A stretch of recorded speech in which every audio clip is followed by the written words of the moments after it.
love in any language. How great thou art, undivided. How majestic is your name. And so many, many more, including Via Dolorosa. Oh, the way of suffering, like a lamb came the Messiah, Christ the King. But he chose to walk that road out of his love for you and me.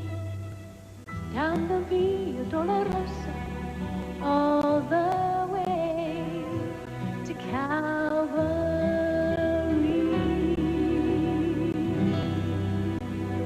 That's 95 minutes of Sandy Patty live in concert. The favorite gospel singer here at Liberty University. And she's singing the greatest song she has ever recorded, all in this one VHS video cassette, along with the video on prophecy, setting the stage, the ultimate fulfillment of biblical prophecy. Both of these tapes are yours for $45 when you have Visa or MasterCard, plus $3 shipping and handling. This could be your only opportunity to get these two tapes, so please call right now. Now, if you don't have a credit card, or you just rather prefer to write me for the tapes, then send a check in the amount of $48. That's $45 for the prophecy tape, plus the bonus Sandy Patty tape, plus $3 shipping and handling. And make your check for $48 payable to the Old Time Gospel Hour. It's tax deductible. Send it to the address on the screen. If you live in Canada, the address is there, and the price in Canada, which is different, is also listed. And this is very important. When you write for these two tapes, please write on your check the following word, prophecy. We will know when you write prophecy on your check that you're ordering these two tapes. Don't miss out on getting these two great videos. Call or write today.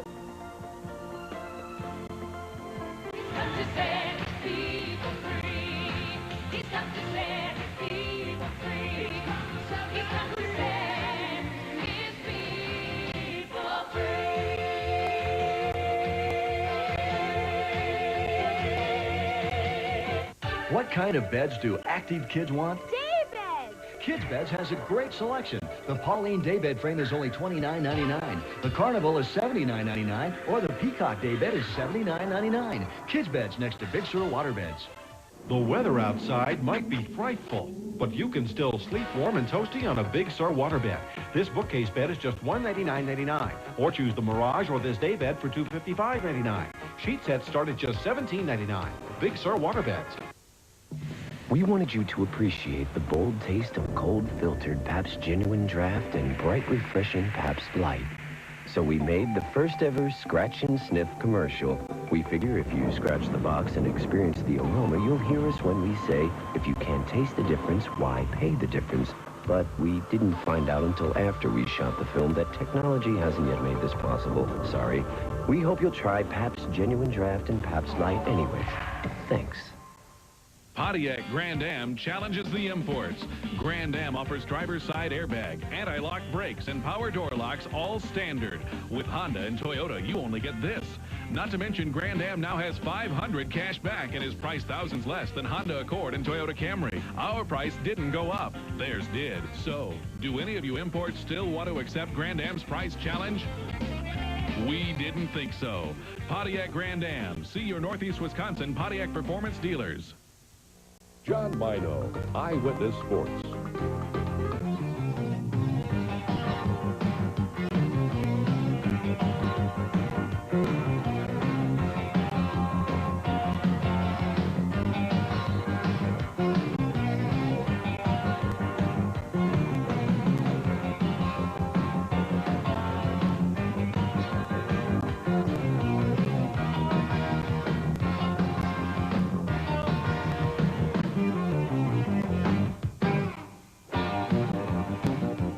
Hello, everyone, and welcome to Sunday Pregame. I'm Larry McCarron, our co-host, Mr. John Mino. Good morning, Larry. Good morning, John. The Lions versus an improving Packer team. Well, the #1 Lions, of course, are on top of the NFC Central, but the Packers a confident Packer team. I don't think at any point this season have they been as confident as they are right now heading into this ball game. I think the Packers are becoming the team they can be, and Right. a playoff spot is there for the taking. Look at their 5-4 record. Look at their schedule. That win over the Saints leaves the Packers in enviable shape. We control our own destiny. Anytime you get that opportunity, you got to feel pretty good about it. That opportunity starts today against Detroit.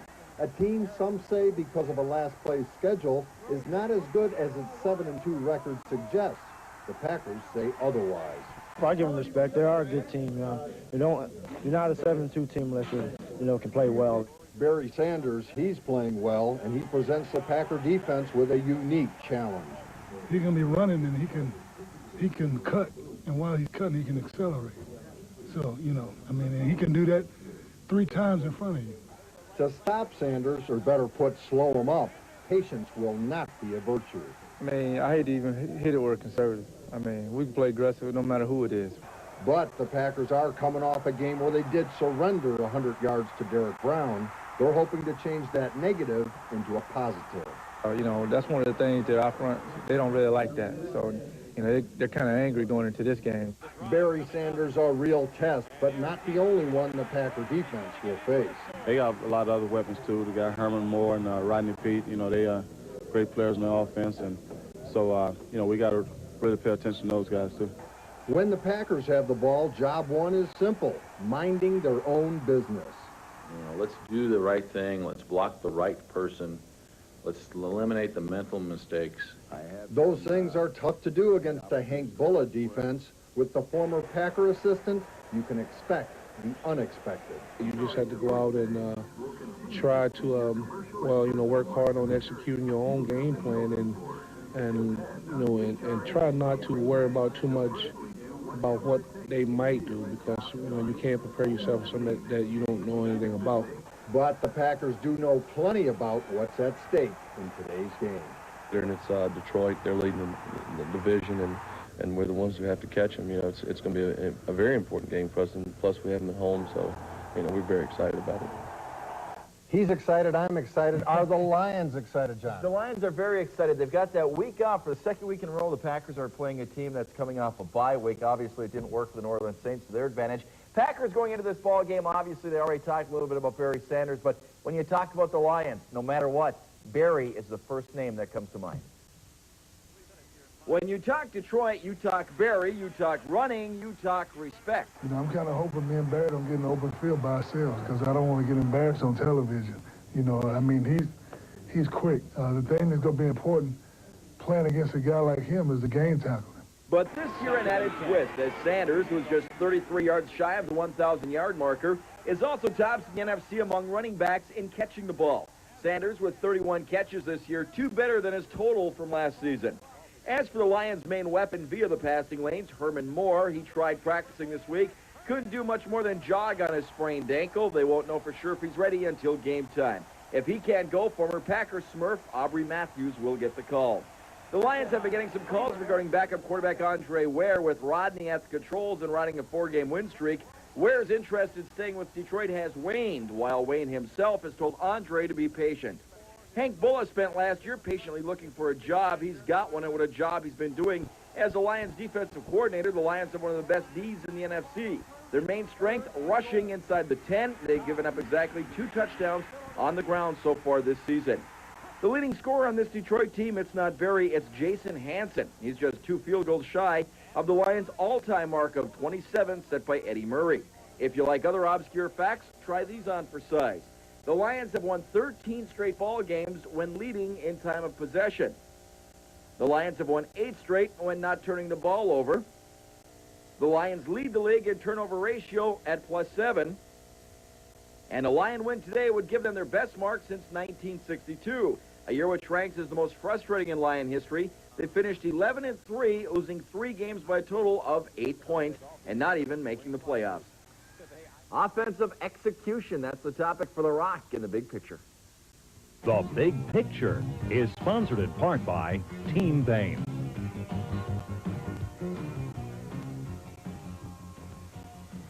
This week we asked Mike Holmgren what he thought of his team. He said, I like our defense, I like our special teams, I do not like our offensive execution. What's he talking about? That's today's big picture. The Packers are getting ready to run off left tackle. Left tackle Ken Rutgers, left guard Doug Weidel, and they're going to work a little area situation. They're going to take care of this guy, this down lineman, and this linebacker over here. Let's snap the ball and see how it develops. Okay, Rutgers up here, pretty good shape. Here's Doug Weidel on the defensive lineman. Now, he's going to make the block, but it's not going to be good enough. Why not? Because everybody's job on an offensive play has to be coordinated with everybody else's job. Harry Galbraith's job on this play is to pull out and block the end man on the line of scrimmage. And look at this penetration right here. It's preventing him from doing that. How does that affect the play? Let's take a look. Ronaldo Turnbull makes the big hit. Now, the TV announcer says Harry Galbraith didn't block him. You know why Harry didn't block him? Because there's penetration at the point of attack. Another thing to note on this play, we got two Packers right up here on one Saint linebacker. Now, I don't know of any play in anybody's playbook that requires a double team on a linebacker 5 yards from the line of scrimmage.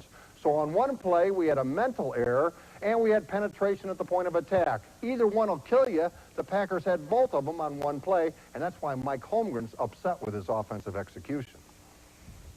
I think any time that we don't get as many yards as I think we should get, if you break it down, it usually has a lot more to do with our execution than anything the defense did. Coming up, an interesting man, John Yurkovich and John Lino's Grid Notes.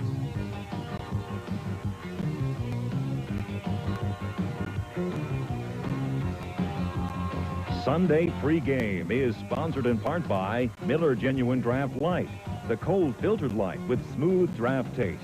MGD Light, say no more. Your Fuller O'Brien Pro Shop. Buy pumps. We know tires. You should know pumps. Hi, folks. Mark Babe here at the Fox River Mall announcing our 5th annual holiday shopping spree. Buy any new or used car, and I'll give you up to $1,000 in Christmas shopping. Choose from over 30 94 Mazda B2300, B3000, and B4000 trucks. Over 25 with V6 engines. 2- and 4-wheel drive, short bed, long bed, and cab plus. All with 3 or 50,000-mile warranties. And everyone includes up to $1,000 holiday shopping spree. So call the hotline, 749-3232, or better yet, come on down to Team Babe, West College, Appleton. Okay, it happens. You've got rooms to paint. Now, don't panic. Fuller O'Brien has every room covered, from the smooth, elegant finish of our liquid velvet to our easy-to-apply, easy-to-clean up liquid satin. Simply beautiful. Stairways and hallways can take a scrubbing if you use liquid luster. Kitchen should be beautiful but tough. Liquid Glow does the job. Available at Deer Cove Paint, Glass and Decorating, Shawano, and in Green Bay at Baldwin's Paint, and now Baldwin's West. How do you order a Miller Genuine Draft Light, the cold filtered light with smooth draft taste, in a pool hall? MGD Light? Say MGD Light and say no more. How do you order Miller Genuine Draft Light, the cold filtered light with smooth draft taste, at a rock and roll club? Give me an MGD Light.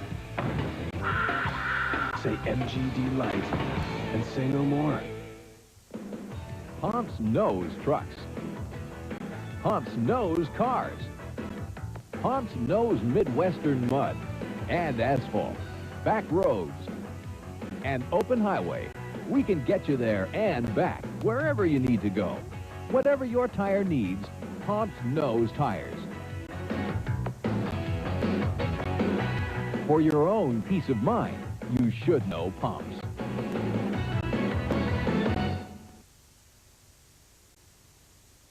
Welcome back to Sunday pregame. John, I bet Bernie Kosar is having a lot of second thoughts about signing with Dallas, huh? Well, I don't think so. He's making a lot of money. He's going to make $1 million for the second half of the season, which is a pretty amazing fact. But the one guy that's maybe a little bit unhappy about Bernie's situation, although you have to read between the lines, Troy Aikman. If you had trouble believing that was actually Bernie Kosar under the big blue star of the Cowboys, you weren't the only one. In fact, Troy Aikman thought it was so strange that on his TV show Monday night, he called Bernie Vinny 3 times. Aikman later blamed it on a potentially lethal mistake of having had a couple of drinks after taking some painkillers for his hamstring injury. As for Bernie himself, the one aspect often overshadowed by his gawky style, one of the sharpest minds in the game. The Dallas coaches say they'd be comfortable calling just about any play in the book after just a week and a half.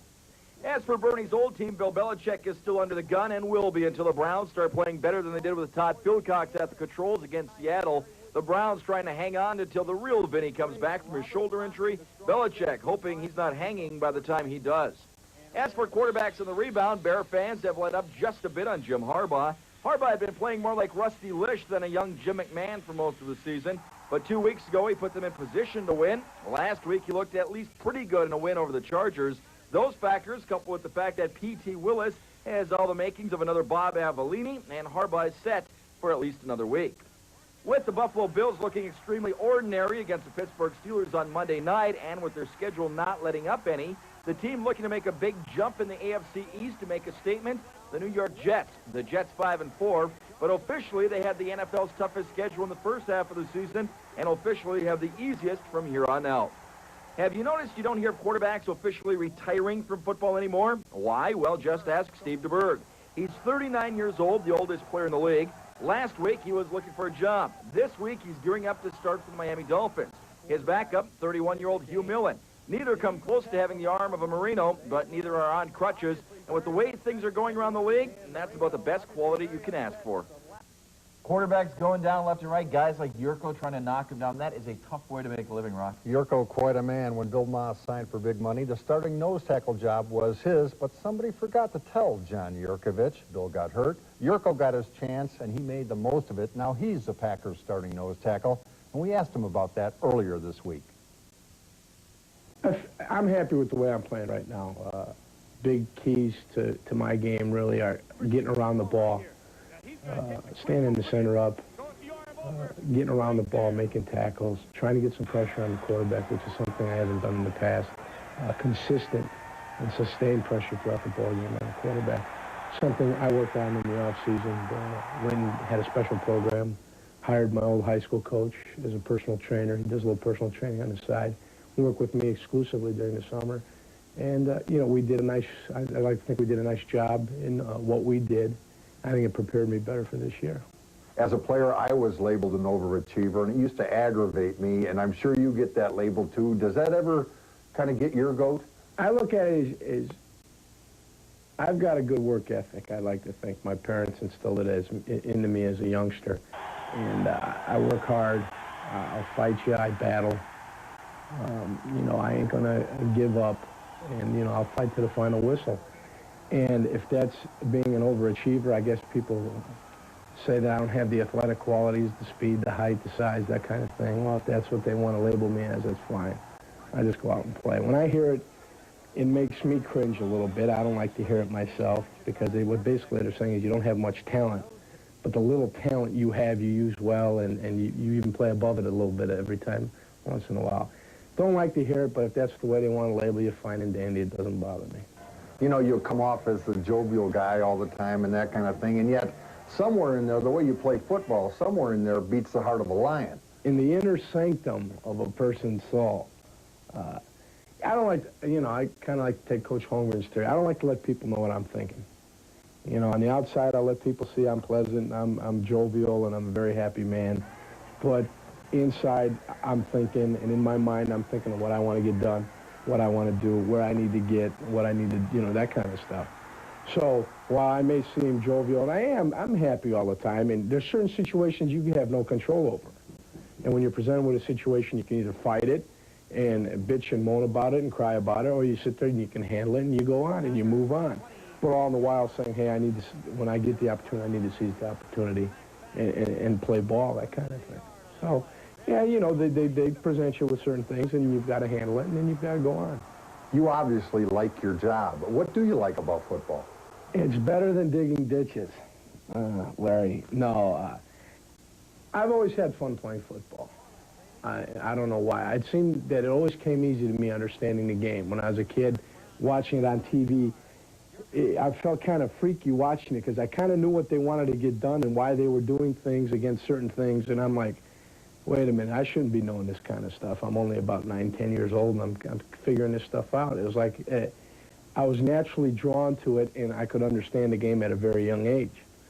So just naturally, we'd go out and play sandlot football, and I'd play, and I'd have an advantage over everybody, I thought, because I kind of knew what was going on. And, you know, in certain cuts of receivers and that stuff. And, you know, you're playing sandlot football as a defensive back, a linebacker playing safety. And, you know, certain things that they'd want to set up, I'd be able to tell. And when I'd play quarterback, which is I always like to do, I'd always have those complementary patterns working and that kind of thing.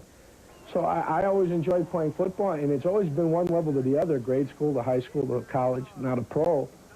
You know, never really thought about it, but it always seemed to work out that I was doing well, and I always had the opportunity to go to the next level, and that's just kind of the way it seemed. I never thought about playing pro football until I was a senior in college. Does the fact that you made it surprise you? Every once in a while, you know, you sit back, you pinch yourself and say, oh, geez, what? You know, I'm playing ball, still playing football, and they're giving me money, which is the crazy thing, and a lot of money, so I can't complain. It's nice. Been able to take care of the family. You know, things are going okay. Nice little nest egg, retire from the game, you know, go do a little something. Certainly a case of good things happening to good people right They there. don't come much better than Yurko. I don't know if you'll be in that jovial of a mood tonight on Sports Extra. Let's hope so. Yeah, I certainly do. Coming up, Taco Bell's Ask the Pack Sweepstakes. We'll be right back. What do you want for Christmas? What I want for Christmas? Super Bowl. I was driving, and then I forgot where I was. I think I left my body, but then I came back. I got hungry. I brought back a vision, the number 7, the 7-layer burrito, new from Taco Bell. Rice, beans, sour cream, lettuce, pepper cheese, tomatoes, and guacamole. Only 99 cents for a limited time. I could almost taste it, and then I did. And I came back full. Russ Darrow is having the biggest minivan sale ever with our largest selection of new 94 Voyager minivans. All are equipped with automatic transmission, V6 engine, air conditioning, dual airbags, and much more. These 94 minivans were specially ordered and have been drastically marked down to move. Now they're priced at a low $14,995 or just $199 a month with no down payment. That's right. Voyager minivans are priced at $14,995 or $199 a month. No money down at Russ Darrow. Act now and get the lowest prices on 94 Voyager minivans.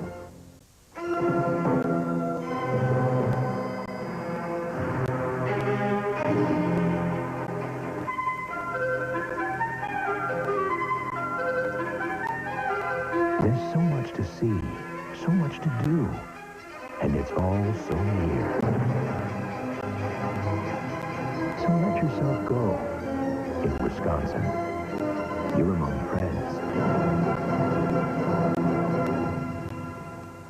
Start your holiday season with WFRV TV5 and Telecom USA as we present this year's coverage of the Appleton Downtown Christmas Parade.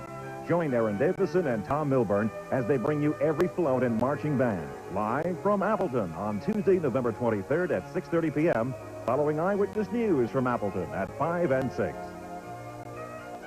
Don't miss the Appleton Christmas Parade, sponsored in part by CelluLink and your Lincoln Mercury dealers.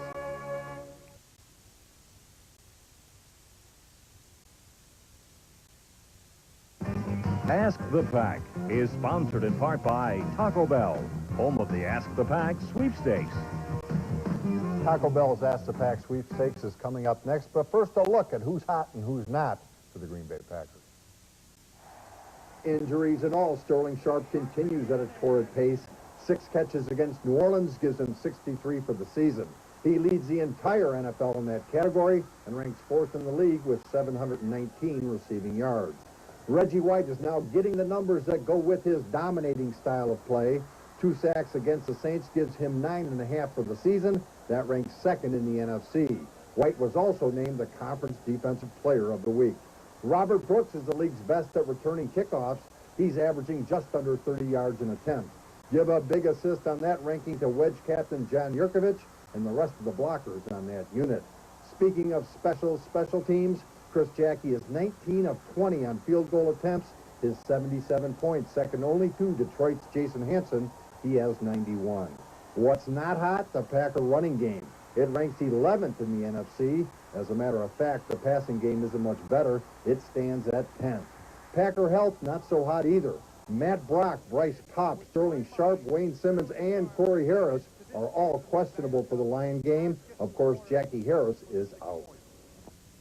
John, are you ready for a little more optimism? I'm ready. Time for Taco Bell's Ask the Pack sweepstakes. Our first question comes from Jimmy Merrill. He wants to know, who and when did the Packers have a Heisman Trophy winner on the team? Paul Horning, I believe, Golden Boy, and I'm not sure when he played. I think it was in the 60s, though. What about another guy? Guess that would have to be me. And hopefully I'll be here for a while. Master the understatement. That's right. Next up, Alan Koppel. He wants to know how the I formation affects the Mike Holmgren style of offense. I don't really feel like it affects us that much. It only keys into the running game. It helps Darryl because he played in that type of scheme in college, so I don't really feel like it makes it that much difficult. Our next question comes from Taylor Grady. He wants to know what the Packers want for Christmas. What I want for Christmas? Super Bowl. Next up, Julie Mathis. She wants to know how many footballs the Packers autograph each year, and how do they handle requests for autographed footballs? You have like 2 sessions, autograph sessions, where the players all sit in their lockers and the coaches, and they just sign carts and carts of balls, probably 500-600 at a time, and they do that probably 2 or 3 times a year. And if you want one of those footballs, contact Mark Schiefelbein. After that, good luck. Our next question comes from Debbie Vogel. She wants to know, with the salary cap next year, can we expect ticket prices to come down to an affordable level? Are you kidding or what? I don't believe so. John, the best question, please. Right there, and the best answer, not just of this week's show, but of the season. Carol Edwards from over at the ticket office, the best answer. All right, Debbie wins a gift certificate from the Packer Pro Shop. Our other questioners receive food certificates from Taco Bell. If you'd like to enter the Taco Bell Ask the Pack sweepstakes, just visit any participating Taco Bell. All entries are eligible for that grand prize, a trip to the NFC Championship game. Coming up, the last word from the coach and Eye on the Pack.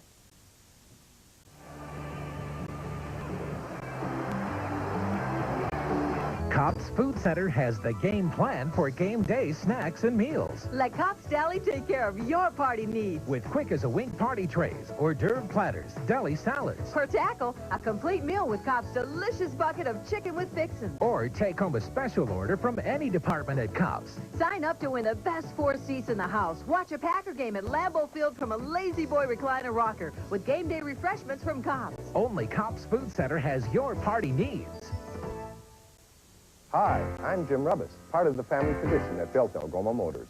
For 90 years, Buick has been building world-class automobiles, and for 55 years, Algoma Motors has been dedicated to total customer satisfaction.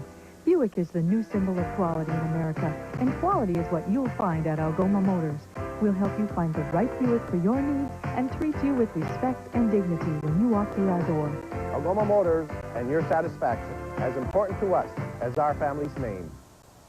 You know, right now at Pomps, you can get a good deal on Kelly tires. Heck, I got a good deal on tires. Are they quality tires? Well, Did you pay a lot? yeah. You didn't go to Pomps, did you? No, I didn't go to Pomps. Come into Pomps and see the complete Kelly value line of tires with all the styling and performance you want and the traction you need for tough driving. Get a good deal on a great tire. Kelly at Pomps. The kind of deal that will really keep you pumped up. How do you order Miller Genuine Draft Light, the cold-filtered light with smooth draft taste during the big game? Say MGD Light and say no more. How do you order a Miller Genuine Draft Light, the cold-filtered light with smooth draft taste at a singles bar? Give me an MGD Light. Anyone have change for 20? We'll let him in here. Say MGD Light and say no more.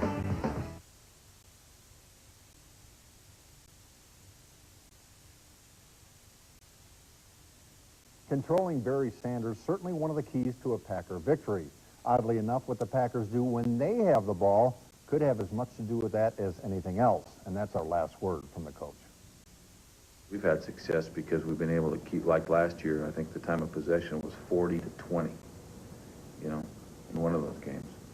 And that helps because he doesn't get as many chances And teams that have had success against them, if you can do that, it just has to help you.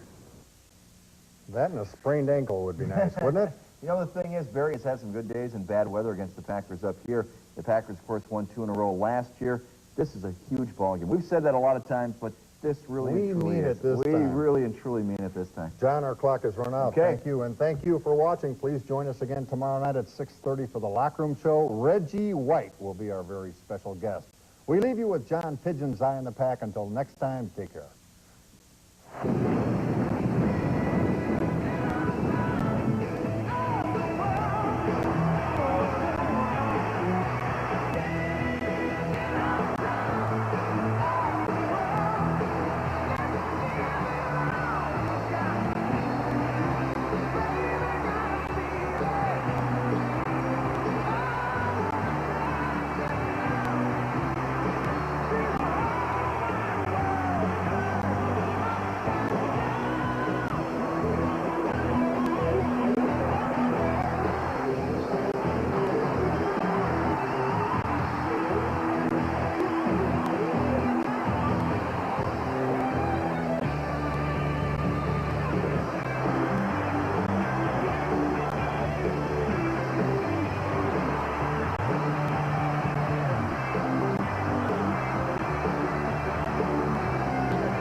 Promotional consideration provided by Kohl's Department Stores, the best place to get Packer merchandise.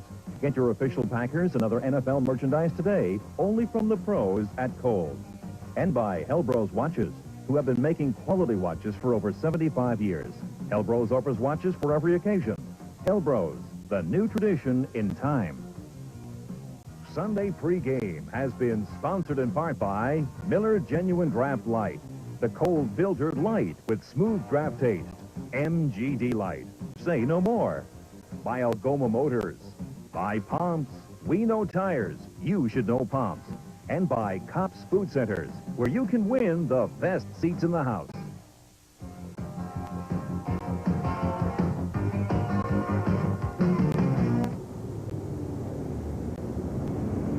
At Lube Pros, I see all kinds of signs these guys really are pros. There's one right there, Quaker State Motor Oil. There's another one, Certified Technician. The whole staff is certified. They're courteous. Their place is clean. I feel good about coming to Lube Pros. More important, my car feels great. Come to Lube Pros 10-minute oil change for quality Quaker State Motor Oil. What's different about the new Jubilee Foods? What?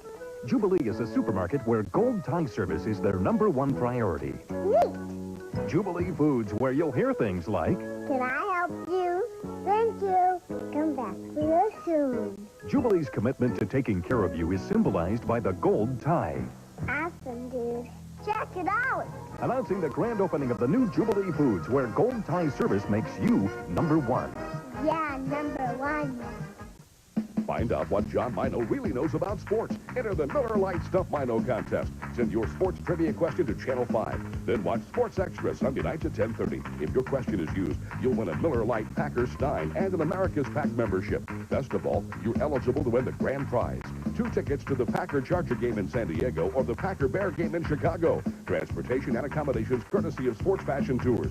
Stump John Mino and be a winner with Miller Lite and WFRV TV5. This is Ray Scott. Join my good friend Wayne Mauser as he interviews a different Packer player each week on the WPKR Monday Night Tailgate Party from the Holiday Inn in Oshkosh.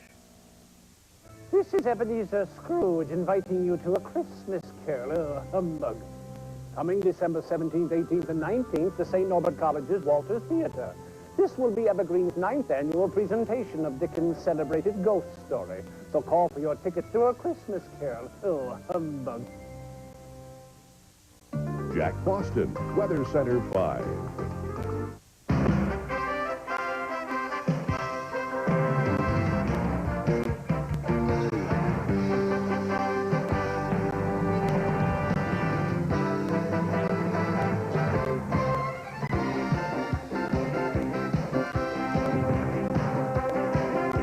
Hello, everyone. I'm Greg Gumbel. And I'm Terry Paxton Bradshaw.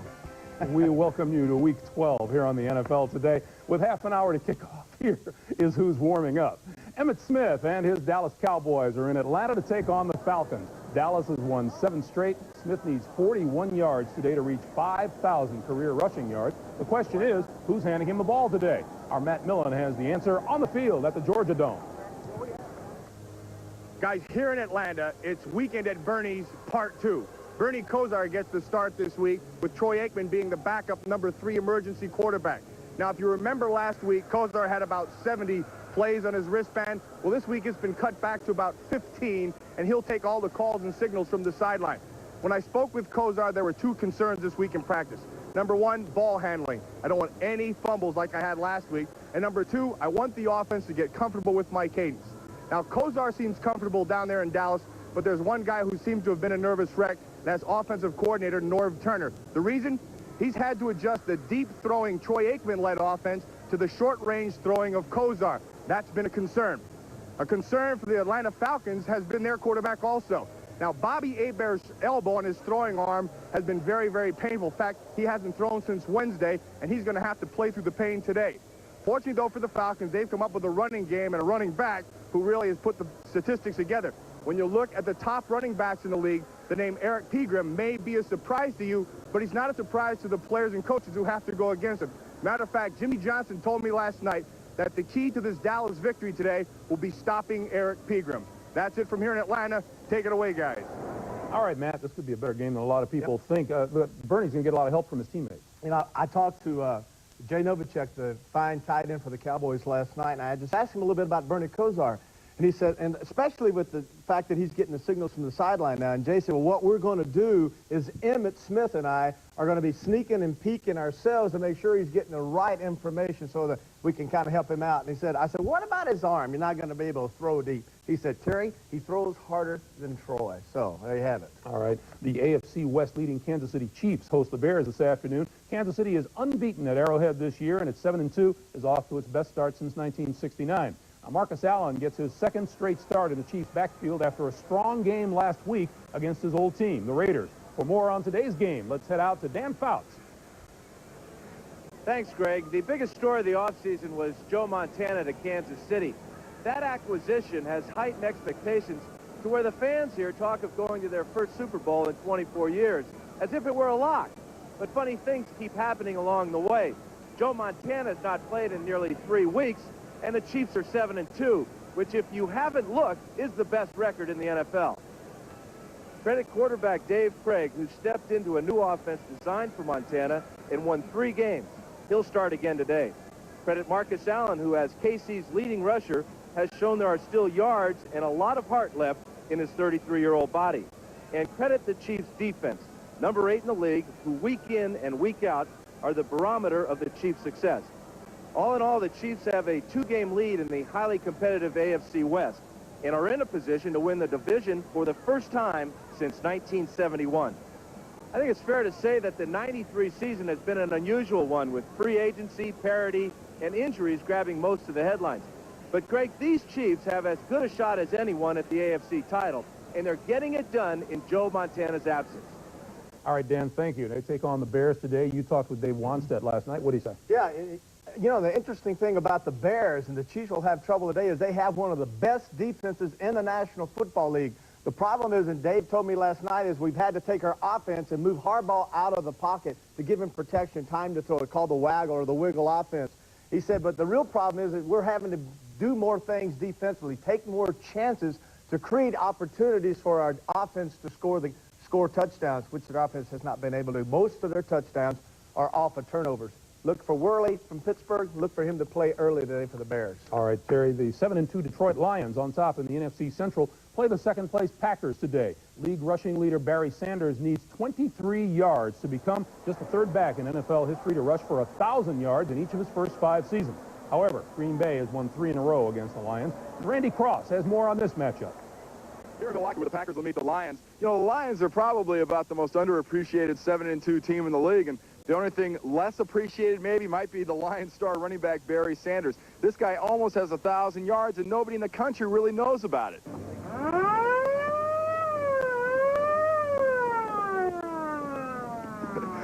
Well, this vehicle has been carrying a lot of injured Packer players and not their golf clubs lately.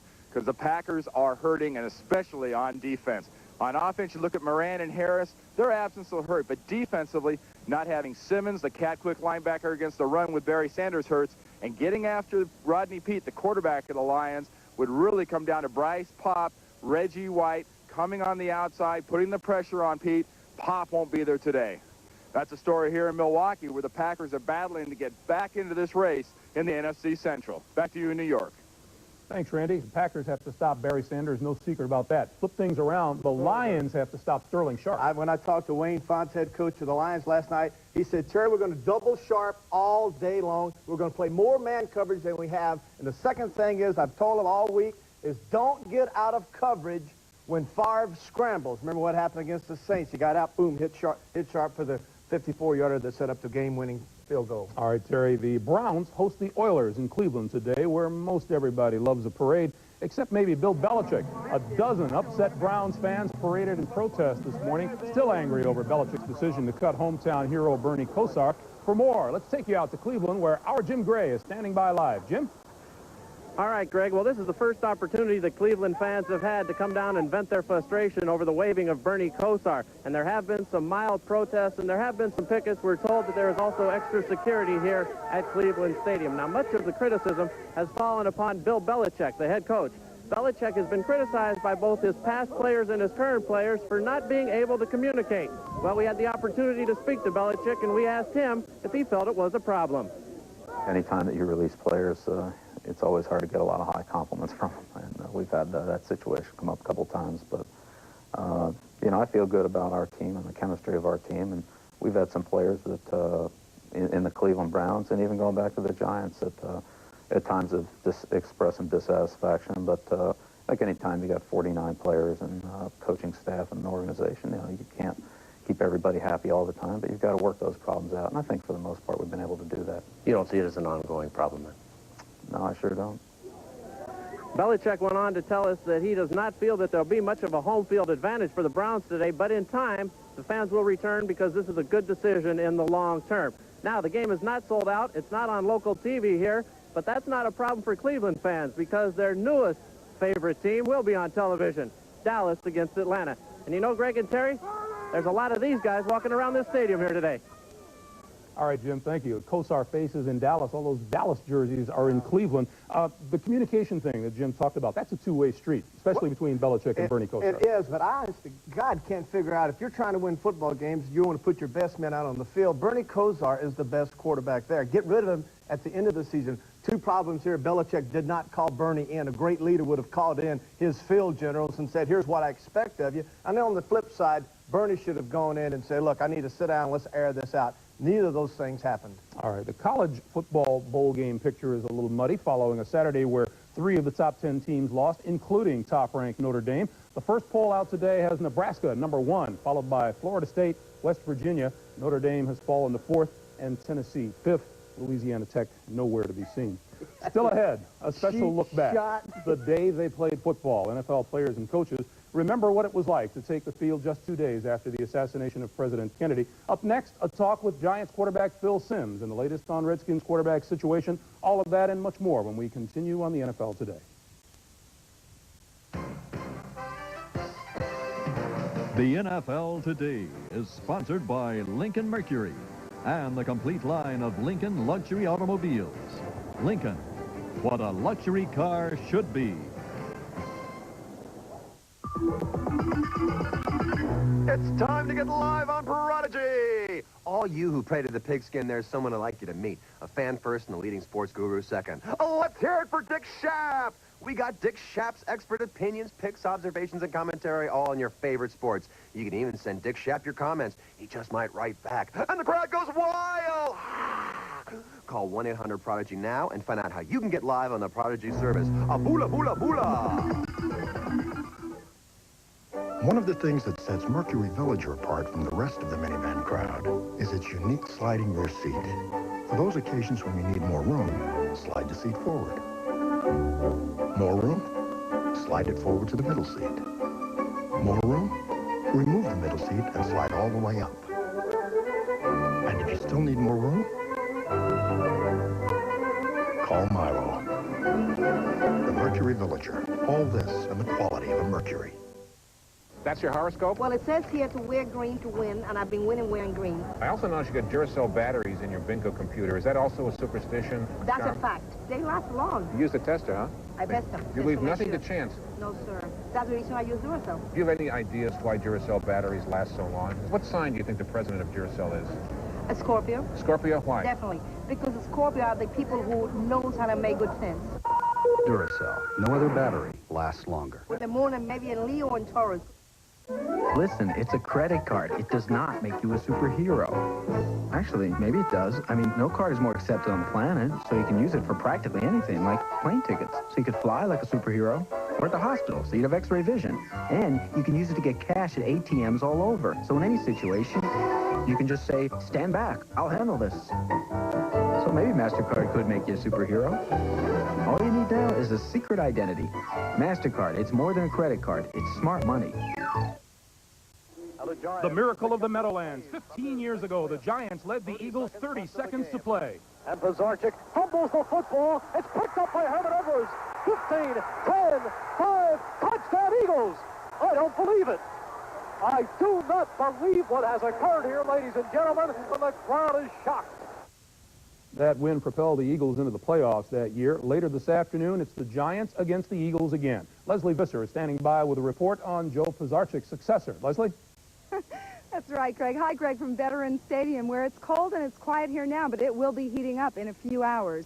Well, in New York, Phil Simms is the symbol of a city, as much as Don Mattingly or Patrick Ewing. Yet when people think of great quarterbacks, they think of Marino, Montana, Cunningham. What do those three have in common? All of them have missed much or most of the season, while Phil Simms, at 38 years old, hasn't missed a start. New York Giants first-round selection. Quarterback Phil Simms, Moorhead State. Surprising the early critics, for 15 years he has had the heart of a gentleman and the courage of a pirate, outlasting Ray Perkins, Bill Parcells, and even Ray Handley. 10 months ago, he didn't have a starting job. Now he is the most important piece in the most surprising season. I know my career is coming to the end, and, you know, I was thinking about this morning driving down. We're 6-3.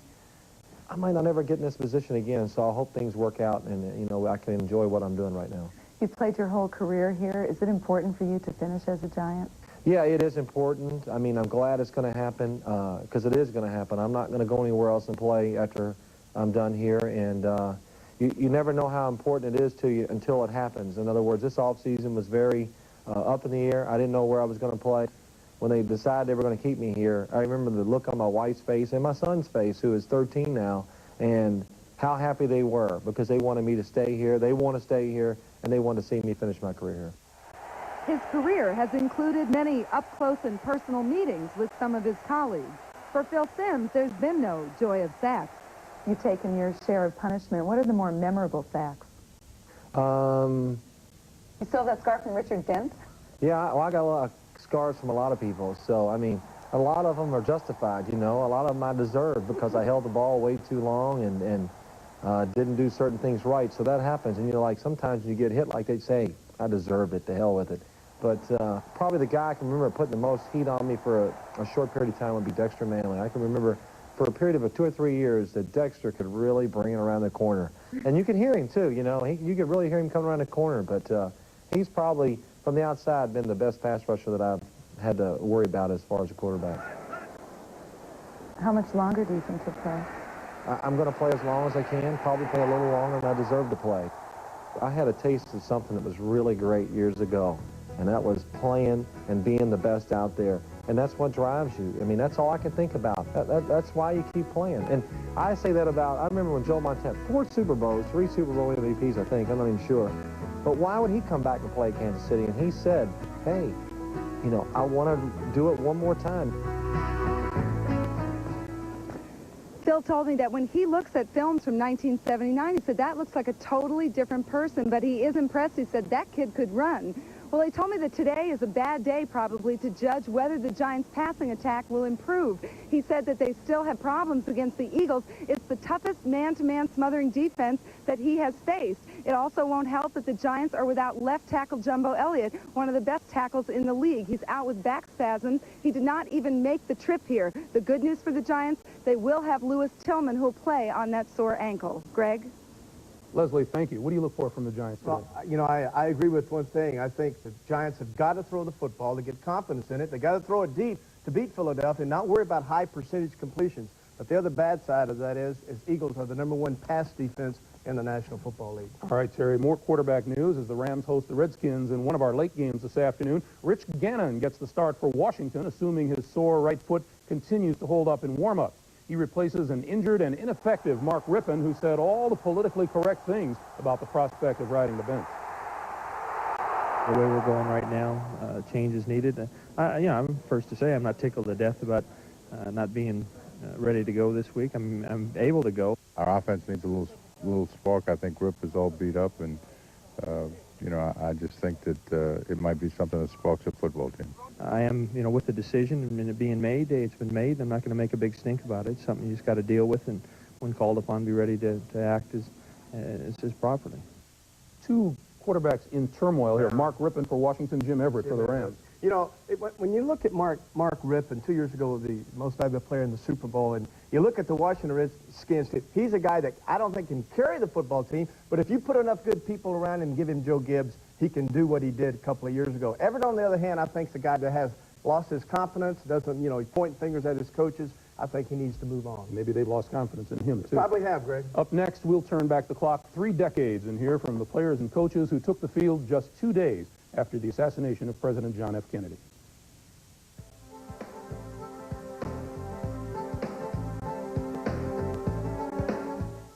When your dentist cleans your teeth, he uses special instruments that get between them. But what toothbrush would your dentist prefer to use? Well, in a recent nationwide test, dentists tried the leading flat brush and Crest Complete. The brush more dentists preferred was Crest Complete. Its one-of-a-kind rippled bristles get up to 37% farther between teeth than the leading flat brush. So, to help maintain a dentist clean at home, choose Crest Complete. It helps maintain a dentist clean. My cold medicine almost got rid of my head cold. Kind of held this thing in my chest. Maybe your cold medicine's not working because it treats all colds the same. Introducing one that doesn't. New Bayer Select Cold Medicines. Powerful ingredients, so exacting to be right. Each goes after specific symptoms and for powerful relief. New aspirin-free Bayer Select targeted cold medicines. Exactly what's right for exactly what's wrong. Save right now. Buy 3 Goodyear tires at the regular price, get the 4th tire free. That's right. Buy any 3 of these Goodyear tires at the regular price and get the 4th free.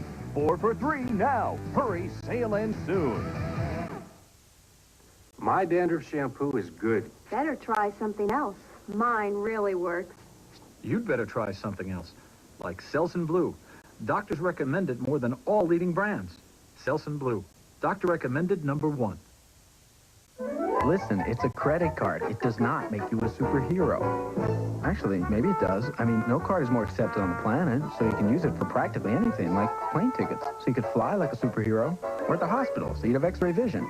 And you can use it to get cash at ATMs all over. So in any situation, you can just say, stand back, I'll handle this. So maybe MasterCard could make you a superhero. All you need now is a secret identity. MasterCard, it's more than a credit card. It's smart money. Sports has always been a form of amusement, diversion, and entertainment. But for the National Football League, events that took place in Dallas 30 years ago challenged even the most basic notion that the show must go on.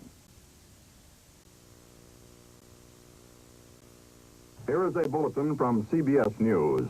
In Dallas, Texas, 3 shots were fired at President Kennedy's motorcade in downtown Dallas. The first reports say that President Kennedy has been seriously wounded by this shooting. We all rushed to the TVs to hear what was going on, and it was at that point that we got the full story, the same as everyone else. From Dallas, Texas, the flash, apparently official, President Kennedy died at 1 p.m. Central Standard Time. As John Kennedy's body was returned to Washington, NFL Commissioner Pete Rozelle decided that Sunday's games would be played as scheduled. He would later call this decision the worst mistake of his career. The timing was such that I wish I'd been luckier and been smarter.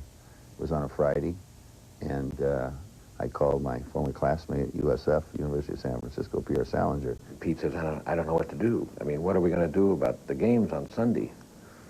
And I said, listen, if the president was alive and there was a crisis of this kind taking place, he would say to me, tell them to go ahead with the games. Seems to me like Pierre Salinger made a mistake, too. I mean, he may have known the president maybe better than anybody else, except the immediate family. But I would think it'd be Jackie's call. CBS stayed with its news coverage and preempted its 7-game NFL schedule. Over in the old AFL, Commissioner Joe Foss polled his owners. The overwhelming majority said the show must not go on. This is a great tragedy, and in respect, we'll just cancel our schedule. Saturday was the first day of mourning. It was also 24 hours to kickoff, and the decision to play football was still a matter for debate. I got a lot of hate mail as a result of that. There were some people that thought that as President of the Players Association, I somehow had the authority to call the games off, which was ironic because at that time we were having a difficult time getting the owners to even recognize the Players Association. If you have a job to do, there's a lot more at stake than just, you know, showing sympathy for the president. I think, yeah, I think we should have played. I thought it was sort of inappropriate to have a game after the President of the United States had just been assassinated. I thought this was a time for mourning. I still felt that if I were in that situation, being the one assassinated, that I wouldn't want the world to stop. Being from Texas and playing in Los Angeles, the black eye that it gave the state of Texas and everybody carrying guns and shooting people on the streets on TV, it was awfully embarrassing. He was formally charged with the president's death. Oswald has admitted nothing. Did you kill the president? No, I've not been charged with that.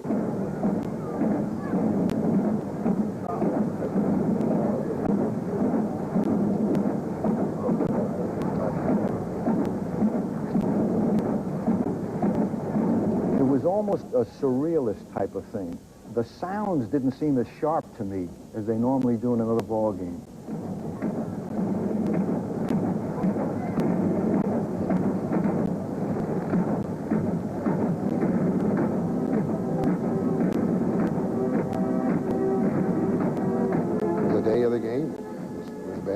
Just preparing in the dressing room, it was like a morgue. I remember standing while the national anthem was being played, and when it ended, there were tears streaming down my face, and I was only a few feet from Coach Lombardi, and as I turned, I looked him right in the eye. He was also crying. For the record, the Green Bay Packers defeated the San Francisco 49ers. The St. Louis Cardinals upset the New York Giants at Yankee Stadium. And in Pittsburgh, the Steelers tied the Chicago Bears. Coach Allen said, hey, we've got to do this. We've got a chance to win the championship. Let's dedicate the game to Jack Kennedy, and let's go with it. The Cowboys were in Cleveland, but America's eyes couldn't believe what they were seeing back in Dallas.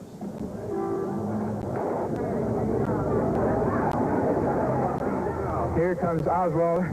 He is ashen and unconscious.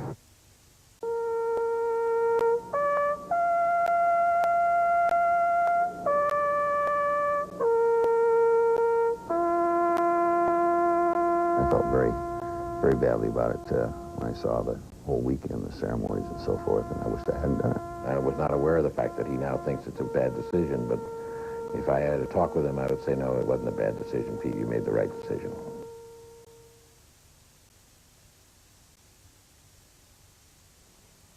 You realize you're one of 100 applying for this job? Oh, yes, sir. Good, let's get to the terms. Generous salary, club membership. Car, wait, this isn't a Mercury Sable. It happens to be the very latest. Latest to imitate the Sable. Is that so? Bottom line, no Sable, no deal. Fine. Then I suggest, Gordon, you see about getting my new executive vice president here a Sable. A nice red one, Gordo. Mercury Sable with standard dual airbags and available ABS brakes. Accept no substitutes. Panasonic presents a unique and highly evolved smooth operator. The new Smooth Operator 2 with float control is the only razor to unite the comfort of twin independent floating heads with the closeness of a warm, wet shave. Don't try this with any plugged-in razor. The new Smooth Operator wet dry razors from Panasonic, smoother than you ever thought you would be. Jim Fansler's cold won't give him a minute's rest. But he's about to break free with an effervescent rush of relief. Alka-Seltzer Plus Nighttime. It speeds powerful medicines to free your breathing, relieve your runny nose, soothe your aches, and quiet your cough so you can rest, all without alcohol. Nothing rushes relief like Alka-Seltzer Plus Nighttime. Maybe you think buying a computer for your family is easy. So, which one is right for me? How should I know? Here, read these. I wonder where we can find some help. Can we get some help? Hey! Not so easy unless you come to Radio Shack. From affordable family computers to exciting multimedia PCs, Radio Shack has the selection you want, plus the personal service and support you deserve. Make your decision easy with our full line of computers at Radio Shack, your Christmas electronics store. 1 o'clock kickoff's coming your way. The Chicago Bears at Arrowhead to play Kansas City, where the Chiefs have won 8 straight games at home. In Atlanta, the Falcons will host the Dallas Cowboys and their 7-game winning streak. Jerry Glanville says we need to create an event either on special teams or on defense with turnovers. And the Detroit Lions will put their 4-game winning streak on the line as they play Green Bay at Milwaukee. Late word from Buffalo is that Jim Kelly will start against the Colts today. We'll talk to you throughout the afternoon. Enjoy the games, everyone.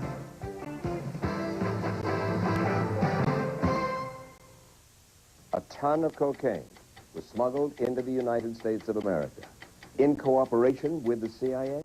That's exactly what appears to have happened. Tonight, what's the toughest part of parenthood? When your child asks about death.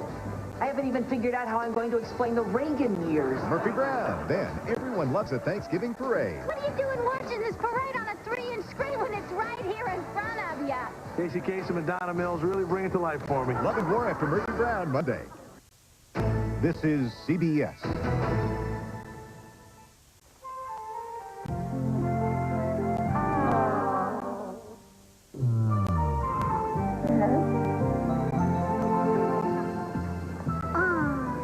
If you're one of the millions who've fallen in love with the Coca-Cola Polar Bears, come into Hardee's and take one home for just $2.99 with the purchase of any Real Value combo. Only for the holidays, only at Hardee's. Who's the authority on tough hits? Reggie White. Who's the authority on tough trucks?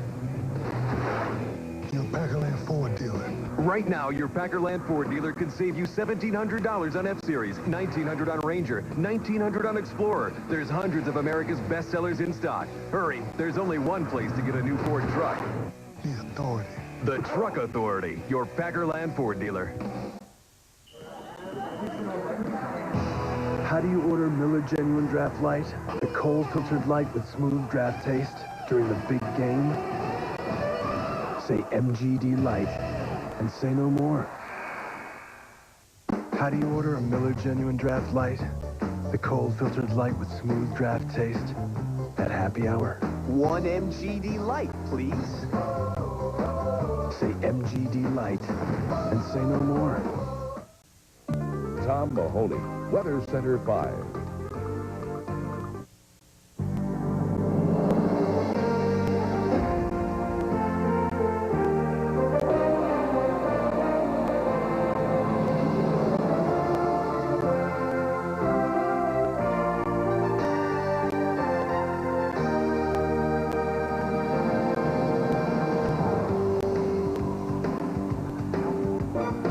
The longest uninterrupted series in NFL history resumes today before a capacity crowd at County Stadium in Milwaukee as the Detroit Lions take on the Green Bay Packers. In the NFC Central, the Lions, who have won 4 in a row, have a 2-game lead over the Packers and the Vikings. Green Bay trying to narrow that deficit with a victory today. And Barry Sanders comes in needing only 23 yards to go over the 1,000-yard mark once again. And during a 4-game winning streak, Rodney Peete played extremely well for the Detroit Lions, but the quarterback position is still the one spot. If the Lions want to get off the hump, over the hump, it's got to get better. Pat Swilling, the outside pass rushing linebacker, says he's 95% with the ankle injury and ready to go against Brett Favre, the Packer quarterback. At this point last year, the Packers were 3-6, and Brett Favre makes the point we're a better team, and I really think Brett Favre is a better quarterback. And the leading receiver will be his #1 target, top receiver in the league, Sterling Sharp. But you know, what there really is one right now for the Packers has been defense, and there's nobody on defense in the NFL playing better than Reggie White. This guy has been a force and has made the entire defense better. This game will not be an advantage weather-wise to the Green Bay Packers as they had hoped, taking an indoor team outside. It is nearly balmy here in upper Midwest territory. 47 degrees. We have some wind, but it's windy and sunny today as we get underway for the game. Along with Randy Cross, I'm Dick Stockton, and this should be a very big and exciting test here at Milwaukee. Jason Hansen will be kicking off to Robert Brooks and Marcus Wilson back deep for the Packers, and the kick will sail out of the end zone, and the Green Bay Packers will start from the 20-yard line, coming in with a record of 5-4. Brett Favre, who led the Packers to their dramatic win against the Saints at the Superdome last week, will have up front Ken Rutgers, Doug Weidel again starting for Rich Moran, Frank Winters the center, Harry Galbraith and Tootie Robbins making up the offensive line. Darrell Thompson and Edgar Bennett will be in the I formation today of the running backs. Sterling Sharp joined by the veteran Mark Clayton, and Ed West is the tight end with Jackie Harris out 4 to 6 weeks, and that's a big loss for the Packers. First down on the 20.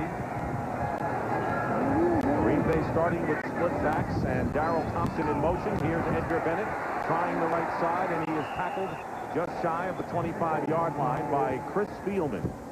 The base defense for the Detroit Lions, and it's been a good one, especially against the run, with Owens, Pete, and Spindler, the three-man defensive line. Swilling, Gibson, Spielman, and Jamison, outstanding linebackers for Coach Wayne Ponce. Ryan McNeil, the rookie, makes his second start at cornerback for Tim McKyer, joined by Harry Colin, William White, and Ray Crockett, the other cornerback. Second down and 6 on the 24 for Green Bay. Bard looking to throw his first pass of the game, and he flips it out, and the pass is completed to the 35-yard line, and that's Edgar Bennett, the fullback. And the Packers are in Detroit territory, so Bennett, with good blocking ahead, Ryan McNeil making the tackle and a big gain of 36 yards, and the Packers are in business. For those that think Brett Favre is a quarterback having a down year, remember one thing. Your marquee players, you want to think of their careers as marathons and not sprints. And Brett Favre is in for the long haul, and one of the things he does well is he utilizes the talent around him. Here, Edgar Bennett wide open, coming back. Mark Clayton, great block on Dennis Gibson. And two tight ends, Mark Shimura joins Ed West, two tight ends. And Favre on first down completes the pass to Sterling Sharp and is close to another first down near the 30-yard line. Ray Crockett defending for Sterling Sharp, who comes in leading the NFL with 64 receptions now on the year. Well, little dump passes to Edgar Bennett and runs with Thompson are very important for the Green Bay Packers because they can't put all the pressure on Brett Favre and Sterling Sharp. Favre's a young quarterback, and physically, Sterling Sharp will not survive that kind of a load. It is a first down for the Packers on their 30, and the flip to Edgar Bennett trying to go wide again. He picks up some good yardage and is knocked out of bounds by George Jamison. That catch by Bennett in a 36-yard pass reception is the longest of his career as he comes in third on the ball club in that department.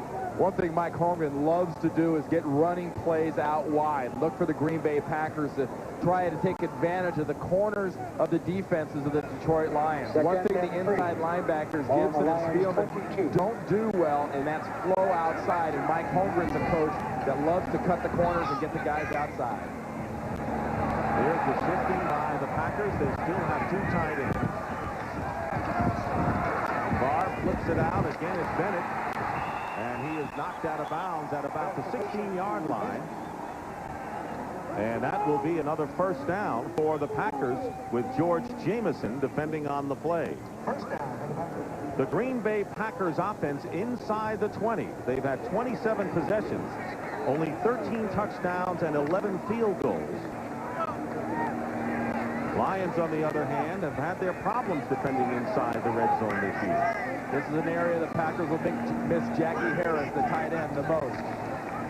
And here is a Darrell Thompson handoff off the left side, and he knocks the defender back on his heels. That was Ryan McNeil, the rookie from Miami, and he is knocked out of bounds after a good gain of 7 yards. As the Packers come out strong, despite the fact, as you pointed out, without Harris, they lack a lot of firepower today.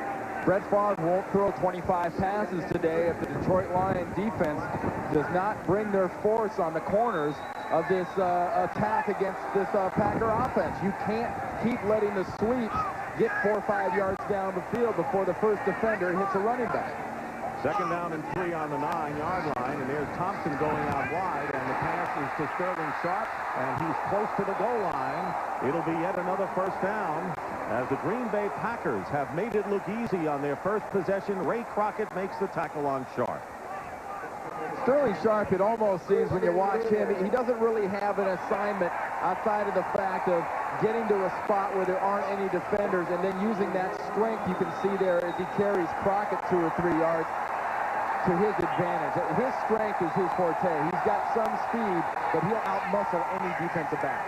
Packers have driven 79 yards on this drive. They have a first and goal on the 1 with 2 tight ends, and Edgar Bennett dives in, and it's a touchdown for Bennett. Edgar Bennett now with his 5th touchdown rushing of the year, and Mike Holmgren's Packers have jumped on top of the Lions.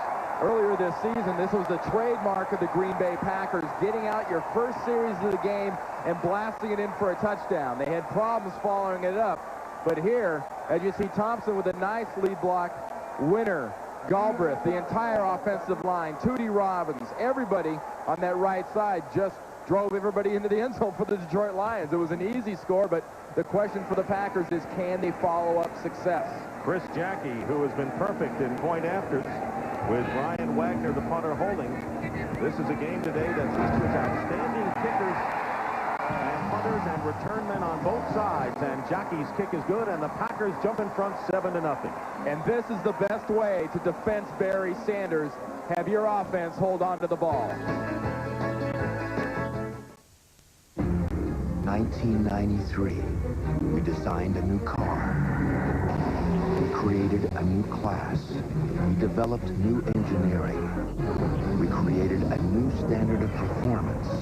We redefined value, introducing the C-Class.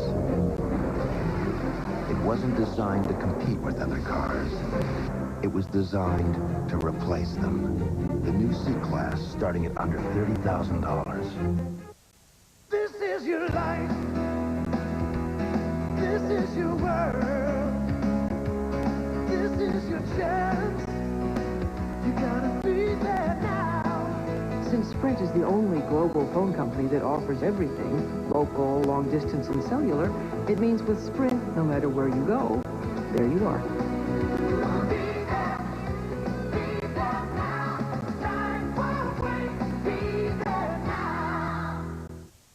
Last night I dreamt about it again.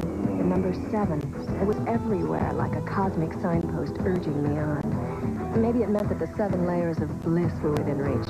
Rice, beans, sour cream, lettuce, pepper, cheese, tomatoes, and guacamole. Only 99 cents. New at Taco Bell. The 7-layer burrito. People say if your dream's too big, you won't get it. You can get it, but only for a limited time.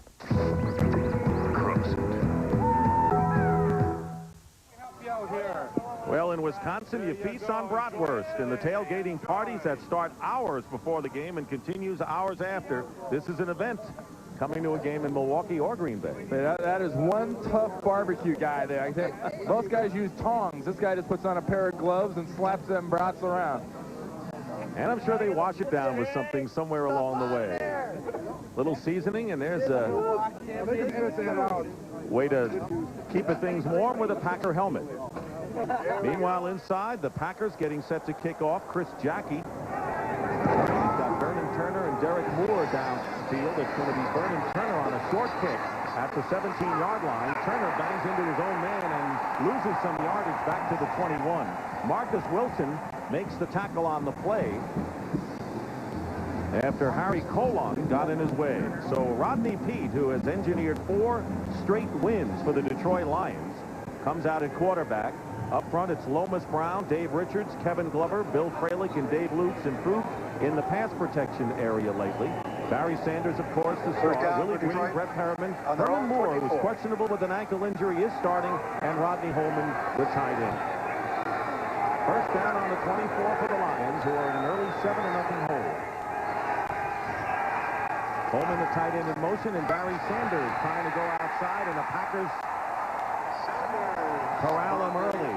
And on the play, loss of 1 yard with Matt Brock up front. Brock up front along with John Yurkovich and Reggie White in the base defense for Green Bay. Tony Bennett is starting in place of Bryce Popp. Johnny Holland, George Kuntz, and Keel Coleman for Wayne Simmons at linebacker. Mitchell, Teague, Butler, and Buckley make up the Packers secondary. But the man that the Lions have to look out for is Reggie White. Don't be surprised if you see Barry Sanders get a lot of negative yards, and some zeros, some ones, and some twos. He'll also get some 40s and 50s. 2 tight ends in there. The one running back is Sanders, and the throwback is complete. And that is Herman Moore on the reception, and Terrell Buckley making the stop, a short gain of 2 yards, and that'll bring up 3rd and long for the Lions. Probably not the easiest thing for Herman Moore to do with that bad ankle is to do a lot of stopping and going, as you see on that little double quick screen. Barry Sanders to one side, Herman Moore to the other. They're better off utilizing Herman Moore running down the field, which I think puts a lot less stress on that ankle. And one thing we noticed is that Barry Sanders went out for a pass. He's been used a lot more as a pass receiver in recent weeks. 3rd down and 10. The Lions on their 24-yard line. Fumble, and Pete's going to hold on to it, and a loss on the play. So Green Bay has taken hold firmly in the first 2 series of this game, and a loss of 4 yards for Peete. What to the average fan, I think, seems like such an easy thing to do. The quarterback-center exchange. Sometimes the center's off, sometimes the quarterback's looking downfield and forgets the minor detail of picking up the ball. But for Detroit, the key is going to be Rodney Peete. You know Barry's going to get the yards, but Rodney Peete must throw effectively. Saw that connection affect Boston College in that Notre Dame Classic yesterday, as Jim Arnold gets off a bad kick for him, and it goes out of bounds right after the midfield marker. Jim Arnold, who is 3rd in the NFC in kicking. And they're going to mark it, I believe, in Detroit territory when we come back. You're kidding. The heat's off on Saturday? I can't get a copy of Fixed on Saturday. That's helpful. Technical support is closed on Saturday and... Please send up some coffees. UPS introduces Saturday Pickup. You'll pick up the package? With guaranteed tracking and guaranteed air delivery by 10:30 a.m. Monday. Great. Coffee. All for less than our competitors. How you doing? Hi. Finally, something on Saturday. Nice coffee. Guaranteed to go right. UPS. Wouldn't it be great if you invented a special potion that turned anybody into Rachel Hunter, the supermodel? Ralph, would you take me for a walk? Cool. Ralph, we gotta work all weekend. All weekend. And your special potion turned ordinary beer in a can into Keystone, Keystone Light, and Keystone Dry, specially lined for really smooth bottle beer taste. Ralph, mind if I join your party? Sure, Bert. Come on over. Wouldn't that be great?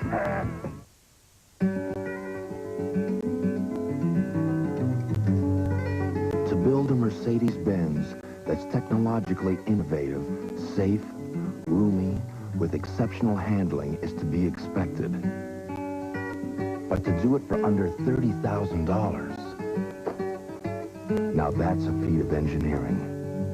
Introducing the Mercedes-Benz C-Class.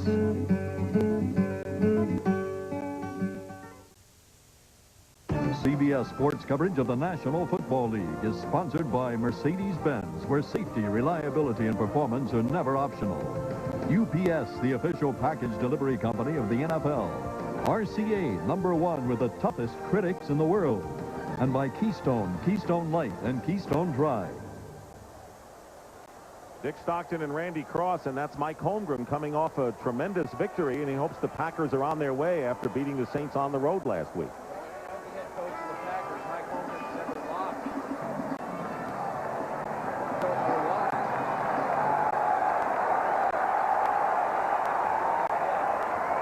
First down on the 46-yard line. Late fake and Favre up the middle finds an open Ed West. So Ed West now, normally in there for blocking and a good man for the running game, gets free for an 18-yard pickup with William White, the strong safety, bringing him down. And the Packers are roaming and moving again.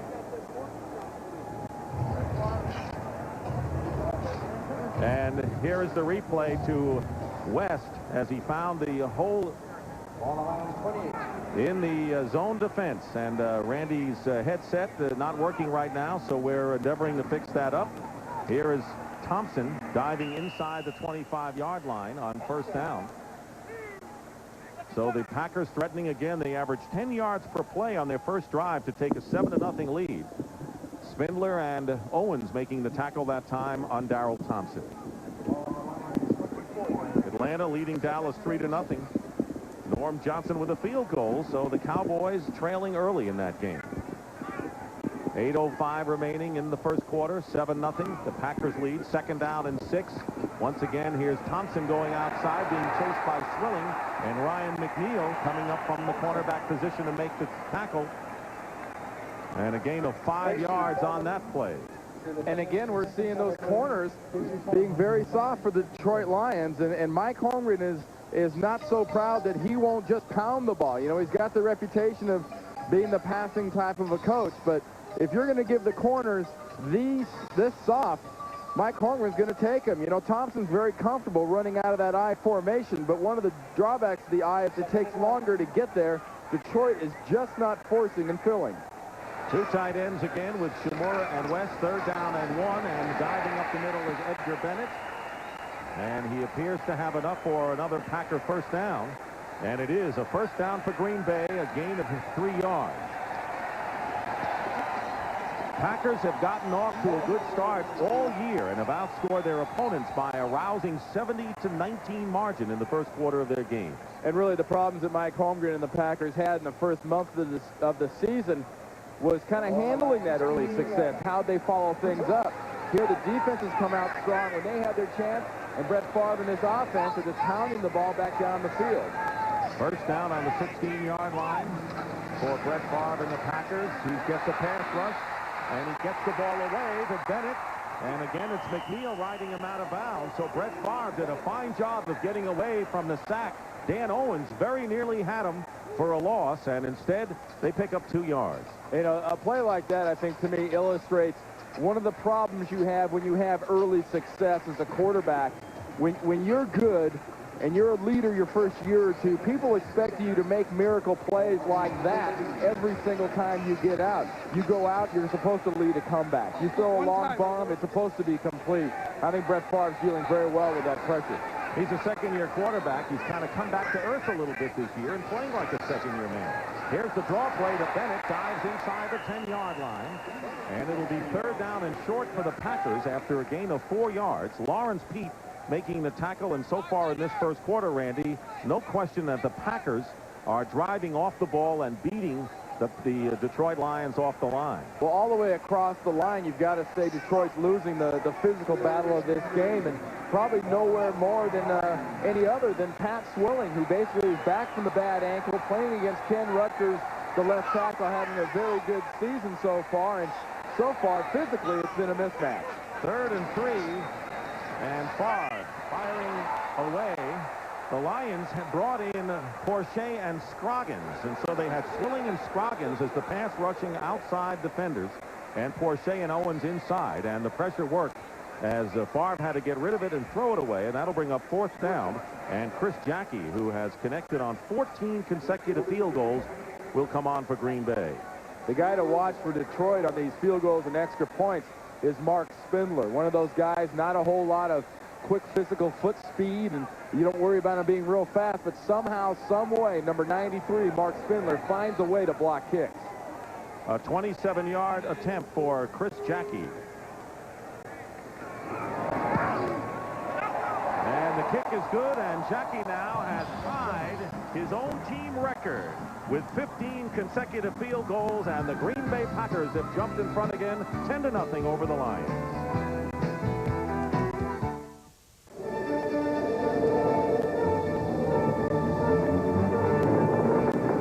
The RCA Home Theater comes with a new optimum contrast screen. A blacker blacks, brilliant whites, and a picture so clear and bright, you'll feel like you're really there. Buy select RCA entertainment products and we'll send you Nipper and Chipper. 1993, we designed a new car. We created a new class. We developed new engineering. We created a new standard of performance. We redefined value, introducing the C-Class. It wasn't designed to compete with other cars. It was designed to replace them. The new C-Class starting at under $30,000. You need two hands to count all the special rates and discounts on Allstate car insurance. For more than one car, pickup trucks, anti-lock brakes, airbags. Good drivers, excellent drivers with Allstate home insurance. And retired drivers over 55. Just pick up a phone and call an Allstate agent for details. For lots of ways to save, you're in good hands with Allstate.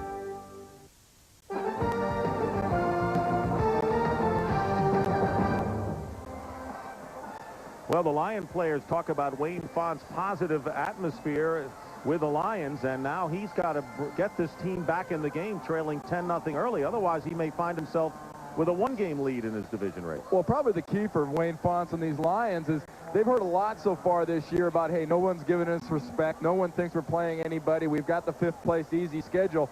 The last thing they can do is start believing the fact that maybe we're not that good. So far today, you know what? They aren't that good.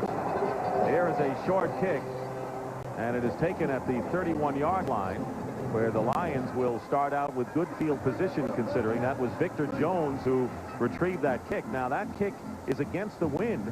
Last time the Lions punted, Jim Arnold, punting with the wind, kicked it only 26 yards. And so with the short field, the Packers were able to get a field goal to open the 10-0 lead. For Detroit, it's always important to get Barry Sanders on track. They can do it a lot of times early in games with little dump passes. Now Barry has 31 receptions on the year, but Rodney Peete needs to throw passes to his wide receivers. On the 30-yard line, here is Sanders looking for some running room. And if you're wondering how Barry Sanders does on grass, especially against the Packers, last year he gained 114 yards here at County Stadium in the game that was won by the Packers 38-10. Well, overall in Barry's career, it's something Ray Rhodes looked at this week, the defensive coordinator for the Packers, and said, gee, we got him on grass. Must be easier to stop him on grass. And as you know, Dick, it's funny to see, but he actually runs for more yards on grass than he does on AstroTurf. Two tight ends, Jimmy Johnson joins Rodney Holman, and we'll have movement on the right side of the line. Johnson might have moved first. Johnson didn't join anybody on that play. He was sort of going on his own. Full start. Try the snap. Number 89. 5 yards. Dale Hamer, who is our referee today. So things are just out of sync for the Detroit Lions in every phase of the game, including the kicking game, which has been one of their assets coming into this game. So it'll be second down. Second and 11. And 12.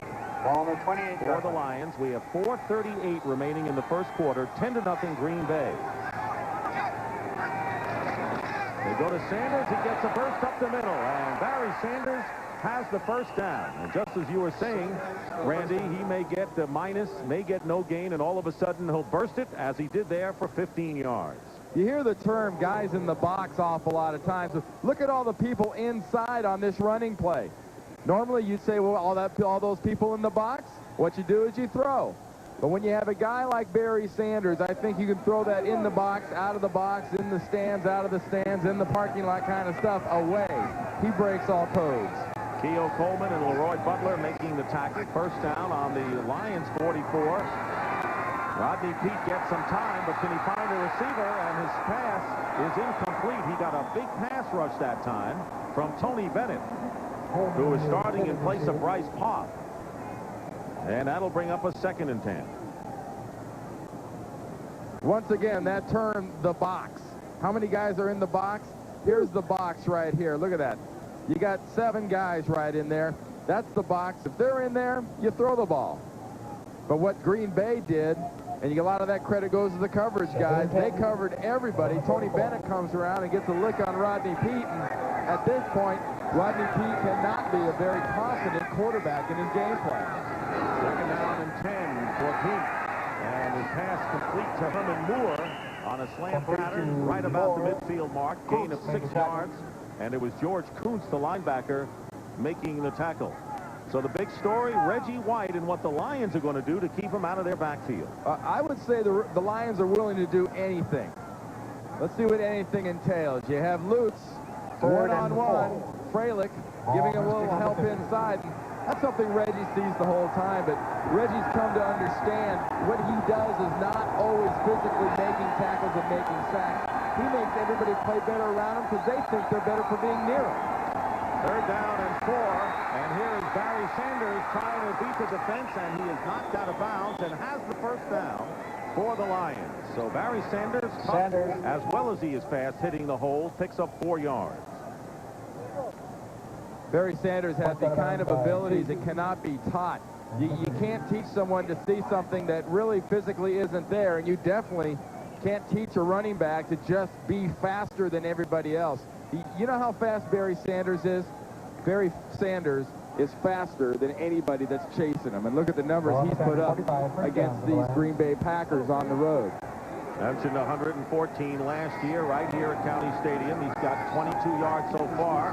He's 1 yard away from 1,000, and the pass intended for Herman Moore is overthrown. Terrell Buckley defending. That's always a dangerous pattern for a receiver with the defender undercutting him. And that kind of a reaction can get a nice guy award for Terrell Buckley for just sort of grabbing a leg and holding on and not finishing off a receiver in a very vulnerable position. Many defensive backs would assume the ball is going to be caught and just try to take the receiver apart at that point. Bruce Pickens, who was acquired from the Atlanta Falcons, is now in as a nickel back, seeing his first real action. He was acquired for John Stevens, a running back, on 2nd down and 10.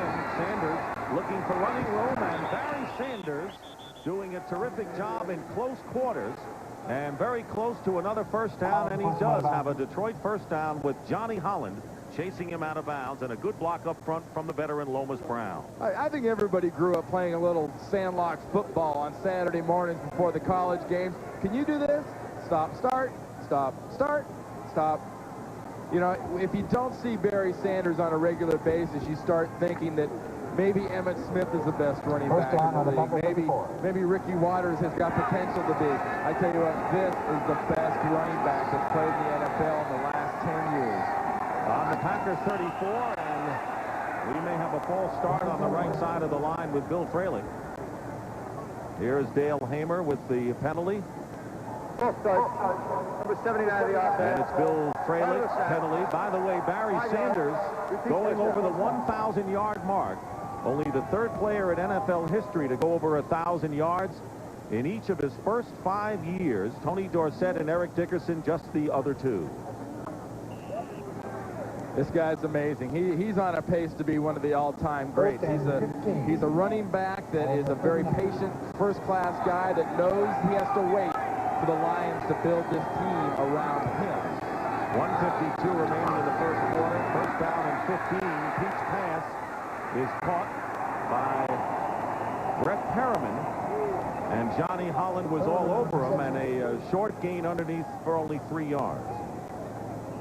And here's something that will take its toll over the course of a game, and that's Reggie White hitting the quarterback, getting in his face, and more importantly, getting in the quarterback's head.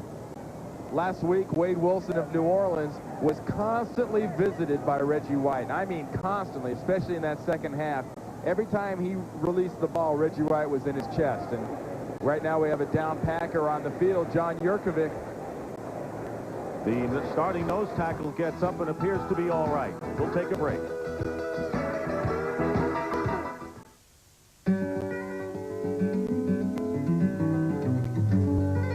To build a Mercedes-Benz that's technologically innovative, safe, roomy, with exceptional handling is to be expected.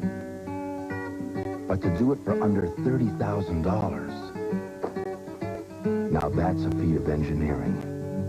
Introducing the Mercedes-Benz C-Class.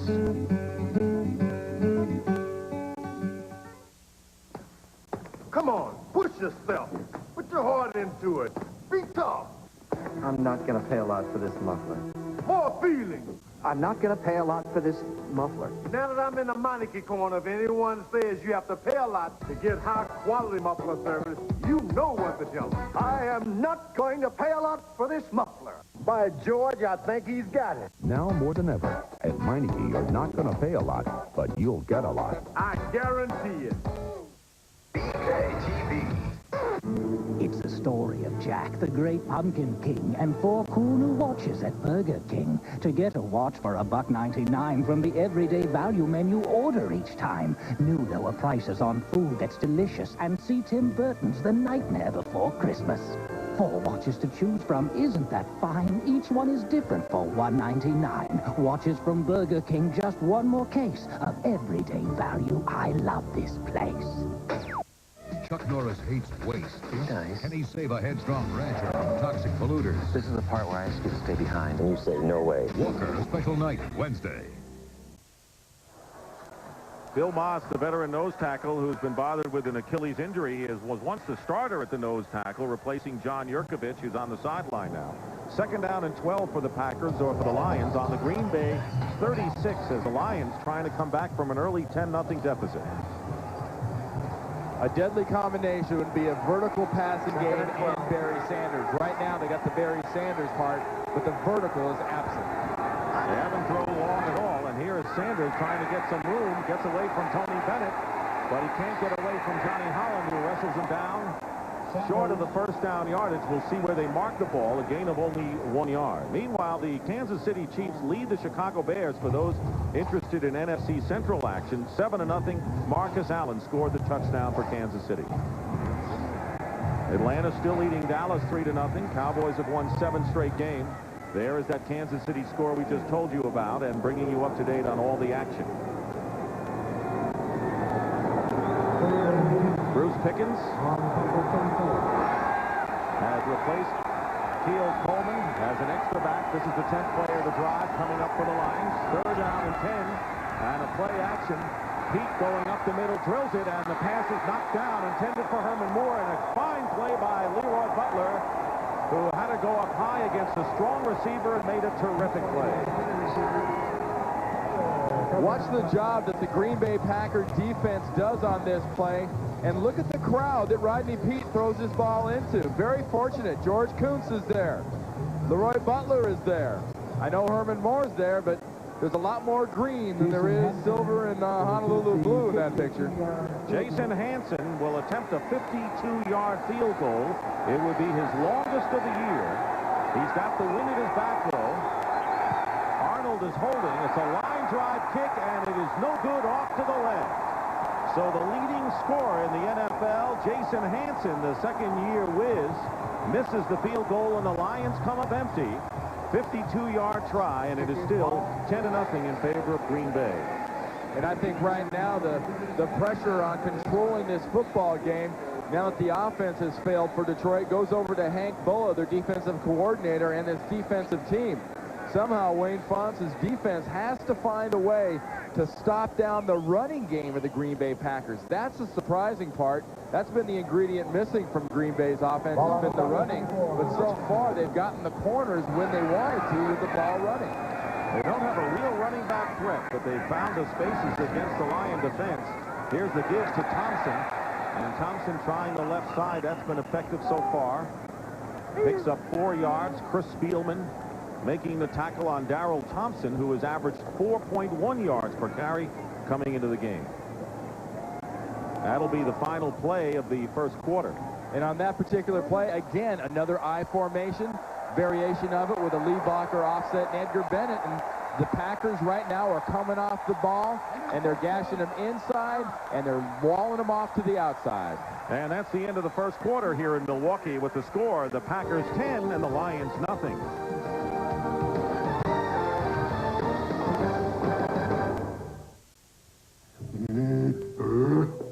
What's he doing? Better humor him. Okay, I'm here to show you the new Panasonic Palm Quarter camcorder with digital image stabilizer. I think I'm gonna be sick. It helps hold the picture steady even when your hand shakes this much. And Palm Quarter tapes can play in any VHS recorder.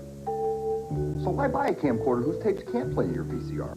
I don't know. The choice is obvious. The Panasonic Palm Quarter. Its tapes will play in your VCR.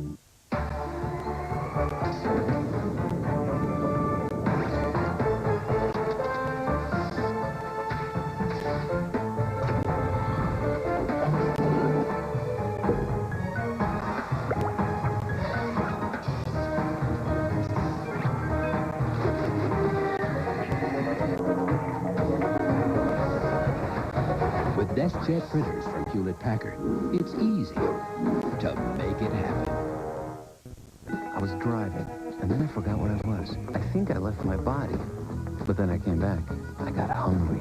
I brought back a vision, the number 7, the 7-layer burrito. New from Taco Bell. Rice, beans, sour cream, lettuce, pepper cheese, tomatoes, and guacamole. Only 99 cents for a limited time. I could almost taste it, and then I did. And I came back full.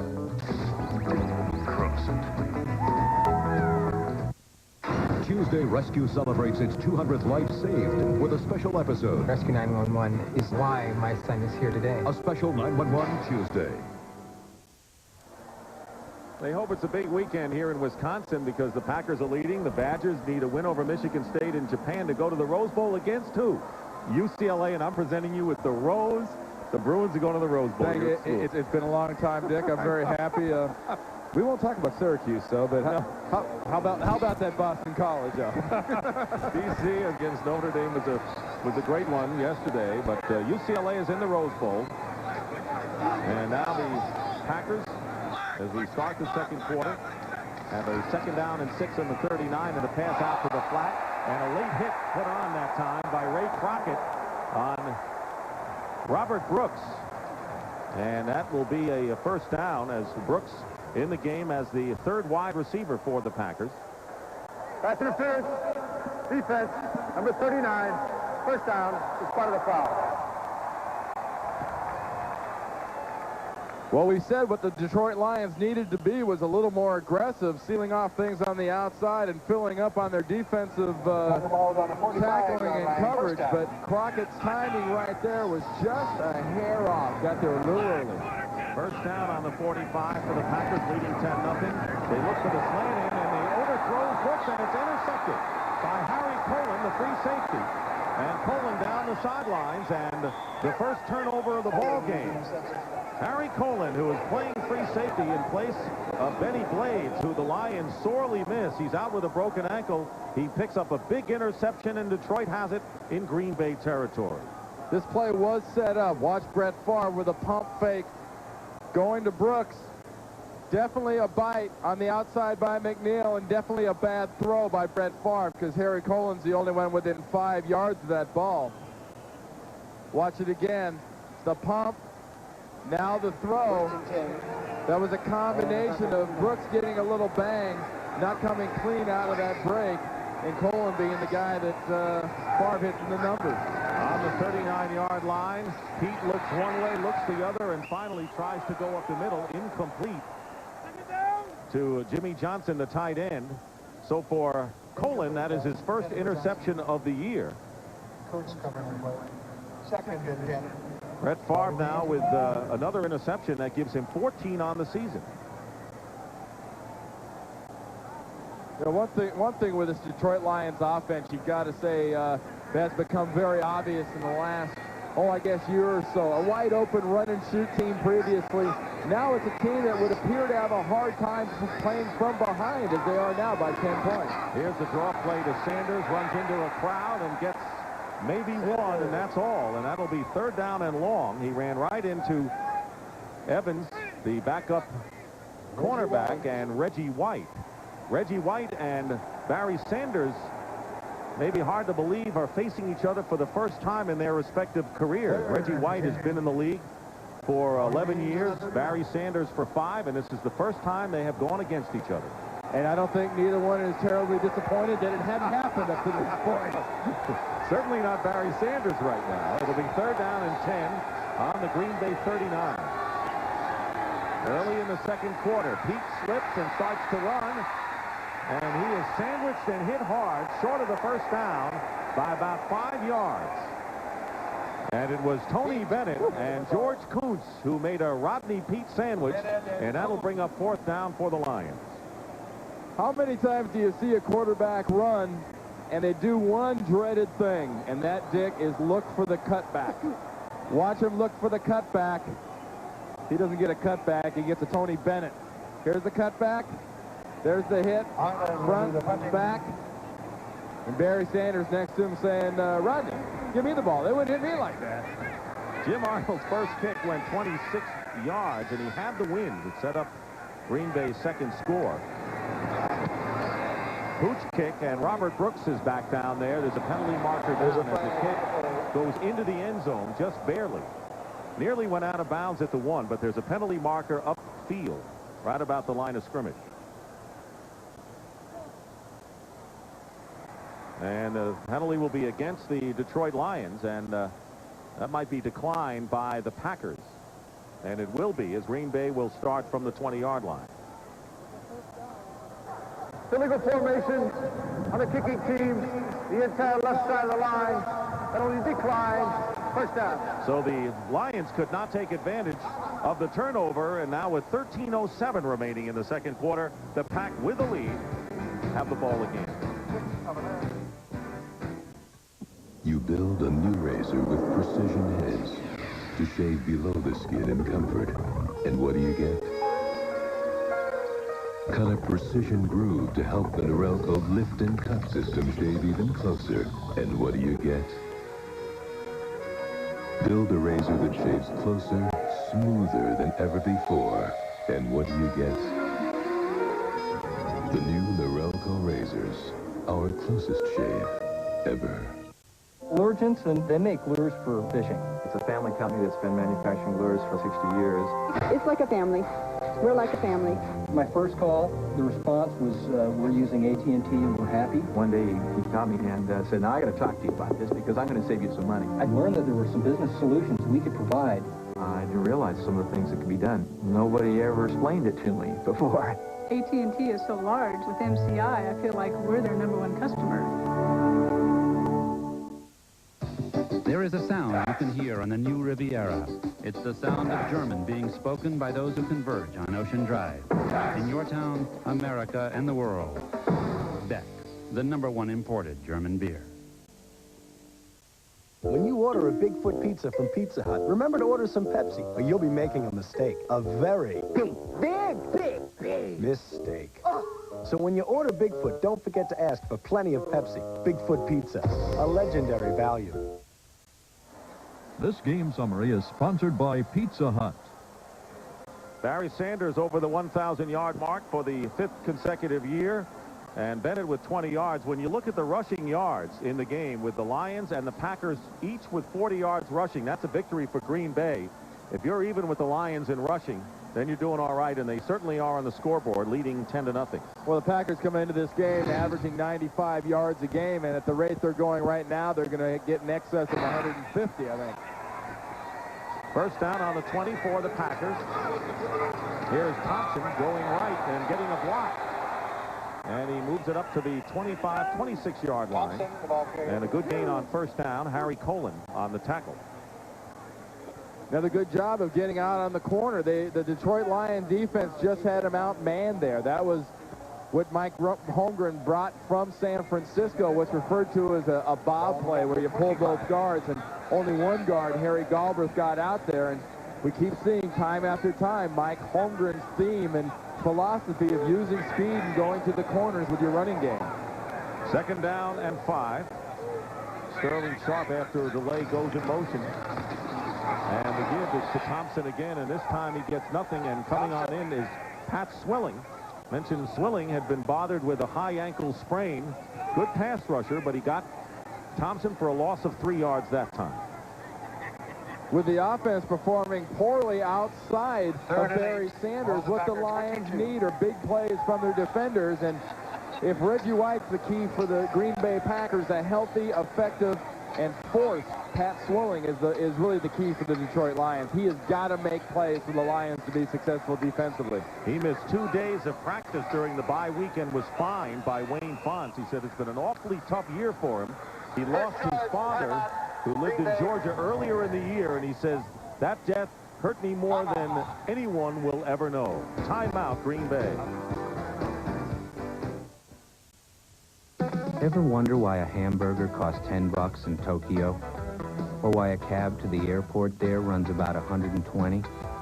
Or why their luxury cars seem so expensive, especially when compared to the Oldsmobile 88 Special Edition, which, even with air, automatic, cruise, tilt, anti-lock brakes, and dual airbags, costs just $19,995? It's your money.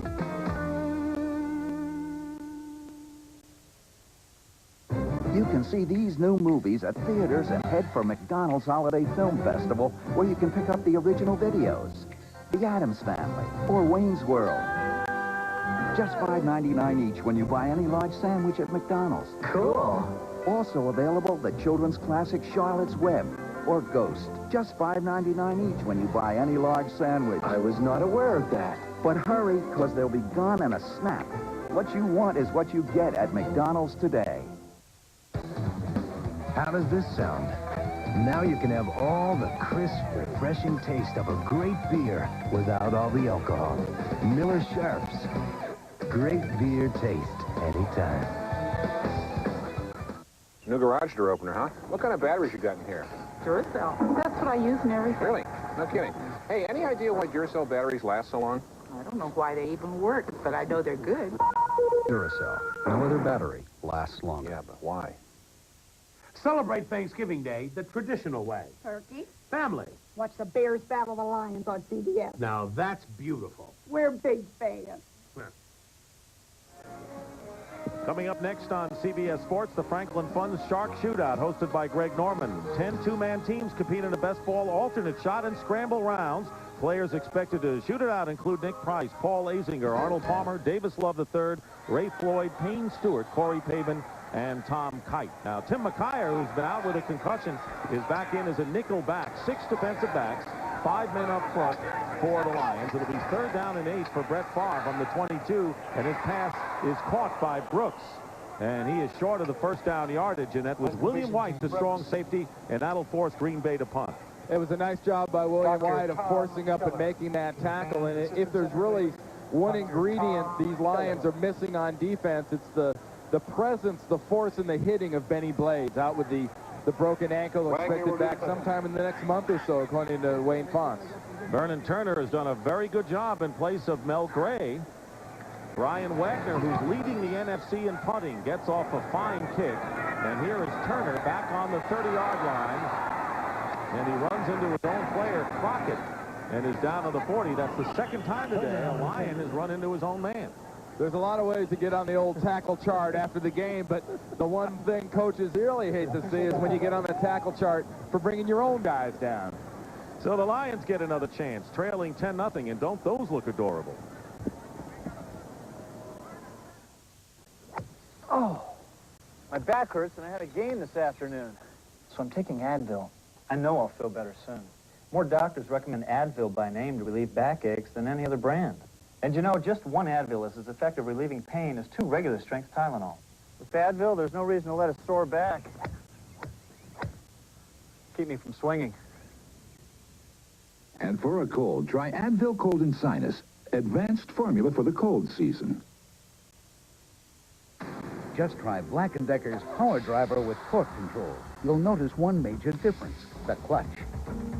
The higher the setting, the more powerful it gets. Power Driver and Power Driver with torque control from Black & Decker. So what would you say if I told you to see your Oldsmobile retailer right now? you'd ask for directions. You'd say you just bought a new Oldsmobile a few minutes ago. You'd say, wow, an 88 special edition with air, cruise, tilt, anti-lock brakes, and dual airbags for $19,995. Gee, so I was right the first time. It's your money.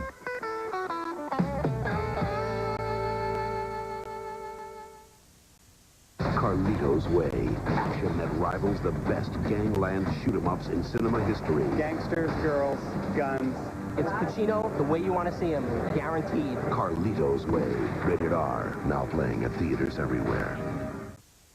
Greg Norman and the field of the PGA's best go for the kill at the Franklin Funds Shark Shootout. Coming up next on CBS. Lions ball, and Barry Sanders, always their key, has gained 35 yards thus far. And as you talked about earlier, obviously has done even better on grass than artificial turf, which is a surprise. You really are surprised. The guy that played on turf his entire career at Oklahoma State, he plays on turf up there at Detroit, but he can really do it on this grass. And a lot of things that he does well are amplified on grass. When you stop and start real well, and you can do it like grass, like turf, that's an advantage. Starting on the 40, and here is a reverse to Brett Perriman, who goes up the middle. And Brett Perriman, with a good job of ad-libbing, instead of going left, cut up the middle and picks up 16 yards before Leroy Butler makes the tackle, and now the Lions again in Green Bay territory. Matt Brock played that perfectly. Watch the backside. Brock, coming from his defensive end position, fills up, and he's there. Can't make the tackle, and everyone over-pursues to the extent that Perriman's able to bring it back inside. And that sort of imagination, though at that time misguided, it turned out well, is what Detroit needs. It's been a very dull game plan so far for Detroit. First down on the 44. They fake the reverse to Moore, and Pete getting rushed, and he throws the ball away. There were no Lion receivers within 15 yards of where Rodney threw it away, and it was Brock and Yurkovich back in the lineup who put the rush on Rodney Pete that time. And there was no bite at all on that play fake as far as the fake reverse, the fake run, the whole deal. Ray Rhodes' defense, I think, at this point is very prepared for Rodney Pete and the Lions to try to do some things a little bit differently to mix things up. 10-10 remaining in the first half. 10-0 in favor of Green Bay. Second down and 10 at the Packer 44-yard line. And here is Barry Sanders looking for running room off the left side. Kuntz was there along with Holland, and Butler also making the tackle and a gain of 2. For an update on the Bears and the Chiefs, let's join Greg Gumbel in New York. Greg? All right, Dick, at Arrowhead Stadium, a 40-yard pass interference call against the Bears sets up Marcus Allen's second touchdown of the day, an 8-yarder, and the Chiefs lead the Bears 14-0 in the second quarter. Dick and Randy, back to you. All right, Greg, the Bears beating San Diego on the road last week and not having as much success so far against the Chiefs this week. And Wade Fonz's offense faces another 3rd and long. That means here comes Reggie, and on the other side, here comes Tony Bennett, and Rodney Pete does not like what he sees. And so a timeout called by the Lions. But you're right, another 3rd and long, and it's been a start and stop offense showing so far for the Lions. I don't get it. Some guy bets 228 and makes $3 million bucks. Can you imagine what Willie Mays would be worth today? Yeah. No holiday sweepstakes. Another Heineken, right? Yeah, please. No blimp with our name on it. No racing team. None of that is what made Heineken the #1 imported beer in America. Where's all that money come from? Ticket prices. Yeah, I guess. And all those beer commercials. Ever wonder why a hamburger costs $10 in Tokyo? Or why a cab to the airport there runs about $120? Or why their luxury cars seem so expensive, especially when compared to the Oldsmobile 88 Special Edition, which, even with air, automatic, cruise, tilt, anti-lock brakes, and dual airbags, cost just $19,995? It's your money.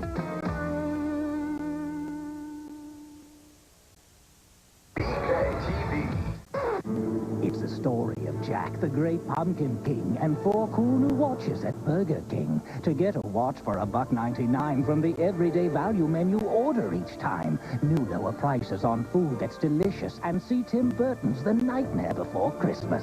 4 watches to choose from. Isn't that fine? Each one is different for $1.99. Watches from Burger King, just one more case of everyday value. I love this place.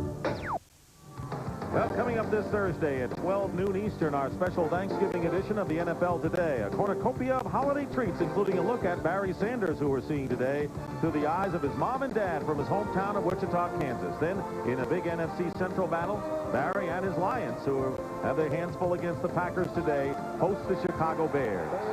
It'll be 3rd down and 8 at the 42-yard line. Pete has completed only 3 of 8 for 11 yards. His last 3 have been incomplete. Looking for better results, and his open man is Green, and Willie Green is out of bounds and a first down inside the 25-yard line. The rookie George Teague was covering, and a pickup of 18.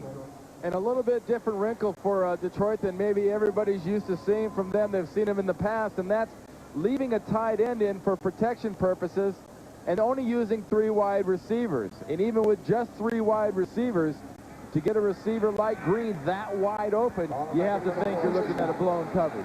Green has largely been ignored so far this year, coming off his best game against Tampa Bay with 4 catches. First down on the 24. Here's Sanders off the left side, and dragging him out of bounds is Teague. Teague, one of the 2 #1 draft picks on the Packers. He's from Alabama. The other one, Wayne Simmons, not playing today with a hamstring pull. You know, Barry Sanders is not a very big running back. I mean, height-wise, 5'8", about 200 pounds. But that last play right at the end goes a long way to show you the kind of strength he has. Count how many times you really see Barry Sanders physically knocked off his feet by one person. It rarely happens. 2nd down and 6 for the Lions. They're on the Packer 20. 8:35 to go in the first half. Here's Barry Sanders finally slipping after cutting up the middle, and a gain of only 3 yards. He might have gotten more, would have gotten more had he not slipped, and Tony Bennett was there. So far, 44 yards for Barry Sanders. And that's the kind of play right there that on AstroTurf, Barry Sanders handles differently. You saw him sort of blow out the bottom of his cleats and lose his footing and slip there. That would not happen on AstroTurf. When Barry Sanders is on AstroTurf, it seems like he has cleats all the way up the sides of those shoes for footing. Jeff Campbell is in the game for the first time as a wide receiver. And Moore goes in motion wide to the right, and here comes the blitz. And Pete getting rid of the ball, and it's caught by Willie Green. He'll go in for the touchdown. Willie Green had beaten Bruce Pickens, and Pete had to get rid of it in a hurry against the inside blitz by the Green Bay defense, and he hit Willie Green, and the Lions get on the board. And that's just the kind of thing Rodney Peete needs to show, I think, not only his offense, his teammates, and his fans, but also himself, handling these pressure situations.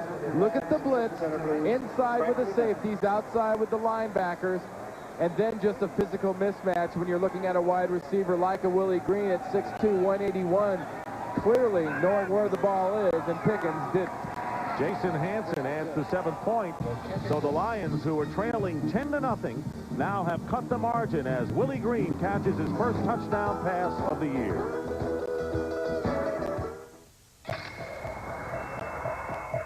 Lasers.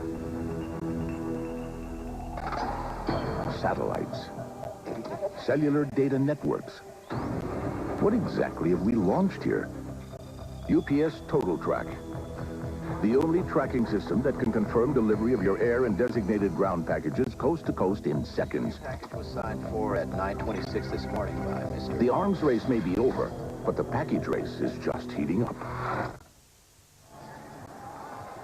When you get an all-out blitz, you got to let somebody go free and let him get picked up by the back. Here's Jurkovic, the nose guard. Look who picks up Jurkovic. Do you do it with a lineman? Nope. You do it with a running back that's the best in the league at running and also not too bad at blocking. You let Barry Sanders pick him up and give Rodney Peete a little time.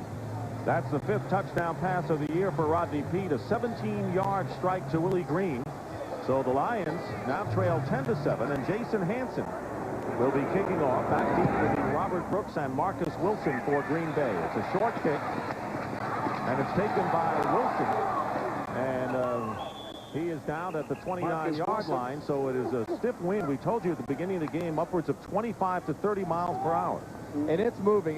You can't tell on the field as much as up there, and obviously the kicks aren't getting as high as that beautiful flag, but when you get a situation like that, you're better off pooching it and letting it do that and let your coverage get underneath it. But in pregame warm-ups, when the wind was basically the same, I watched Jason Hansen drill a 53-yard field goal into that wind. Last week, the Tampa Bay Buccaneers had a pooch kick, and they caught the ball against the 49ers to get the ball deep in San Francisco territory. First down, and the give is to Thompson going outside. He's a strong running back. And Darrell Thompson that time picks up 5 yards on the play. He has one 100-yard game in his career, and that was against the Tampa Bay Buccaneers last year. George Jamison and Ray Crockett in on the play. 2nd and 5. And one of the key, Dick, one of the keys when you're looking at that pressure on the outside, if you get bodies there, great. They got the bodies there that time, but that time Crockett couldn't make the tackle. Sterling Sharp in motion. Thompson is wide to the left now as Barr gets rid of it in a hurry to Ed West, and the tight end has the ball in a first down. Interesting how they're using Ed West today, a 17-yard gain. Normally a blocker, but he gets open for pass plays. You know, I don't think Ed West has ever really gotten the credit he deserves. He's a tight end that has been very effective as a pass receiver in that 10 to 12, 13-yard territory. And with Sterling Sharp coming out of the backfield in the motion, such concern. Watch the defense draw to Sterling Sharp, and when you draw to Sterling Sharp, what that does is that leaves Ed West inside open. Hurry up offense, first down. Barr takes long, goes long, and downfield intended for Sharp. He was double covered by Ray Crockett and Harry Colon, so they wanted to get the ball to their big man downfield. It is incomplete, and that'll bring up second down. It was a nice job by Harry Colon because Crockett bid on the first move. Sterling Sharp gave him the move. Brett Favre gives him the pump. Watch the pump, watch the move. But look at Harry Colon coming from his deep center field. He's not buying. And when the free safety doesn't buy, you can't use a double move. That's who it's for. It's not for the cornerback. It's for the safety. Atlanta now leading Dallas 13-0 in the second quarter of their game in Atlanta. And a quick toss to the left side to Sterling Sharp.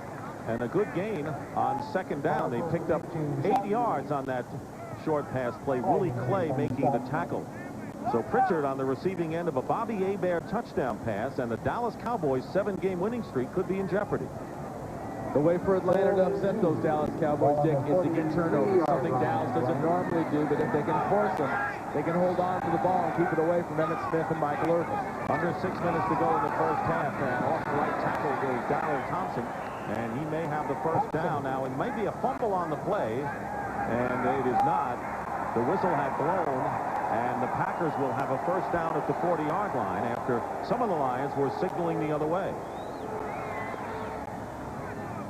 And so far, I like the approach Mike Holmgren's taking right now. He told us yesterday, look, I can't go wide open. I can't do all the crazy things. He has taken some shots down the field. He says, but I have to be very conservative offensively. The best way for me to attack these Detroit Lions is be conservative, move the ball down the field, and keep the ball out of Barry Sanders' hands. And so far today, that's what we've seen him do.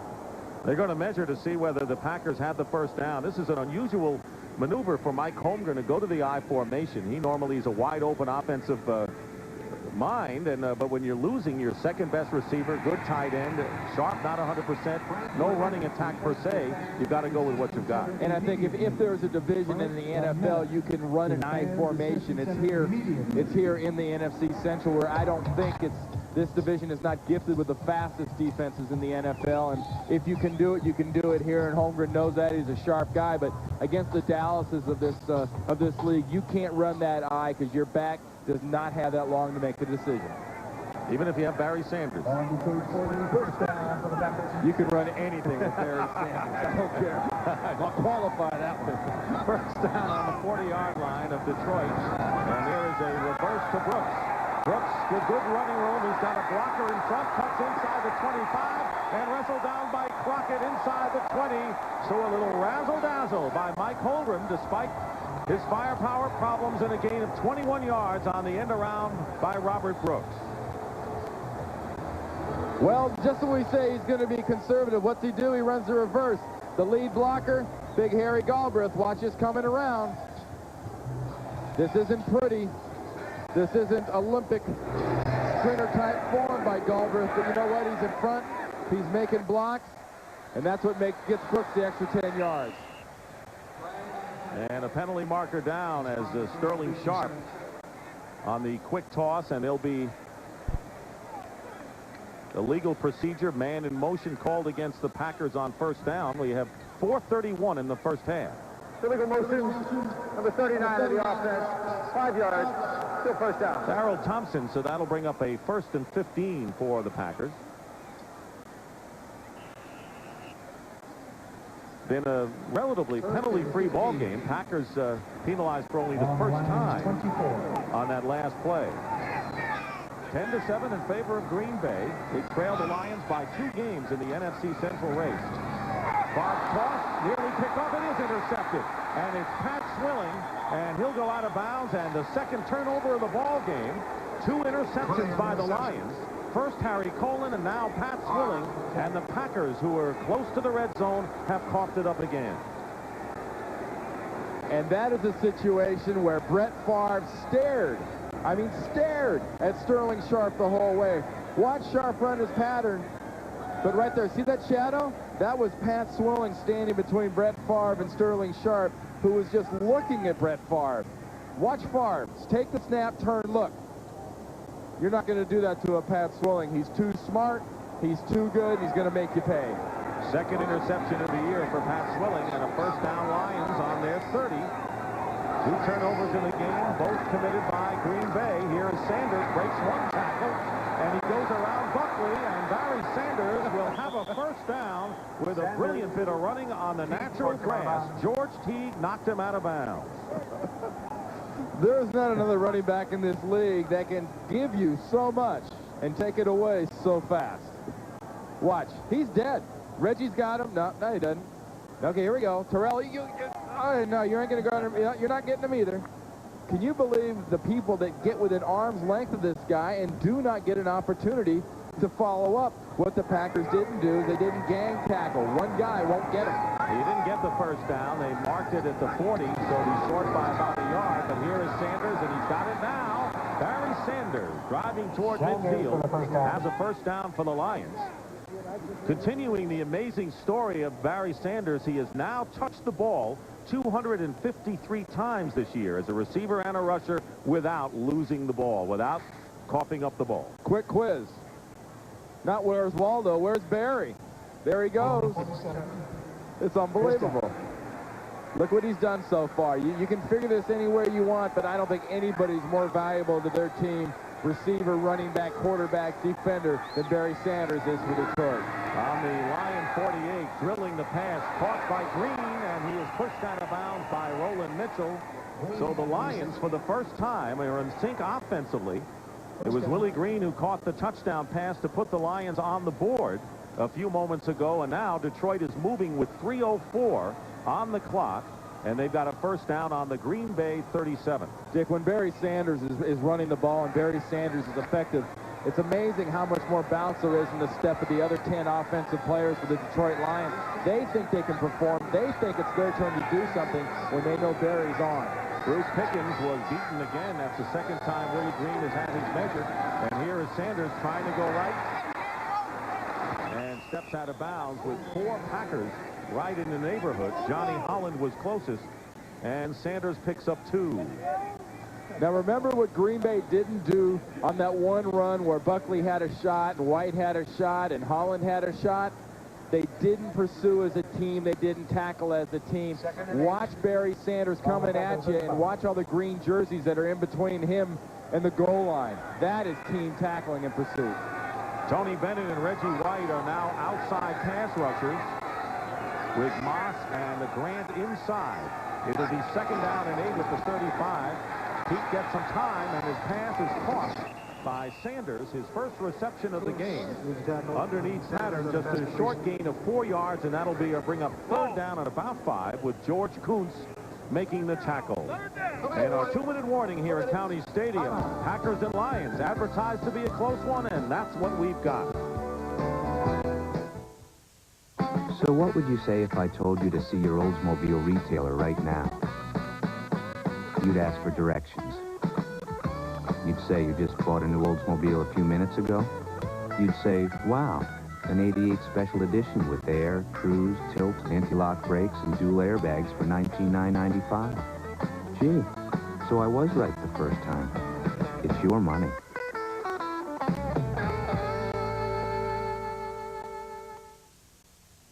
Look, a rainbow! Over there! Oh, there! Don't you see it? I can, through my Panasonic Palm Quarter color viewfinder. Where? I hardly noticed it through my black and white viewfinder, but I'm sure I got it on tape. Great, let's go see. Your camcorder tapes playing a VHS recorder? No. Oh, well, my palm quarter tapes will. Oh. Why didn't you just get a palm quarter? I don't know.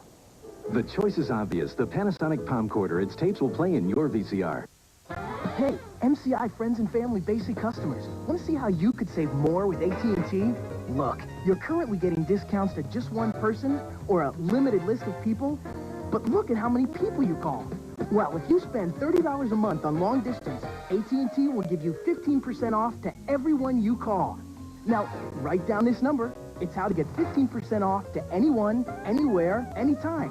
So call AT&T now, and you could save to everyone.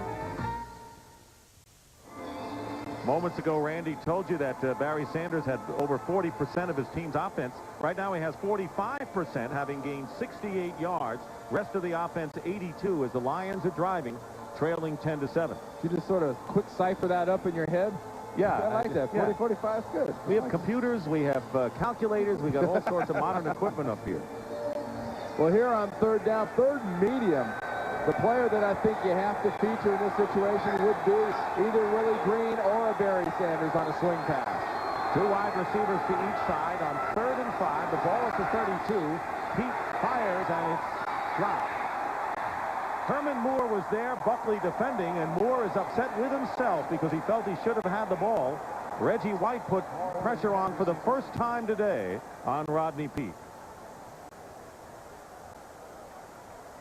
You think Barry Sanders doesn't concentrate only when he runs the ball? Look at him. He knows it's a pass. He knows he has the blitz. Where's my guy? So Jason Hansen, who earlier missed a 52-yard field goal, will try this from 50. The 52 was with the wind. This is into the wind. It would be his longest kick of the year. Arnold, the holder. It's long enough and good, and the longest field goal of the year by Jason Hansen. And the Lions have tied the game. So Detroit takes advantage of the Packer turnover, and we have a 10-10 game with 1:50 to go in the first half. As your engine revs higher, the oil forms a hydrodynamic wedge, protecting your engine parts. But as your oil's viscosity breaks down, so can the wedge. That's why Castrol GTX has unique viscosity improvers. Castrol provides maximum protection against viscosity and thermal breakdown. So use Castrol, because if your viscosity breaks down, what's next? Castrol GTX. Now, get a free officially licensed NFL team football when you buy a case of Castrol GTX. Lions had a 10-0 lead in the first quarter. The first series of the game scored on Edgar Bennett's 1-yard touchdown run. And then after a poor kick by Jim Arnold, Chris Jackie kicked a field goal. It was all Green Bay, but the Lions have come back. Touchdown pass from Pete to Willie Green for 17 yards. And then with Pat Swilling picking off a Brett Favre pass, Hansen's 50-yard field goal has tied it up with 1:50 on the clock. Probably going to get another pooch, high, hanging kick. And it's going to be Brooks at the 7 for the Packers. And he is tackled shy of the 25-yard line by Derek Moore. Coming up, we have Greg and Terry with scores and highlights from our New York studio and the Silver Super Bowl celebration. A look at the Jets' shocking upset over the Baltimore Colts in Super Bowl III as they gathered this weekend to celebrate that silver anniversary. Coming up at halftime. So Brett Favre, who has thrown 2 interceptions so far today, now 15, on the season, and the Packers will start from their 24. With 2 timeouts, this is plenty of time for Favre to effectively move the ball down the field. Play fake on first down. He's got a lot of time, and he drills it, and it's caught by Sterling Sharp out of bounds beyond the 40-yard line by Ray Crockett, the pickup of 18 yards to the leading receiver in the league. You know, Sterling Sharp at this point, Dick, is kind of like that great, you know, closer in baseball that you know all he throws is the heat.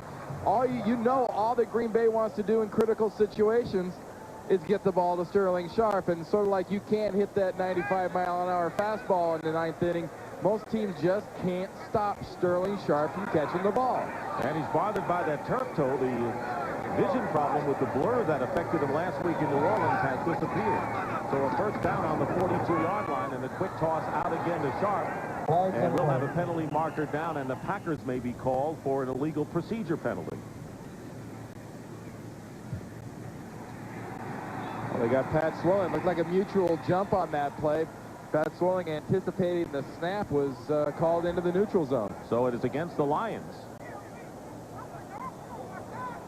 Swilling is pleading his case and doing a pretty active job of it. You don't often see Pat Swilling as active in complaining about a penalty called against him.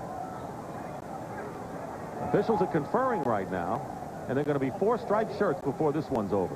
You know, one thing Pat Swilling has done for the Lions is he's had an impact on a limited basis, but when he's made an impact with a sack or with an interception, it's always led to a score for the Lions, and today's no exception. Number 56, the defense. Double take. 5 yards. Dale Hamer ought to be working in Las Vegas the way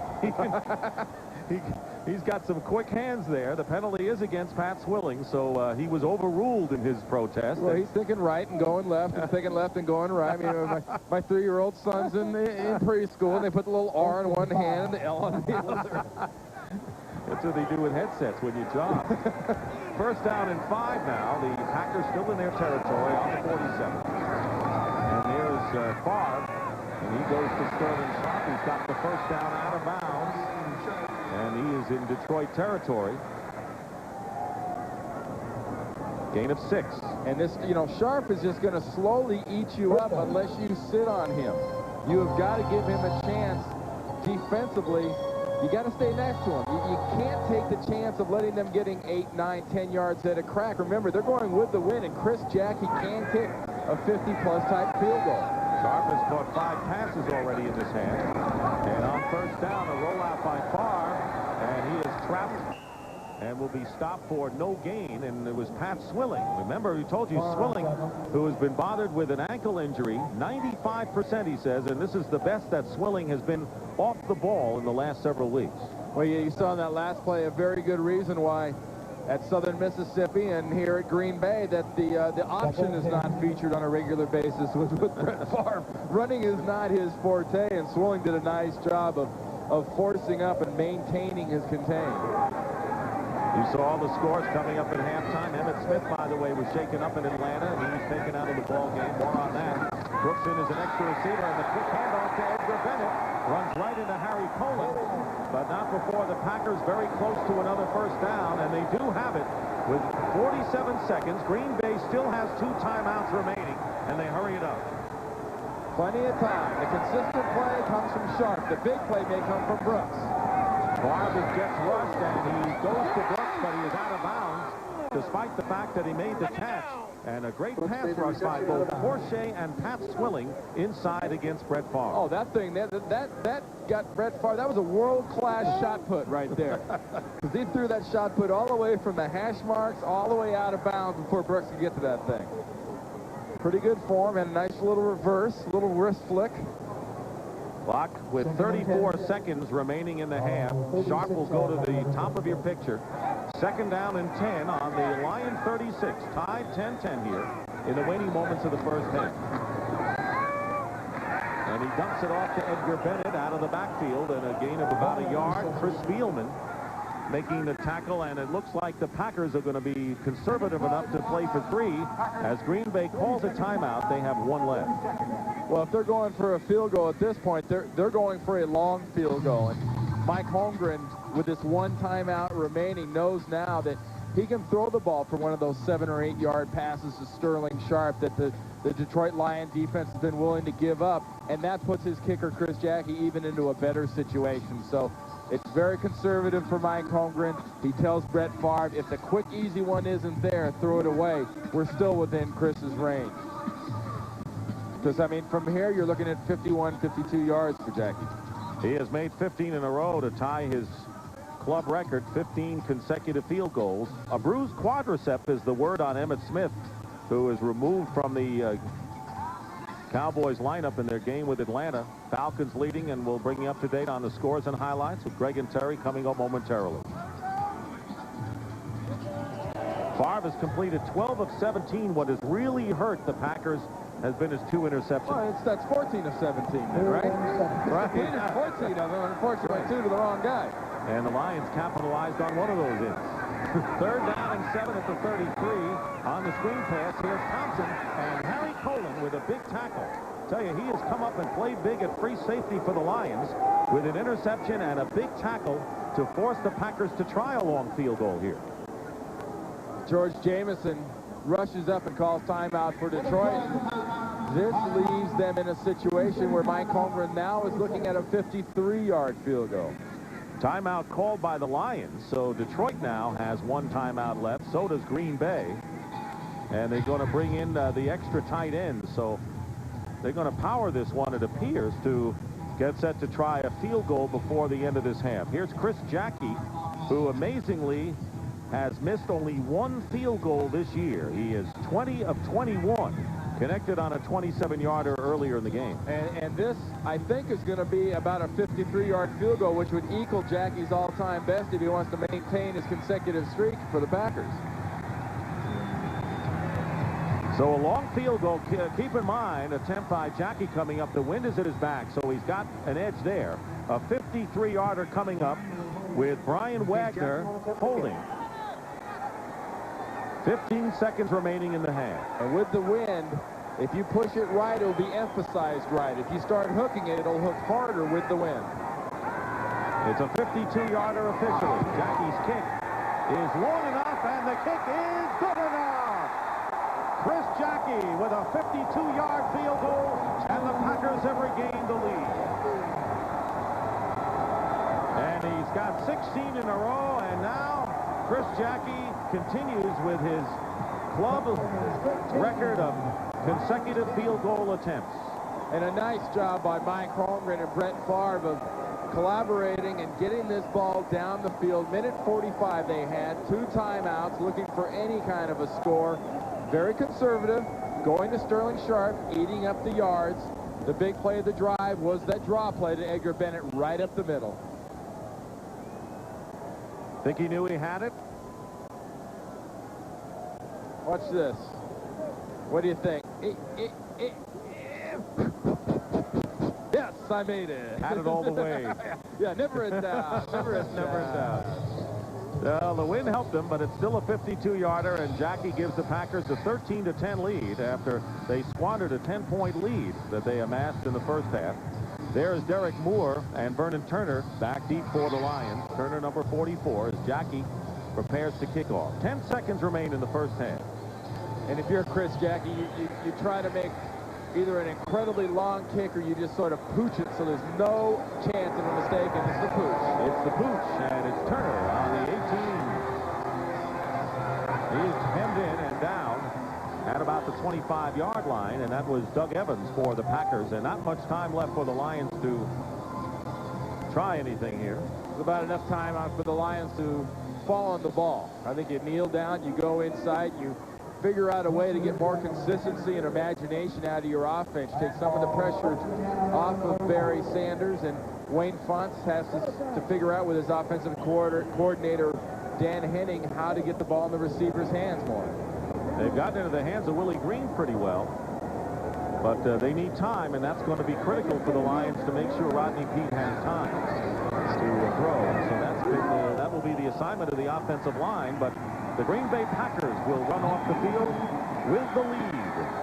And that is the end of the first half here at County Stadium in Milwaukee with the score, Green Bay Packers 13 and the Detroit Lions 10. CBS Sports coverage of the National Football League is sponsored by Oldsmobile.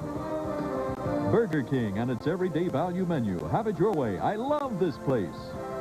AT&T, we help put your world within reach. And by Heineken, just being the best is enough. The cries of these newborn members of the human race are not like other children. That was me, Lomas Brown, back in 1991, telling you about the desperate need to save infants whose small bodies were poisoned with crack. I was just one of a long list of Lions players who were part of the NFL United Way Public Service TV series. Over the past 20 years, you've seen how United Way helps children and their families. I have a beautiful family of my own. They're the reasons why I'm United Way volunteer, because I care for them and all children. I know we haven't solved all the problems in our society. There are children out there who still need our help. They don't have anyone, and I've seen them reach out and touch me. I hope this series has reached out and touched you, because now more than ever, they're counting on you. The United Way, helping where help is needed most. This message furnished by the National Football League. Eleanor, how's your daughter doing? She graduates next spring. Okay, can we get started again so that we're not here all night? She'll be after his job soon. We will. Now, I think the company's got a pretty fair offer on the table here, people. I don't know, John. Look, isn't there anything that we can agree on here? Other than getting a new coffee machine.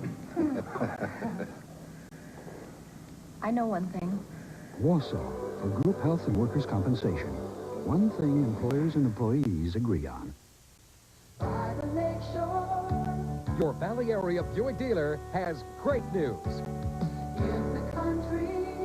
You can drive the car first for safety for under $15,000. In the city. Buick Century Special features anti-lock brakes, driver's side airbag, and room for 6. All for only $14,995. Each Buick dealership negotiates its own prices. Get your new Century at your Valley area Buick dealer. Okay, today we look into insurance, mortgage, and mutual funds. I'll be checking here, here, and here. You check these. Good luck. Financial shopping can require major effort. But at Valley Bank, we provide securities and insurance as well as traditional banking services under one roof. That saves you time and money. So get everything taken care of at Valley Bank. And then take care of yourself. Valley Bank. Oh, how was your day? Grueling. 1 year ago, Dennis Byrd lay paralyzed. Next Sunday, he revisits the men and women who helped him on the road to recovery. Dennis Byrd, 1 year later, a special look back next Sunday on the NFL Today at 12:30 Eastern Time. The NFL Today Dockers halftime report is sponsored by new Loose Fit Dockers. Nobody does pants like Dockers. Welcome back to our studios, everyone. Along with Terry Bradshaw, I'm Greg Gumbel. Halftime of the game in Milwaukee, the Packers, despite a couple of Brett Favre interceptions, lead the Lions 13-10. Barry Sanders has his 1,000 yards rushing for a 5th straight year. Meanwhile, look at what's happening in Atlanta. The Falcons at halftime lead the Dallas Cowboys by a score of 13-0. Bobby Hebert, 13-yard touchdown pass to Mike Pritchard. And then watch what happens to Emmitt Smith of the Dallas Cowboys here. You'll need to see the scramble by Kozar, but Smith on the center of your screen runs into Pierce Holt, who looks like he catches him with his knee and his thigh, and Emmett has to leave the game. Meanwhile, Bernie Kosar just 5 of 11 for 20 yards in the first half. Be interesting to see if Jason Garrett gets the call from Jimmy Johnson. Right now at halftime, the Falcons lead Dallas 13-0. In Kansas City, the Chiefs lead the Chicago Bears at halftime. 14-6 is the score there. Joe Montana, a spectator once again. Jim Harbaugh, what's he doing? You got to get the ball to somebody. Here's a nice little shuffle pass, but it's to Neil Smith. I can't believe that happened.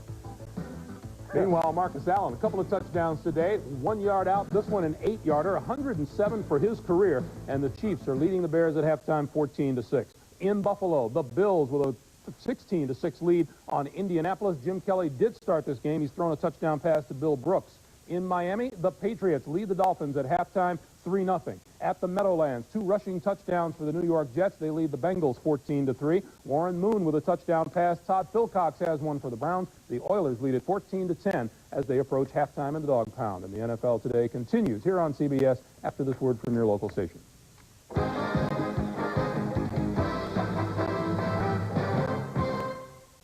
In a gothic tale of brotherly greed, My father is dead. will a trip to Ireland give Jessica a lead? I have to know what happened. All new Murder, She Wrote. Then the Waltons are coming home. Ralph Waite, Michael Lernin, and Richard Thomas are reunited with the original cast for a Walton Thanksgiving tonight. A deadly train crash. One rescuer emerged a hero. Another was unknown until now. What makes a hero? 48 Hours, Wednesday. This is CBS. You know, people who like Mercury Grand Marquis are people who like their space. Like space enough for 6 adults, plus space for whatever goes along with them.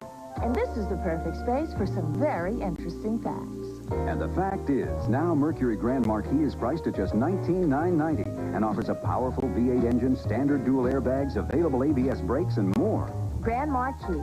It puts a lot of space between itself and the competition. At your Lincoln Mercury dealer now.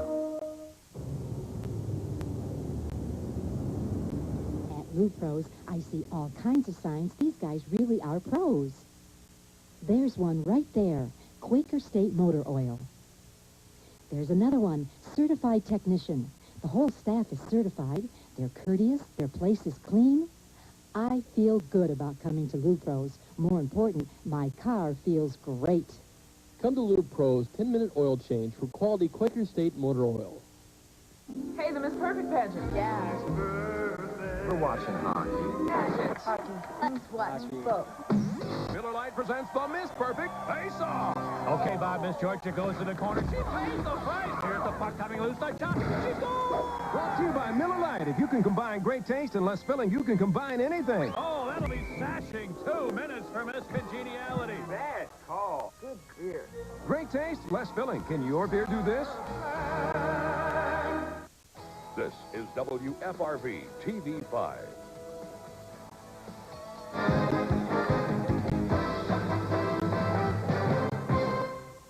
Welcome back to our New York studios, everyone. Over at the Meadowlands today, the New York Jets are celebrating the silver anniversary of the game that changed pro football history. The NFL Colts were 18-point favorites, but the AFL underdogs delivered on Broadway Joe's guarantee. We've kept telling us, just keep your mouth shut, guys. We'll set them up, and then we'll pick them off. Just don't give them anything to put on the bulletin board that might get them psyched up, right? It worked well until Thursday. I got up at the touchdown award dinner to say something, and a man in the back yelled about the coach going to whip us. And I said, hey, wait a minute. You guys been talking for a couple of weeks now. I got news for you. We're going to win the game, I guarantee it. I said, Joe, for heaven's sakes, we didn't want you to do something like that. And I said, well, Shula's going to use that against us. He said, Coach, if Shula has to use that to beat us, we're going to win anyway.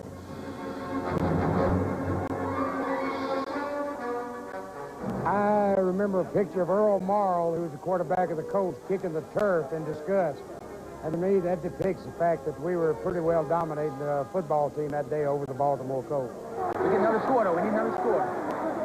Can't let them get the big return. I looked up at the clock. There were 6 minutes and 11 seconds left, and I got scared. We were so close to victory. I got scared. And I said, please, God, let that clock run. And it was the longest 6-11 I spent on the football field. When we won the game, I physically got a run of good feeling through my body that lasted and lasted and lasted and lasted. Did you ever guarantee a win in your life? You got to be kidding. Not hardly, but I was so brainwashed by the NFL thinking that the NFL, the old NFL, as I knew it growing up, was so dominating. I couldn't believe what I was seeing as I sat there and watched the Jets upset the Baltimore Colts. It just was hard for me to handle. Yeah, quick reminder for you, this Thursday starts your holiday viewing at noon Eastern Time with the NFL Today. Among the other holiday treats, a look at Barry Sanders from growing up in his hometown of Wichita to reaching the pinnacle of success in Detroit. Then the Lions host the Bears in an NFC Central football feast. Right now, Time to send you back to the stadium and the game you're watching here on CBS.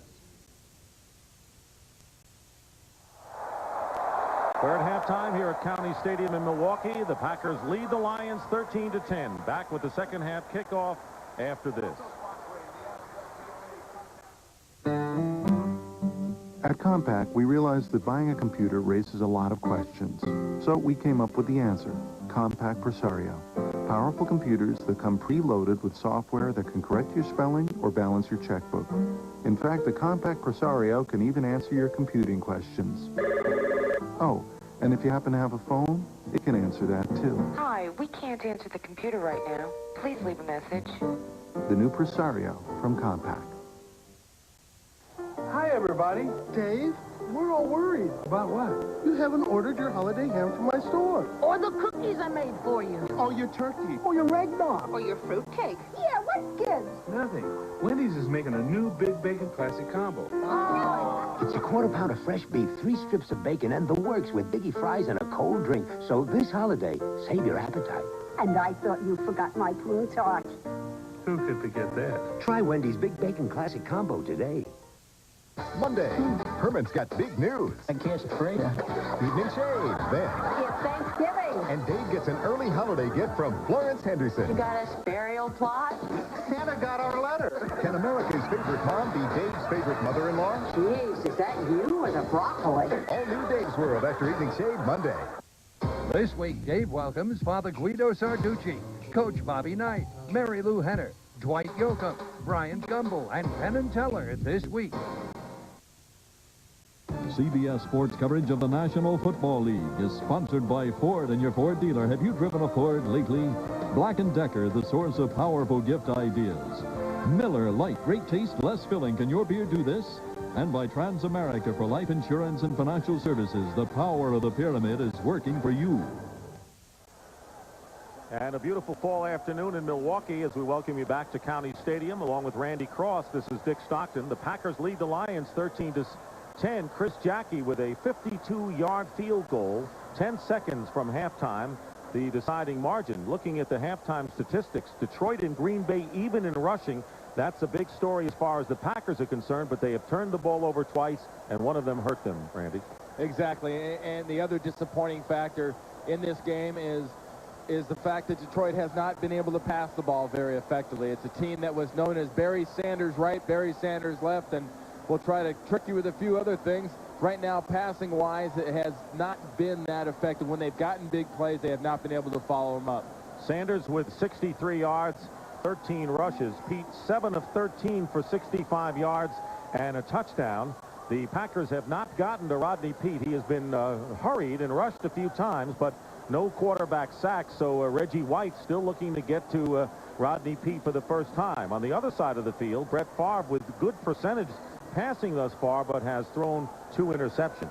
And both of those were hit you in the numbers kind of interceptions. One to Harry Cohen, one to Swilling was right there. And the key on either side of the ball for the Green Bay Packers, Brett Favre, no more mistakes. Reggie White and the defense fires it up in the second half like normal. For the Detroit Lions, I think you get some production out of your passing game. Rodney Peete has got to move the ball, and defensively, they've got to make some big plays. Pat Swilling made one really big play during that one drive, but the defense as a unit has got to rear up here and stop down the Packers, especially running the ball. They've got to make Brett Favre beat him passing. That's Derek Moore. He's back to receive along with Vernon Turner as Chris Jackie kicks off for the Packers, and the second half is underway.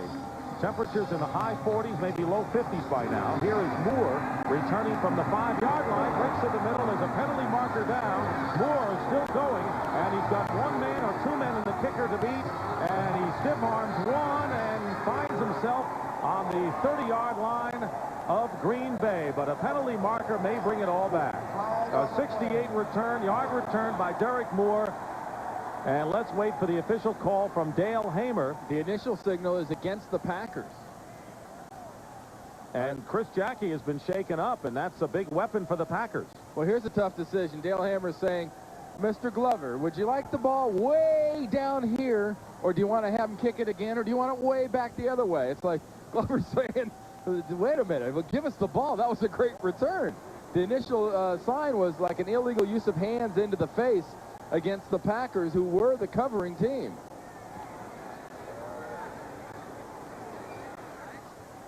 Here is Dale Hamer. It'll be against Green Bay.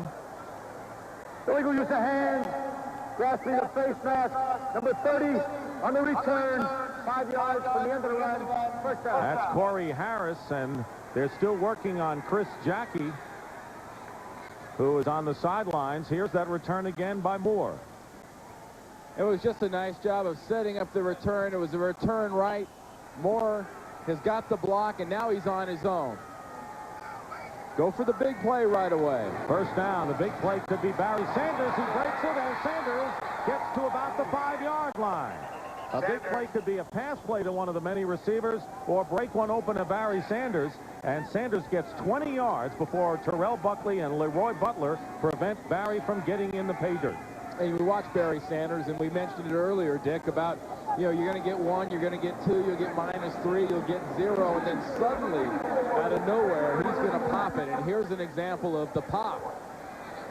Good blocking up front, especially from his center, Glover. But Barry Sanders has the ability to run as fast sideways as he does forward.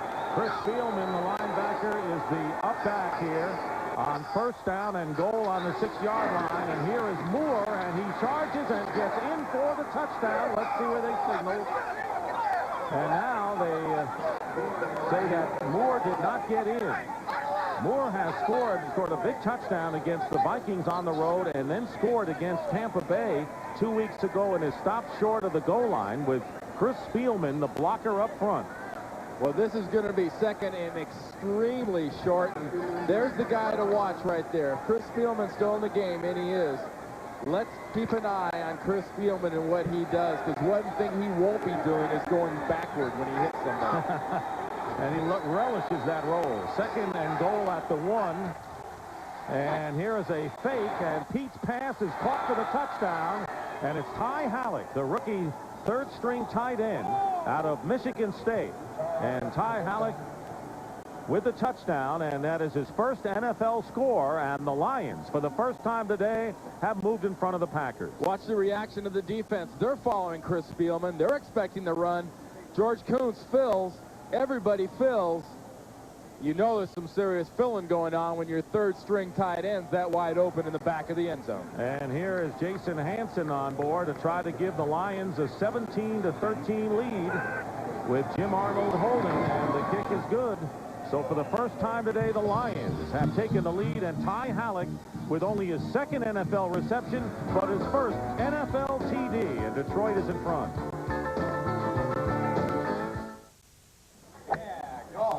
Good ball. Golf.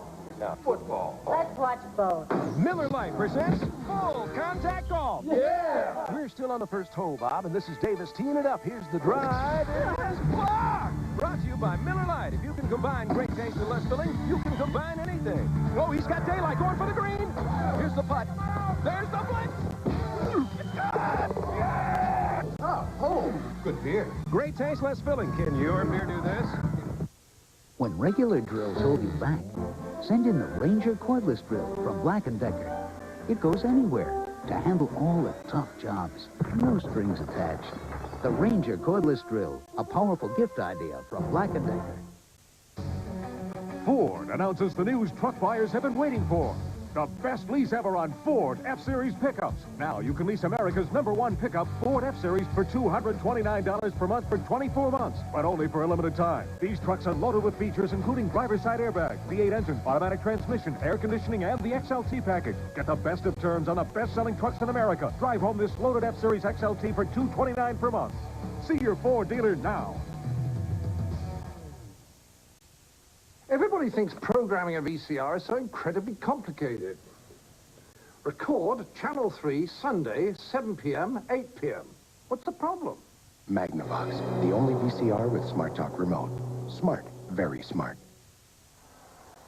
Wayne Font's Lions leading for the first time today, 17-13, and Derek Moore with his first NFL kickoff return of 68 yards to set up the score. Moore very nearly went over the goal line, and then the rookie Ty Halleck with his first NFL touchdown, and the Lions who came into this game with a 4-game winning streak and off to their best start in 31 years. In front now, 17-13. And that was all set up by the momentum that Frank Gans's special teams were able to supply by the return you mentioned by Derek Moore. Frank Gans consistently has the best special teams in the NFL, and for a kind of a listless effort emotionally from the Lions in the first half, that just really got them onto a real kick right off the start of the second half. Hansen kicking into the wind, and Brooks back at the 5. Bobbles the ball, picks it up, and turns on the Jets, and he is knocked down and knocked out of bounds at about the 20-yard line by Harry Cohen. 15-yard return. Packers got off to a hot start in this game, leading 10-0 before the Lions came back. Jackie's field goal gave them the lead, and this is Green Bay's first half possessions. You see, they scored the first 2 and the last time they had the ball. And for all the criticisms of Brett Favre, I think one thing this young man does do and will do for a considerable length of time is Brett Favre might not win pretty. He might win ugly, but he's going to win. First down on the 20. And the pass is caught by Mark Clayton, his first reception of the game and a gain of 9. Mark Clayton, who has said that he's going to retire after this year, did not play in the fourth quarter in New Orleans because of a turf toe injury. Also has been bothered by a hip. And it has not been a grand year for Mark Clayton in his finale. But he's making a heck of a fashion statement with those sunglasses under his helmet. Got to do something, right? Second down and 1 on the 29-yard line. Shimura, the second tight end, in motion. Here's Bennett cutting upfield, and Bennett is tackled. See if he has enough for the first down. Ray Crockett, the cornerback, making the tackle. No gain on the play, and that'll bring up 3rd and 1. And one thing the Packers have had a problem with over the last several years has been power. Watch Crockett hold his ground against Bennett, fills up, remains on the and 29. backs up a nice job by not only Owens from the defensive end position, but Pat Swilling as a linebacker. They completely stuffed that side of the line. 2 tight ends for the Packers on 3rd down and 1 on the 29. Here's Darrell Thompson going outside, and he's going to make the first down as he carries Ryan McNeil on his back. And a first down to the 36-yard line, a pickup of 7 yards. Thompson has gained 37 yards rushing so far, and Bennett 31 for the Packers, who did not mount a very serious rushing attack coming into this game. And the majority of those yards have come outside, as that play was right there. It was designed to go outside. You can sort of tell when a play starts to bounce that quickly. You know, that was not designed to go off tackle. That's designed to take the outside. And when the Packers were moving the ball on the ground early in the ball game, it was from the outside. They haven't gained much inside. Here's a play fake on a rollout, cross pass, and it's complete to Ed West. At midfield, he is hit by Colin as he catches the ball and holds on. And the 10-year veteran, who has made now 88 starts for the Packers, makes a 14-yard pickup. And that's something that Ed West gives you. He doesn't give you the spectacular. He gives you great blocking, and he gives you the consistent play. You need him. Is he going to catch 10 balls for 170 yards? No, he's not going to. But he's going to catch 4 balls for 60 yards, and every one of those yards he gets is going to be important. Replacing Jackie Harris, the second leading receiver on the team, the tight end. Here is a first down at the 50, and the pass thrown weakly up the middle. It was intended again for West, and he was defended by the linebacker, Dennis Gibson. West, the intended so it'll be receiver. second down for the Packers with 10:41 remaining in the third quarter. Mike Holmgren's Pack now trailing 17-13. And Detroit is starting to show more and more blitz on that last play. George Jameson was coming and sort of forced Brett Favre to throw that ball away in the general direction of Ed West. Sterling Sharp has been the top receiver for the Packers with 5 catches for 50 yards. He's lined up to the right. Second down and 10. Passes to Bennett out of the backfield, and wrestling him down is Dennis Gibson. Bennett on the short reception. game. That'll bring up 3rd and long for the Packers after a gain of 3, and the Lions will Gibson come in in with Scroggins, who is their leading sack master at 6.5 a game, and Forshea, who will give him some pressure inside. And the Packers have shown the willingness to try the sort of double pump, going long, throwing throwing it way down the field, but what they've done effectively is move the ball in 7 to 10 yard chunks. Here, don't be surprised if Brett Favre throws the ball to a receiver in front of the first down marker and lets him run for the first down. McKyer and Scott are extra defensive backs for the Lions as well. And there's Favre, and he overthrows Brooks. Covering on the play was Kevin Scott. And that'll bring up fourth down. And so the Green Bay Packer fans here in Milwaukee, and Mike Holmgren with a 4-0 record here at County Stadium since he became head coach, now sees the Packers stalling, and Brian Wagner punting for the second time, and Vernon Turner goes back for the Lions. As was the case in the first half, Dick, this is the kind of contest between two fairly close teams that will be decided here in the fourth quarter by turnovers. Bearcats called for by Turner. He loses the ball, and the Packers have it inside the 15.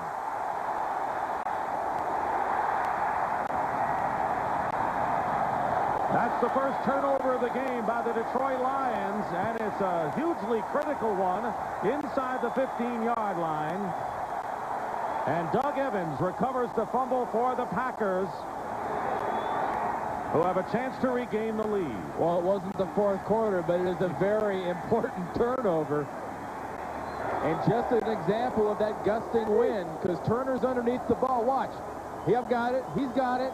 And it just moves it at the last second, kind of like that knuckler dropping off the end of the table on you. Turner thought he had it, and that ball just disappeared on him.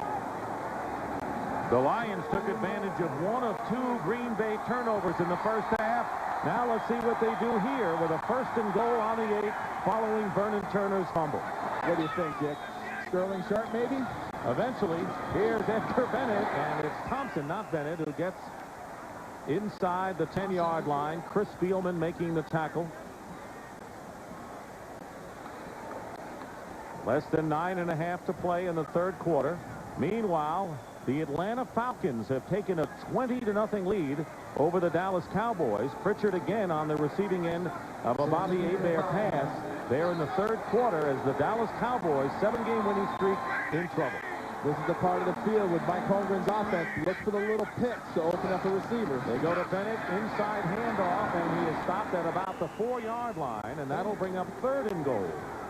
It's one thing to run the ball out in the middle of the field against a tough defense, and Detroit would qualify as a good defense against the run. It's another to do it down in the goal line, and I think the way Mike Holmgren, as you see him sort of grinning on the sidelines, he realizes you've got to throw the ball in against these Lions. And probably 1st or 2nd down, because now your margin of error becomes a lot greater right now. 3rd and goal at the 4-yard line. There is Sharp and Clayton both lined up to the right. And Favre will look and throw left, and the pass is caught underneath, and downed is Ed West at the 2-yard line. And it'll be 4th down, and so after 2 running plays, an underneath pass, it'll be 4th and goal for Green Bay. Third quarter, 8 minutes to go. I think he could kick a field goal here. And a timeout. You see Mike Holmgren says, let's use a timeout here, and he will. And a decision to be made by Mike, and I agree with you. This is a tight game. It is not a desperate situation for the Packers to try to gamble here. Well, what you do is you take your points, you get the points, you put them on the board, you make this thing 17-16, and you get a positive out of the turnover. If the Lions can stop you here, it's a double negative for you. You got that turnover, and you didn't do anything with it. No indication now. We don't know the condition of Chris Jackie. Remember, he was shaken up as he made the tackle on Derek Moore's kickoff return. There is Jackie, who is testing it. Jackie, this is an extra point, Dick. He could do this left-footed. Well, I think that'd be a fine idea. He might get a shot. I think you kick it. He had ice on his leg for several minutes after he was knocked down out of bounds. But here comes Jackie. He had a bruised right shin. As we said, ice was applied, but he's all right. The crowd, of course, would like to see the Packers go for it, but only if they know that they'll score. That's right, that's right. That's a bruised right shin, which is a medical term for a boo-boo. That's right. So Jackie aboard to try to bring the Packers to within 1. This game living up to its billing as being a tight ball game, closely fought between two NFC Central contenders. A 20-yard field goal attempt is good, and it is now 17-16. And so the Packers do indeed capitalize on that turnover. So it is 17-16 with 7:56 remaining in the third quarter. It's about an hour each way. But somehow in my Taurus, I don't mind. I've never liked storms. Now I don't really notice them much. Seems like everything's getting more streamlined. Wish I could say the same for myself. For so many people, for so many reasons. Ford Taurus, the best-selling car in America. Listen, it's a credit card. It does not make you a superhero. Actually, maybe it does. I mean, no card is more accepted on the planet, so you can use it for practically anything, like plane tickets. So you could fly like a superhero, or at the hospital, so you'd have X-ray vision. And you can use it to get cash at ATMs all over. So in any situation, you can just say, stand back, I'll handle this. So maybe MasterCard could make you a superhero. All you need now is a secret identity. MasterCard, it's more than a credit card. It's smart money. We've helped over 1 million people live a better life with consumer loans. And millions more plan for retirement. We've provided the security of life insurance for 15 million lives. And while we'd like to be known for all the things we've done, we're still a little better known for our building.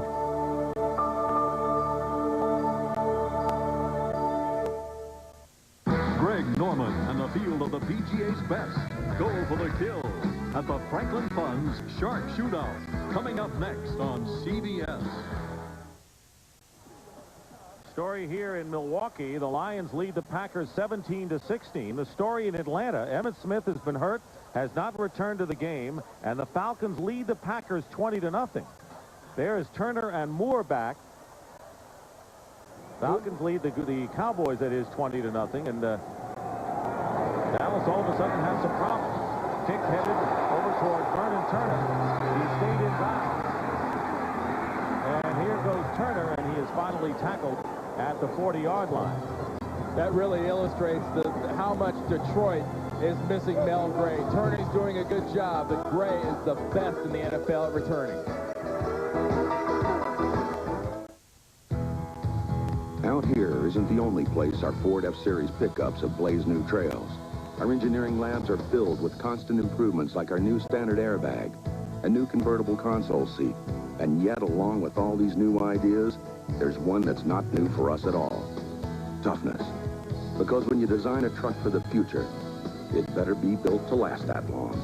And now for a limited time, get the best red carpet lease ever on America's best-selling truck, Ford F-Series. How does this sound? Now you can have all the crisp, refreshing taste of a great beer without all the alcohol. Miller Sharps. Great beer taste anytime. My cold medicine almost got rid of my head cold. You kind of held this thing in my chest. Maybe your cold medicine's not working because it treats all colds the same. Introducing one that doesn't. New Bayer Select Cold Medicines. Powerful ingredients so exacting to be right.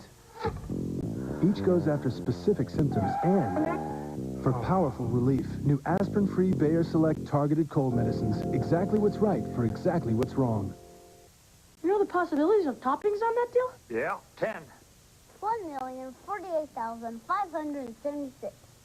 10 was just a ballpark figure. Some ballpark. Little Caesar's favorite 5. 2 pizzas, 5 toppings, $7.98. Pizza. Monday. Thanksgiving. Can America's favorite mom be Dave's favorite mother-in-law? Jeez, is that you or the broccoli? Florence Henderson guests on Dave's World Monday. Here's how pivotal this game is. The Lions with a 2-game lead over both the Packers and the Vikings. Green Bay trying to narrow the margin to 1 game with a win. Now, with Dallas losing 20-0 to the Atlanta Falcons, the Lions, with a victory, would have the best record in the NFC, and it's still a long way to go before the end of the year. But when you start talking about division championships and home field advantage, especially when you talk about the Lions at the Silverdome. It could mean more. And if you want a schedule to play going to the home field, Wayne Foss and the Lions have the perfect schedule for that. First down on the 40-yard line for the Lions. Here's Barry Sanders. Trap. And down. Got a couple that time, and it was Yurkovich who was shaken up earlier, the nose tackle for the Packers. Speaking of the NFC Central, the Chicago Bears have come back somewhat, and the Chiefs lead over the Bears now 14-12. There in the third quarter. Tim Worley has a touchdown run of 25 yards. Second and 9. Second down and 9 for the Lions. 7 minutes and 12 seconds remaining. Third quarter. Dick Stockton and Randy Cross here at County Stadium, Milwaukee. 1-point Lion lead. And let's see, Rodney Holman moved, and it's going to be a legal false start against Detroit. Prior to snap, number 82, 5-yard penalty, still second down. And that's a little bit like showing your cards in a game of poker, because Holman just came screaming off the line of scrimmage. He was blocking the whole way, and so let everybody know that, yeah, on second and long, we were going to run that time, but now it was second and considerably longer. You got to think Rodney Peterson's thinking pass here, and why not get it to Barry? Barry's been so effective running it. Give him a pass. Silver stretch offense with the 4 wide receivers, including Jeff Campbell. Pete now with a quarterback draw. Did that fizzle in a hurry, and it was Reggie White. We haven't mentioned his name much today, but Reggie White prevented Pete from getting ahead of steam on the draw and a loss of 1 yard. Reggie White is the kind of ball player that does not need to do a lot of spectacular things, but one of the things you do need to do to that guy is block him. And Dave Lutz just sort of did a excuse me, see you later, bye on Reggie and dropped him off right into Rodney's face. 6 defensive backs in the game for the Packers. It'll be third down and 15. Still 4 wide receivers for the Lions and Barry Sanders in the backfield. Pressure on Pete, fires, and it's caught by Campbell. Jeff Campbell is wrestled down short of midfield, and a good defensive pushback by the Packers prevents Campbell from getting the first down yardage. He missed by about 3 yards, and that'll bring up fourth down, and Jim Arnold will come in. It was Roland Mitchell and Johnny Holland to lead the charge for the Packers. You know, and just like last time, it really gives you the feel, the way the momentum's bouncing back and forth like this. This is going to be a 1 to 3 point game right down to the very end, Dick, and somebody's going to make that final critical error. You saw Robert Brooks back deep, and Arnold will kick for the Lions. Arnold gets off a beauty, and Brooks will field it. Harry Coleman was right there, did not call for the fair catch, and a great punt by Arnold, and out of bounds at the 13-yard line following a 41-yard boot.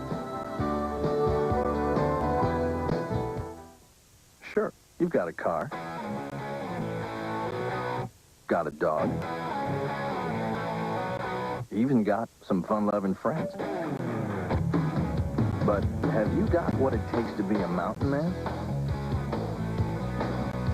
All it really takes are the 2 cool beers of the Mountain Man. Smooth Busch beer and easy drinking Busch Light. So, be a mountain man. All you gotta do is head for the mountains. Things seemed kind of quiet around the office until somebody discovered new loose-fit Dockers. Seems Dockers have found a way to give a guy a little more style and a little more comfort. Pretty soon, even the cool guys up in legal were wearing new loose-fit Dockers, which didn't surprise anyone. After all, nobody does pants like Dockers. What do you do after you introduce the first compact flare side on the planet? You make an even bigger splash. Announcing the Ford Ranger Splash Super Cab. Now the cool original also comes in a more spacious rendition. The 1994 Ford Ranger Splash and Splash Super Cab. Now how big a splash you make is up to you.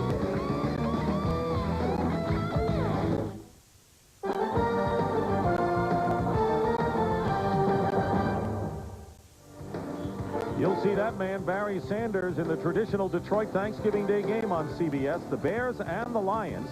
It all begins with the NFL Today at noon Eastern, Thursday, Thanksgiving Day. It's the Euchre family up in their suite. That's where Barney Brewer goes down the chute when the Milwaukee Brewers hit a home run. They're off today. 1st and 10 on the 12-yard line for the Packers with 5:23 remaining in the third. 17-16 Lions. Brooks goes in motion. Favre has time to throw. He throws it and it's caught by Brooks.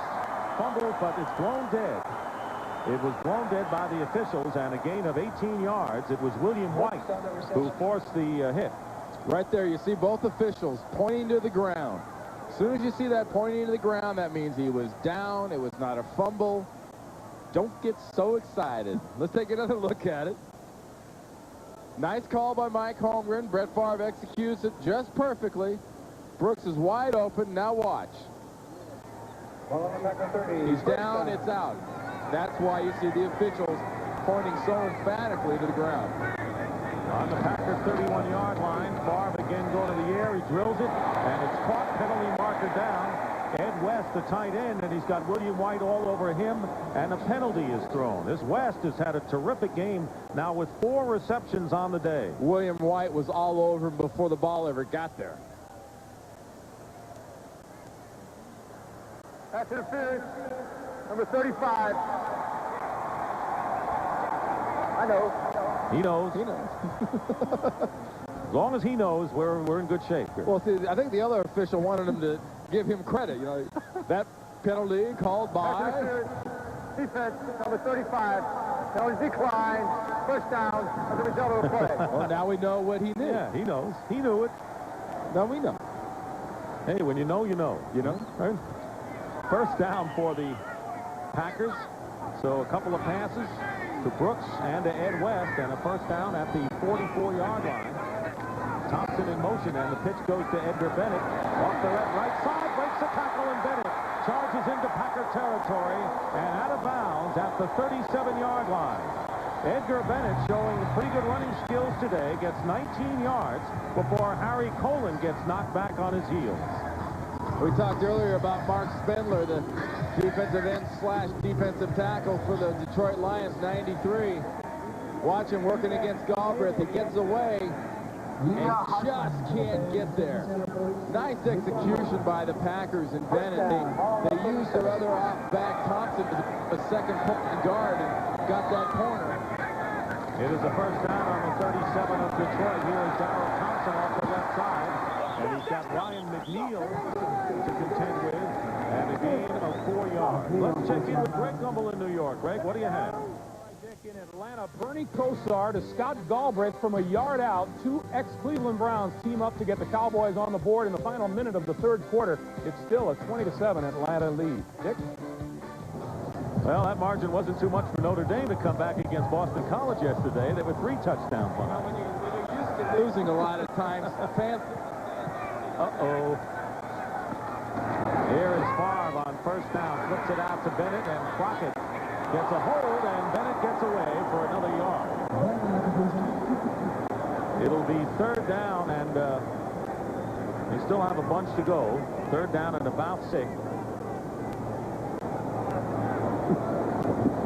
It'll be third down and about 5. So the pass rushers come in for the Lions. They'll have Scroggins and Swilling on the outside. Forshea and Owens inside. As we wind down to 3 minutes to go in the third quarter. Third down and 5 on the Lions 32. Time for a Pat Swilling. He's making the big bucks. Time for the big play. 6 defensive backs, Favre. And coming out of the backfield, Darrell Thompson. And Chris Spielman with a tackle. Let's see if the Packers have enough for the first down. And they do. It'll be a first down, 6-yard pickup. Watch Spielman coming from the left-hand side of the screen here in his pursuit. But Thompson's body lean and body language is such he cannot be stopped, and he gets that final lean, and that's the difference between getting the first down and not. Packers trailing 17-16 with 2:14 remaining in the third quarter. Field goal by Chris Jackie following a turnover brought Green Bay to within one. Now it is a first down on the 26 of Detroit. Diving forward for a couple of yards is Edgar Bennett, and that'll bring up second down. Green Bay led 10-0 after one quarter today. At halftime, it was 13-10 in favor of the Packers as Jackie connected on a 52-yard field goal with 10 seconds left. Lions took the lead following a brilliant 68-yard kickoff return by Moore in the third quarter, and now Green Bay trying to take the lead once more. And what's really made the difference, Dick, is the outside running game of the Green Bay Packers. Second down and 5, and the pass headed for Sterling Sharp, and he's got it. Sterling Sharp makes the catch on the 3. That was a clinic. That was an absolute clinic put on by Sterling Sharp. 19 yards with Ray Crockett hopeless defending him. Brett Favre puts this ball out where only he knows Sterling Sharp can get to it. Watch the concentration in the feet after he gets near the ball on the sideline. There it is, 1-2. A quick drag. It was that last foot drag. 1, drag 2. That is first class. That's all pros. 6 catches for 69 yards for Sterling Sharp. 3 tight ends now for the Packers. First and goal on the 2. And Thompson gets a yard off the right side. Dan Owens on the tackle, and let's see a loss of 5 yards on the play. So good pursuit by the Detroit linebackers. And as Sterling Sharp re-enters the play, watch the pursuit and the inside penetration. That's what made that play. You had the pursuit on the outside was going to force it wide, and the penetration inside by Owens left the back nowhere to go. Now you got to think Favre is thinking conservatively, and he's thinking sharp. Second and goal on the 7. Here is a fade pass pattern, and it's incomplete. Going for Mark Clayton, but covered well by Ryan McNeil. Remember, McNeil starting his second game at cornerback for Tim McKyer, who has been in the ball game as a nickelback for the Lions. That'll bring up third down and goal. And you talk about the basic chess game of football at times. That was Mike Holmgren on one side calling an offensive play, and Hank Bullen and Wayne Fonts on the other side calling the defense, and the defensive call was better than the offensive call there, and Brett Favre did the smart thing and put it where no one could get it except maybe a fan in the first row. 10th play of the drive coming up, 23 seconds to go in the quarter, and here is the pressure. Swilling is all over Favre. Swilling falls down, Favre throws, touchdown Green Bay. That's Mark Clayton.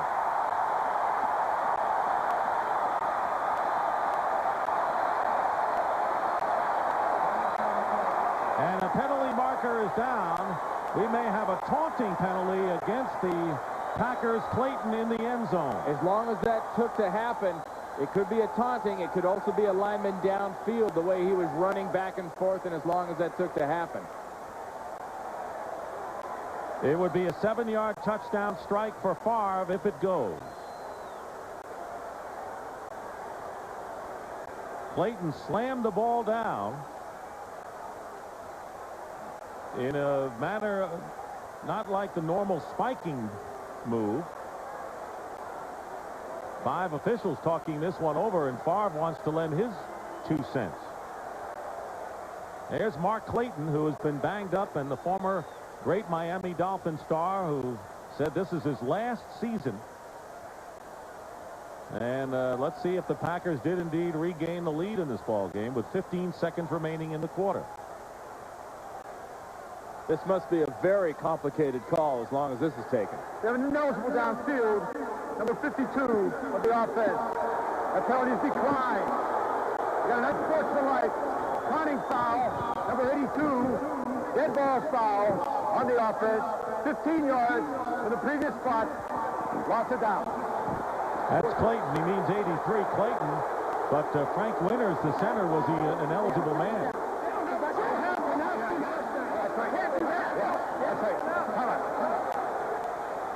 Yeah, they don't have a choice. We got to go. Ineligible downfield. Yeah. Number 52 on the offense. That's what counts. 5 yards. Repeat third down. That's what counts. The Clayton If you want to take the second one, that's after the score. That would not be advisable.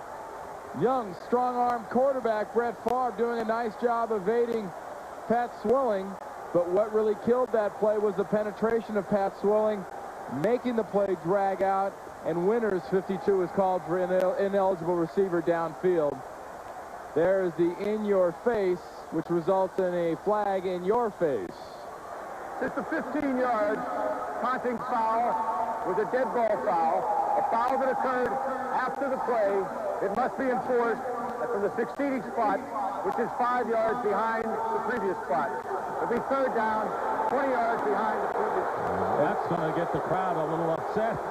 That illegal receiver downfield used to be a 10-yard penalty. Now it's only a 5-yard penalty. That's one of our new rules. And Sterling's trying to get this straight. He says, now wait a minute. If they turned it down the first time and they said, give us the second one, how come? Well, Sterling, the problem is you don't have a choice. You got one penalty that happened during the play and another penalty that happened after the play. The first one does take precedence.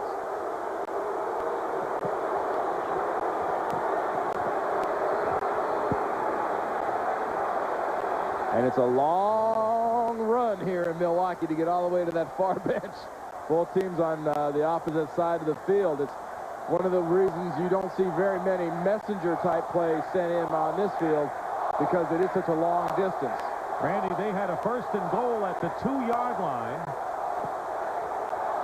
First and goal at the 2. They went down to the 7. They have to enforce both fouls, the 5-yard penalty for Winters, ineligible receiver, and then the taunting. So they had to enforce all the penalties. Taunting was a dead ball foul after the play, and the ball is placed at the 27-yard line. So the Packers have moved backwards to the tune of 25 yards when it appeared that they looked to be a shoo-in to get the go-ahead touchdown. Well, everything counted on that play. Everything counted on that play except for Mark Clayton's touchdown. So it'll be third down and goal at the 27 for the Packers. And I think right now all Mike Holmgren is looking for, get close enough and let's get 3 and maybe take the lead.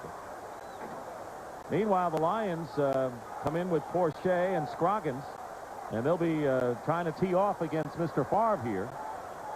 Long explanation from Look at the look on Mike Holmgren's face.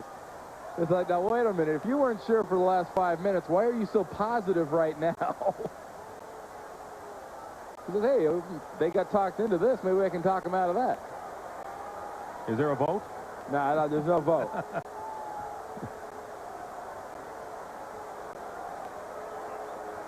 The only vote involved is on Mike Holmgren's part. Who do I throw this next pass to? Because he has effectively moved the ball down the field with Brooks and Sharp throwing the ball.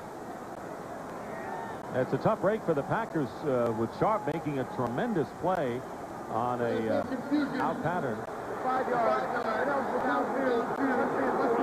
Third down. 15 yards.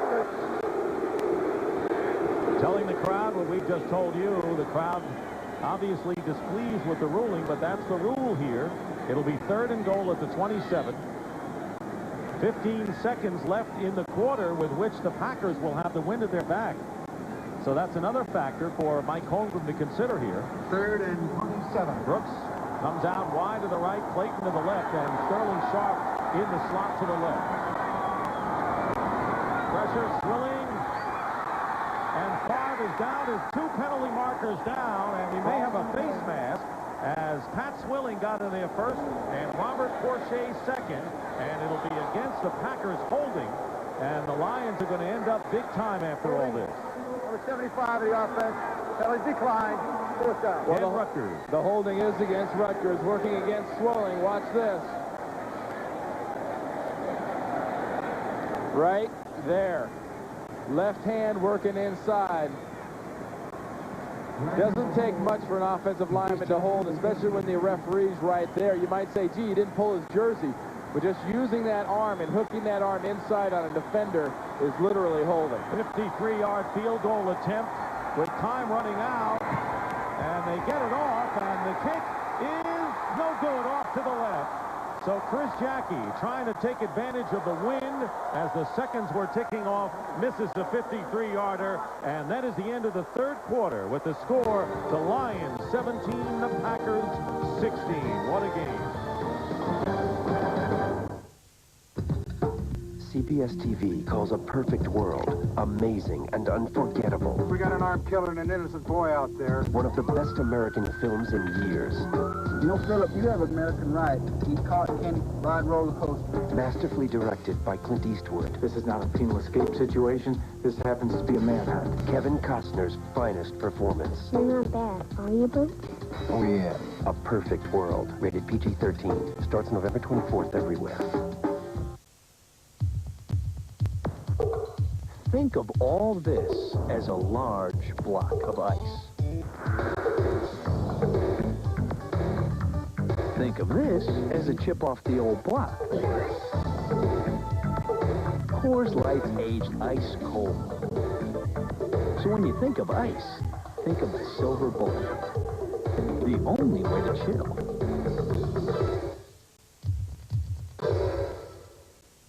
When you order a Bigfoot pizza from Pizza Hut, remember to order some Pepsi, or you'll be making a mistake. A very big mistake. So when you order Bigfoot, don't forget to ask for plenty of Pepsi. Bigfoot Pizza, a legendary value. Dear Midas customers, we don't want your family riding around on bad brakes. That's why we'll fix the brakes on most cars the same day you bring it in. Cicely's ancestors were cannibals, and the fever is sweeping town. ID you first, Dr. Fleischman. I think you want someone a little younger. Northern Exposure Monday. Start of the fourth quarter, Dick Stockton and Randy Cross. The Lions lead 17-16. The Packers went from first and goal at the 2-yard line to Chris Jackie missing a 53-yard field goal, ending his club streak of 16 consecutive three-pointers in a row. First down for the Lions. Heat quickly out to Willie Green, and he is covered up in a hurry by Doug Evans, and a gain of 6 yards. There's nothing wrong with that, Dick. I think that's what Rodney Peete and the Lions need to do. They need to throw those passes to the wide receivers just to make the Green Bay defense respect that passing game some.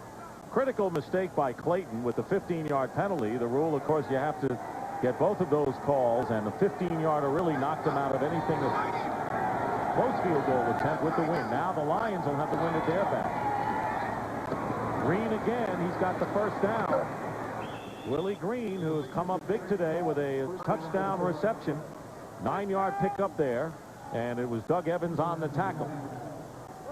Willie Green has caught 5 passes today for 64 yards, and that's his season's best. And it's been important for Green to be this involved in the offense because Herman Moore, coming back from this ankle injury, has not been effective at all for the Detroit Lions. And they haven't gone much to Perriman, so it's been Green's day. And they haven't used Barry Sanders much as a receiver. First and 10 at the 49-yard line of Detroit. There's Perriman with 3 wide outs to the right, and Sanders slips, falls, penalty marker down, and he is run out of bounds at the 41, and there'll be a loss on the play of 7 yards. It was George Kuntz, who's got a lot of speed at inside linebacker, and then Doug Evans, who's playing a fine game as an extra defensive back. They'll be holding against the Detroit Lions. It happened right there in the area where Barry Sanders slipped and fell. Holding, number 67 of the offense. Penalties declined. Second down. It's Dave Richards, who's made the transition from right guard to left guard. In fact, they have 3 men up front who were at one time or another right tackles in a revamped offensive line for Detroit this year. And here's a play with that loss, second and this long, second and 14, 15 yards. You got to get half of it back on this play. Don't get greedy. Don't try to force something that's not there. Get half of these yards back and set up a third medium. Second and 17 with 4 wide receivers, and the pass overthrown, intended for Moore. He was defended by Terrell Buckley. So that'll bring up third down and 17 for the Lions. We're early here in the fourth quarter. Detroit leading by 1 point and coming in with a 7-2 record. 2 games in front of both the Packers and the Vikings in the division. Wayne Fonts, with a worried look on his face, knows he has got to take some time off the clock. He has got to move the ball, and he has got to open this offense up offensively passing so he can feature his running back, Barry Sanders. And on the end around, here's Brett Perriman, and a great play by Tony Bennett. Tony Bennett, who is in his 4th game since ending his 102-day holdout, and a loss of a yard on the play, and the Lions will have to punt. And a nice job by Tony Bennett on the right side of the screen, 90. You talk about contain. You talk about maintaining your relationship to the ball, and that is exactly what Tony Bennett did. If he got beat at all in that relationship to the ball, his athletic ability and speed made up for any mistake he made. Jim Arnold will kick it away for the Lions, end over end, and it's Brooks on the run at the 26-yard line, and Brooks will give the Packers good field position. It was George Jamison on the tackle, and will return to Milwaukee's County Stadium after this message from your local station. You're watching the NFL on CBS. This is CBS. Why drive a car when what you really want is a hot-looking truck that says a little something about your personality? The Monroe Sport Truck is packed with the top names in truck accessories, like Duraliner, the world's best-selling truck bed liner featuring the exclusive tailgate protector. Make a statement with sleek sun visors and cab spoilers from Lund. And complete the look with the sculptured style of running boards from Quality Components. Inside or out, it's just what you've been looking for. The Monroe Sport Truck. See your local new truck dealer today. Last night I dreamt about it again. The number 7. It was everywhere like a cosmic signpost urging me on. Maybe it meant that the 7 layers of bliss were within reach. Rice, beans, sour cream, lettuce, pepper, cheese, tomatoes, and guacamole. Only 99 cents. New at Taco Bell. The 7-layer burrito. People say if your dream's too big, you won't get it. You can get it, but only for a limited time. Both of these men are authorities in their field. Reggie White is an authority on football. Your Ford dealer is an authority on trucks. But only one of these men can save you big bucks. Right now, your Packerland Ford dealer can save you $1,700 on F-Series, $1,900 on Ranger, $1,900 on Explorer. There's hundreds of America's best sellers in stock. Hurry, see the truck authority, your Packerland Ford dealer. You know, you guys run some pretty good plays. Thanks, Reggie. Today's game is sponsored in part by your Packerland Ford dealers. 1-point game, Randy, and while the Packers really missed a great opportunity to take the lead, it's early, and it's still only a 1-point ball game. Well, you go from 1st and goal on the 2 to a 53-yard field goal. You miss, it's bad, but don't forget, folks, this game will be decided sometime in this 4th quarter. Either Mike Holmgren's Packers or Wayne Fonts' Lions are going to miss a big opportunity and mess up with a turnover. Yep, the last word you said, turnovers, always seems to be pivotal in games like this. Brett Favre underneath completes his pass to the 48-yard line, and that's to Sterling Sharp. 5-yard pickup. It's really fun to watch wide receiver Sterling Sharp play. He's almost kind of like the offensive lineman of wide receivers. He doesn't get a lot of respect. People kind of ignore the fact that he's there sometimes, but how you can ignore a guy that's the all-time reception leader for one season with 108 catches, I don't know. All he does is sit down where guys aren't. 2nd down and 5. Packers on their 47, and off the fingertips of Ed West. Boy, he has been Mr. Reliable at tight end, filling in for Jackie Harris, although he had been the starter for many years, and he was wide open downfield. That'll bring up 3rd down. 20-7, Atlanta leading, and the woes continue for the Cowboys. Emmitt Smith out with a bruised quadricep. Kenneth Gant also has a dislocated shoulder for the Cowboys, and now we learn that Nate Newton is out with a bruised knee. So Cowboys have been sailing along. Everyone thought they'd roll the rest of the table. They've won 7 in a row, but they're in trouble today. Meanwhile, here it's 3rd and 5 for the Packers. Favre has time, and the pass is caught. And it's Mark Clayton down the sideline. Well, Clayton, who was called for a taunting penalty earlier that really cost the Packers, feeling good about himself, and a gain of 32 yards before Ryan McNeil pushed him out of bounds. Now watch Mark Clayton and what he does coming from the inside slot here, 83. Some receivers would take their eye off the ball. You see his body's moving forward, but the head and his eyes were on the ball the entire time. Great job by him of just dragging underneath all the coverage for that reception.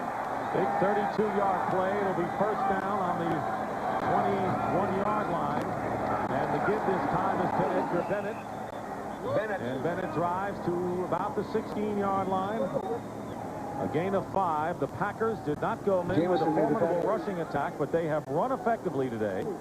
And plenty of time remaining. It was George Jamison and then William White on the tackle.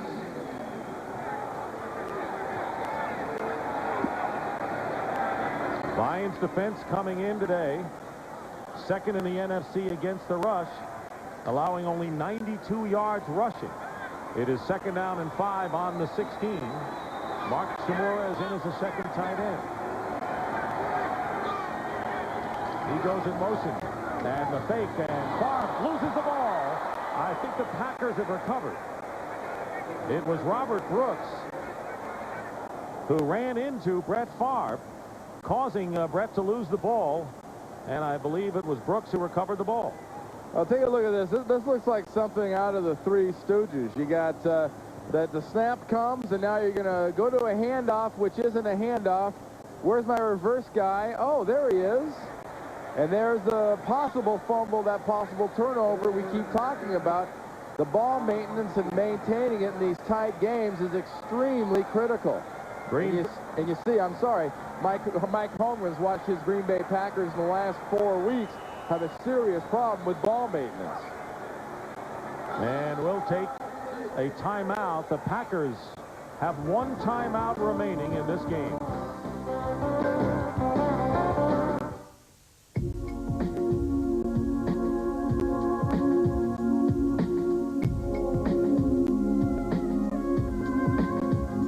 Introducing the all-new 1994 two-door Camry Coupe. Any guesses where we got the idea?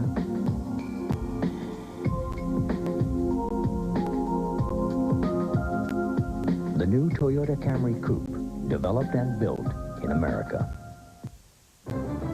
Hurry to McDonald's Holiday Film Festival, featuring the classic Charlotte's Web, unbelievably priced at just $5.99 when you buy any large sandwich. Or get the hit Ghost. Yes! Or the Addams Family. Showtime! Or Wayne's World. Just $5.99 each when you buy any large sandwich. No way! You can see these new movies at theaters and own the originals. But hurry, because these values will be gone in a flash. What you want is what you get at McDonald's today. Hey, the Miss Perfect pageant. Yeah. We're watching hockey. Hockey. Let's watch both. Miller Lite presents the Miss Perfect Face-Off. Okay, Bob, Miss Georgia goes to the corner. She pays the price. Here's the puck coming loose. The shot. She scores. Brought to you by Miller Lite. If you can combine great taste and less filling, you can combine anything. Oh, that'll be smashing. 2 minutes for Miss Congeniality. Bad call. Good beer. Great taste, less filling. Can your beer do this? This game summary is sponsored by Miller Lite. It's been a wild game and a close one. The Packers with a third-quarter touchdown called back. Jackie, who has kicked 3 field goals, saw his streak end at 17. Sanders with 76 yards, but he's always a threat to break one. And Willie Green having a big day with a touchdown and 5 catches. What's important today for the Packers, the Lions came into the game allowing only 92 yards rushing. Green Bay has already picked up 116 on the ground, but this is a passing down. Third down and 11 on the 22 of the Lions. And on the wraparound draw play, the Darrell Thompson, and Thompson dives to the 15-yard line. He'll be short of the first down, but close enough for a field goal attempt. Harry Colon making the tackle, made famous by the Niners and Roger Craig. And that's what's called a slow draw. The quarterback goes by the running back and hands the ball back around inside. It's a very safe, very conservative call by Mike Holmgren. Don't put yourself in a position where you can turn it over with a pass, get whatever yards you can. You know you have a very reliable, strong leg kicker. And the Packers could take the lead with Jackie attempting a 33-yard attempt. And the kick is good, and the Packers are in front again with 9:03 remaining in the fourth quarter. That is the fourth field goal of the game by Chris Jackie, and it is now 19-17 in favor of Green Bay. John Rainwater, 207,258 miles. William Bailey, 124,708 miles. For the last few years, over 60,000 Toyota truck owners have shared their 100,000-mile stories with us. 60,000. Judging from that kind of response, it seems when people think of reliability, they picture a Toyota. Got 100, 200, 300,000 miles or more? Call us. Toyota trucks, you just gotta love them.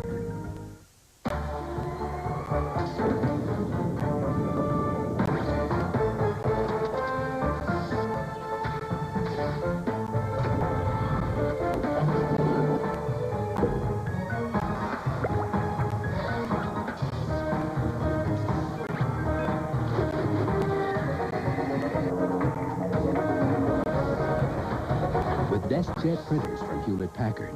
It's easy to make it happen.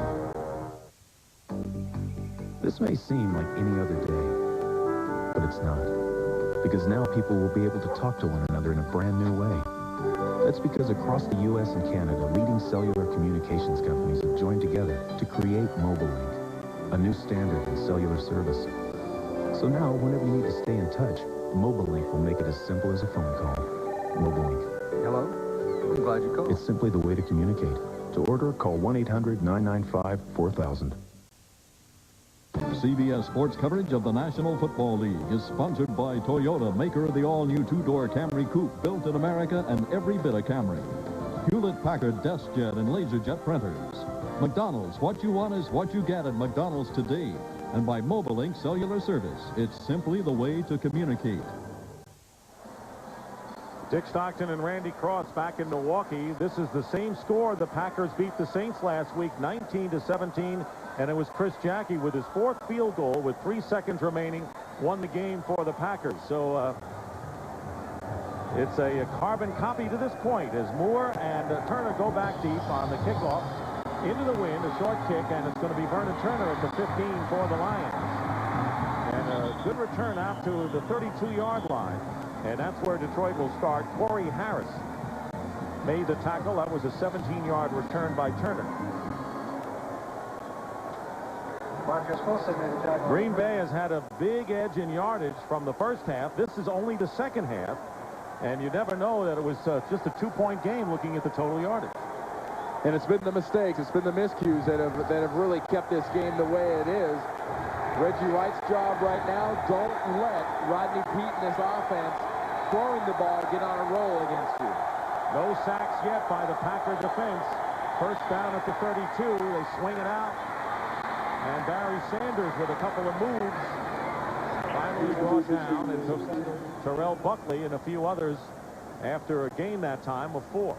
Well, Keogh Coleman out there, he's a native here. He's a Milwaukee graduate from high school, and the whole deal. Met Barry Sanders out in the flat. Just realizes why this is the best running back in the league and what kind of moves Barry actually has. Keogh Coleman, you went to high school here. Once an usher here at County Stadium for the Milwaukee Brewers games one summer. Junior college transfer, went to Mississippi State, former New York Jet, now starting his first NFL game. Here is Sanders on 2nd and 6, nothing doing.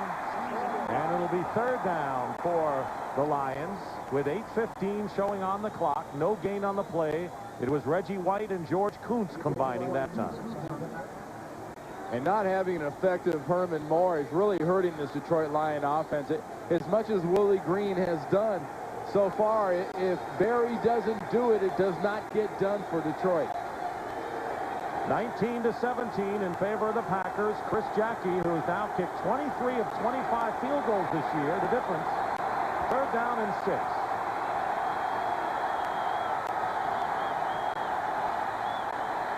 Pete's throw. It's caught by Willie Green, short of the first down.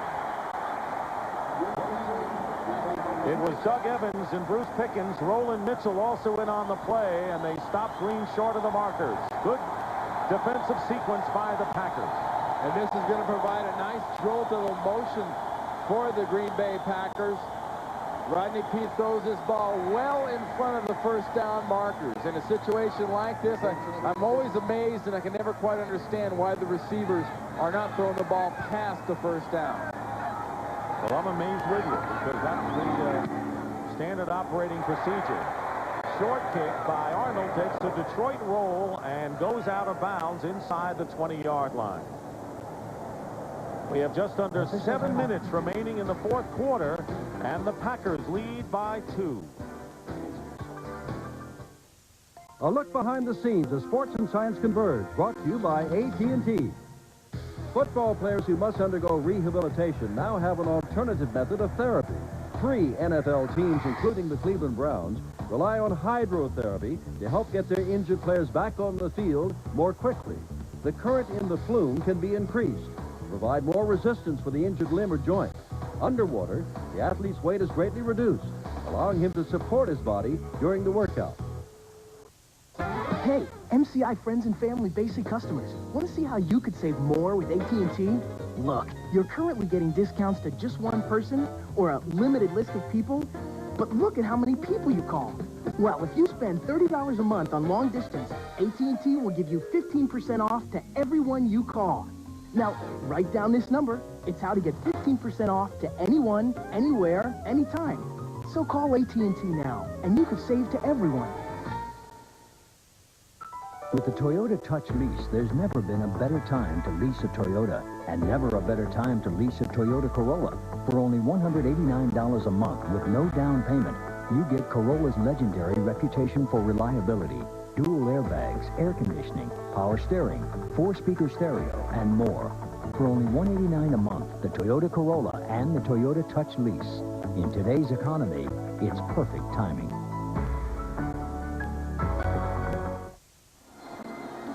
This game is presented by authority of the National Football League, and the CBS telecast is intended for the private use of our audience. Any rebroadcast or other use of this telecast without the express written consent of CBS, the Green Bay Packers, and the National Football League is prohibited. And one thing that's prohibited, definitely, Dick, is if you're a Green Bay Packer or a Packer fan, you don't turn the ball over here. Look for Detroit to be going after the ball. Look for Detroit and their defensive coordinator, Hank Fuller, to be attacking. 2 tight ends, first down on the 19-yard line of the Packers. Here's Darrell Thompson. Gets ahead of steam, is hit, picks up a few. Chris Spielman in on the play. And this is the perfect situation for Brett Favre and Mike Holmgren on the sideline over there, that they're running the ball very well on first down. It seems first down they're averaging between 4 and 5 yards. So when you get a coordinator or an offensive mind, I should say, like Holmgren, into a 2nd and 4, 2nd and 5 situation on a consistent basis, he is going to cut you up because you can use anything on second down. They need 5 from the 24-yard line, and here is Thompson again. He's got the opening and the first down. Darrell Thompson uses some clock, gets a first down with 7 more yards. William White in the secondary making the stop. And we talked about taking chances and attacking. Watch Chris Spielman right in the middle, taking a chance. He's attacking. Very nice job there by Harry Galbraith, not only blocking initially on Mark Spindler, but coming off and just sort of getting a little chip on Spielman. Thompson has gained 57 yards on 15 carries today. It'll be a first down for the Packers on their 31. 5:40 remaining, and the Packers are averaging nearly 7 yards on their first plays. And here's Thompson who goes out of bounds, fumbled it out of bounds after the game. So Green Bay making the most, and you talked about in their first series of the game, they averaged 10 yards a play in scoring the opening touchdown of the game. Watch Pat Swilling lined up on the left side right here. He's got to be dinged up. He's still got to be hurting because Swilling does not miss a running back like that. Swilling is not usually outrun like that. If that's full speed, Pat's got a problem, and I think the problem's got to be his ankle. Remember, he said 95%. We just saw the 5%. So that was a 7-yard pickup. Second down and 3. Winding down to 5 minutes to go. Up the middle, Bennett And he gets nothing, and it's Chris Spielman right there to meet him. But we have under 5 minutes remaining in the fourth quarter. Packers leading 19-17. And now's the time for the Detroit Lions to start taking those chances like they have been and start going after the ball. Nice job by Chris Spielman filling up and making that tackle. But what Mike Holmgren has in mind right now, and he will keep glancing up at this clock, is keeping the ball in his possession and keeping that clock ticking and getting first downs. 3rd down and 2. And a play fake. Favre getting rushed by Swilling. He gets by Pat, and now looking to run for it, and he's going to be pushed, and he may not have made it. Let's see what they call it. Dan Owens with great pursuit, and the spot is going to mean everything on this 4th down or 1st down. Well, the officials are going to get plenty of help over there from Wayne Fonts and Hank Bulla there. They're going to help him spot that ball. Don't worry. Tell you, Dan Owens, after Swilling missed, with tremendous speed to bring down Favre before he could reach forward for the 1st down, and let's see if he indeed made it. Well, it was a nice job by Owens, and it was also an example of Brett Favre, you know, trying to kick it into that 5th gear and suddenly remembering he's only a 4-cylinder engine. He doesn't have much speed and couldn't make that corner. They are short, and maybe by a full yard. Screened by several players. Looks to be close to 1 yard. It'll be 4th down, and the Packers will kick. You definitely kicked this ball. Mike Holmgren knows it. He got some first downs. He took off some time off the clock. Put the ball in the hands of Reggie White and your defense. Watch the end. Favre, I'm going to turn it on. I'm going to get it. The big guy runs him down. He had the angle, but Owens was what stood between Favre and that 1st down. So Owens saved the 1st down, and with Brian Wagner punting, the Lions will get another chance with 4:14 to go. Vernon Turner, who earlier in this half muffed a punt, which led to a field goal for the Packers. That was in the 3rd quarter. He's on the receiving end. Good kick by Wagner, and Turner's going to let it bounce out of bounds.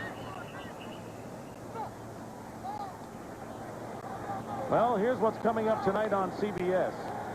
It all begins with 60 Minutes, followed by Murder, She Wrote, and a Walton Thanksgiving reunion starring Richard Thomas, Ralph Waite, Michael Learned, and other original cast members from the long-running series The Waltons. That's coming up tonight on CBS. Atlanta now with a 20-point lead, 27-7 over Dallas. Hebert has thrown a touchdown pass of 70 yards to guess who? Deion Sanders. Wow, the old never hit a man when he's down and kick him. It's easier philosophy of offense. Jerry Glanville making the most of it, isn't he? 1st down at the 25. Pete gets hit, and the pass is intercepted by Leroy Butler. And Butler inside the 20-yard line. Big play of the game by the Packer defense.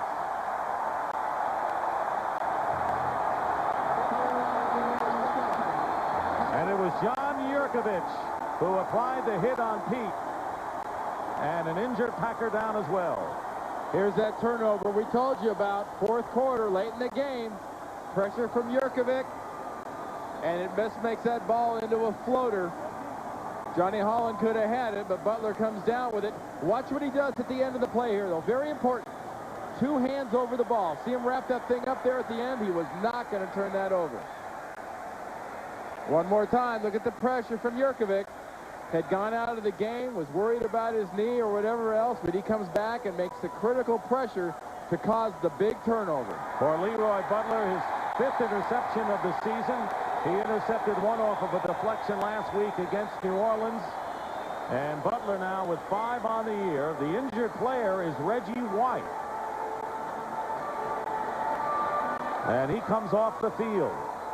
Reggie White appears to be all right, telling everyone, I'm shaken up, but I'll be okay. And the Packers have the ball inside the 20. For what Reggie White makes, Dick, you don't take his word for it. You want a second opinion, for huh? but you get at least 3 or 4 for $9 million or so.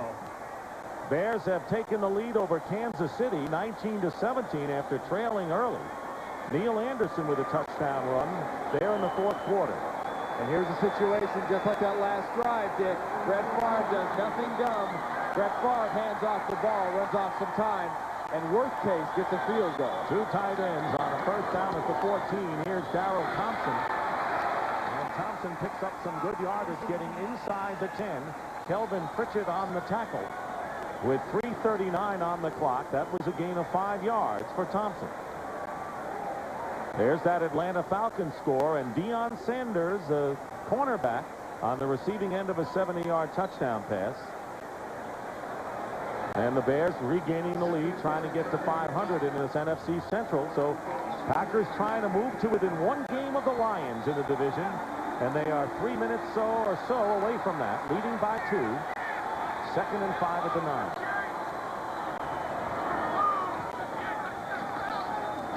Then they go to Thompson, cutting off the left side, inside the 5, and he may have a first down. It will be close.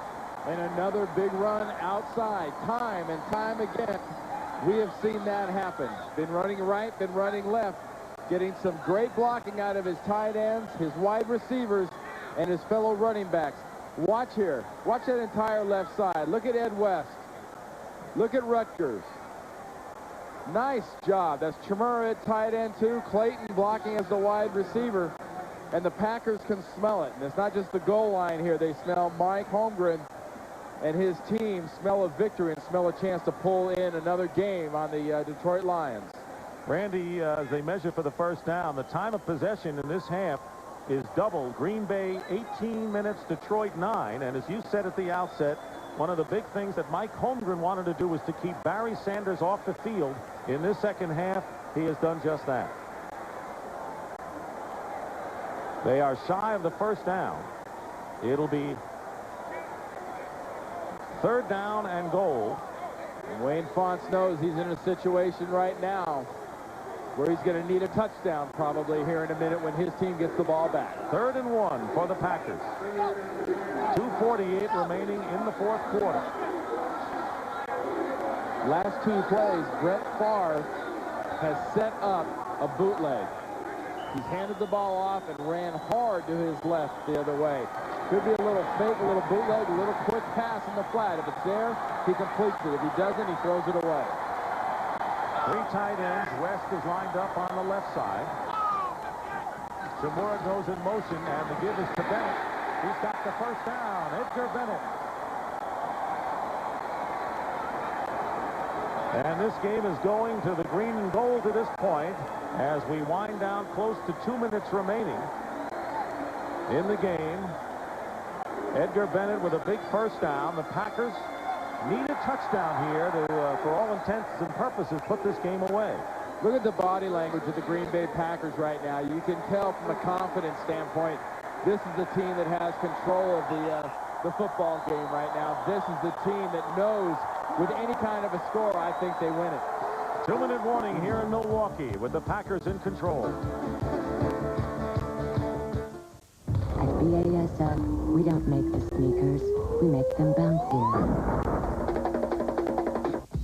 We don't make the car, we make it more colorful. We don't make the leather, we make it jazzier.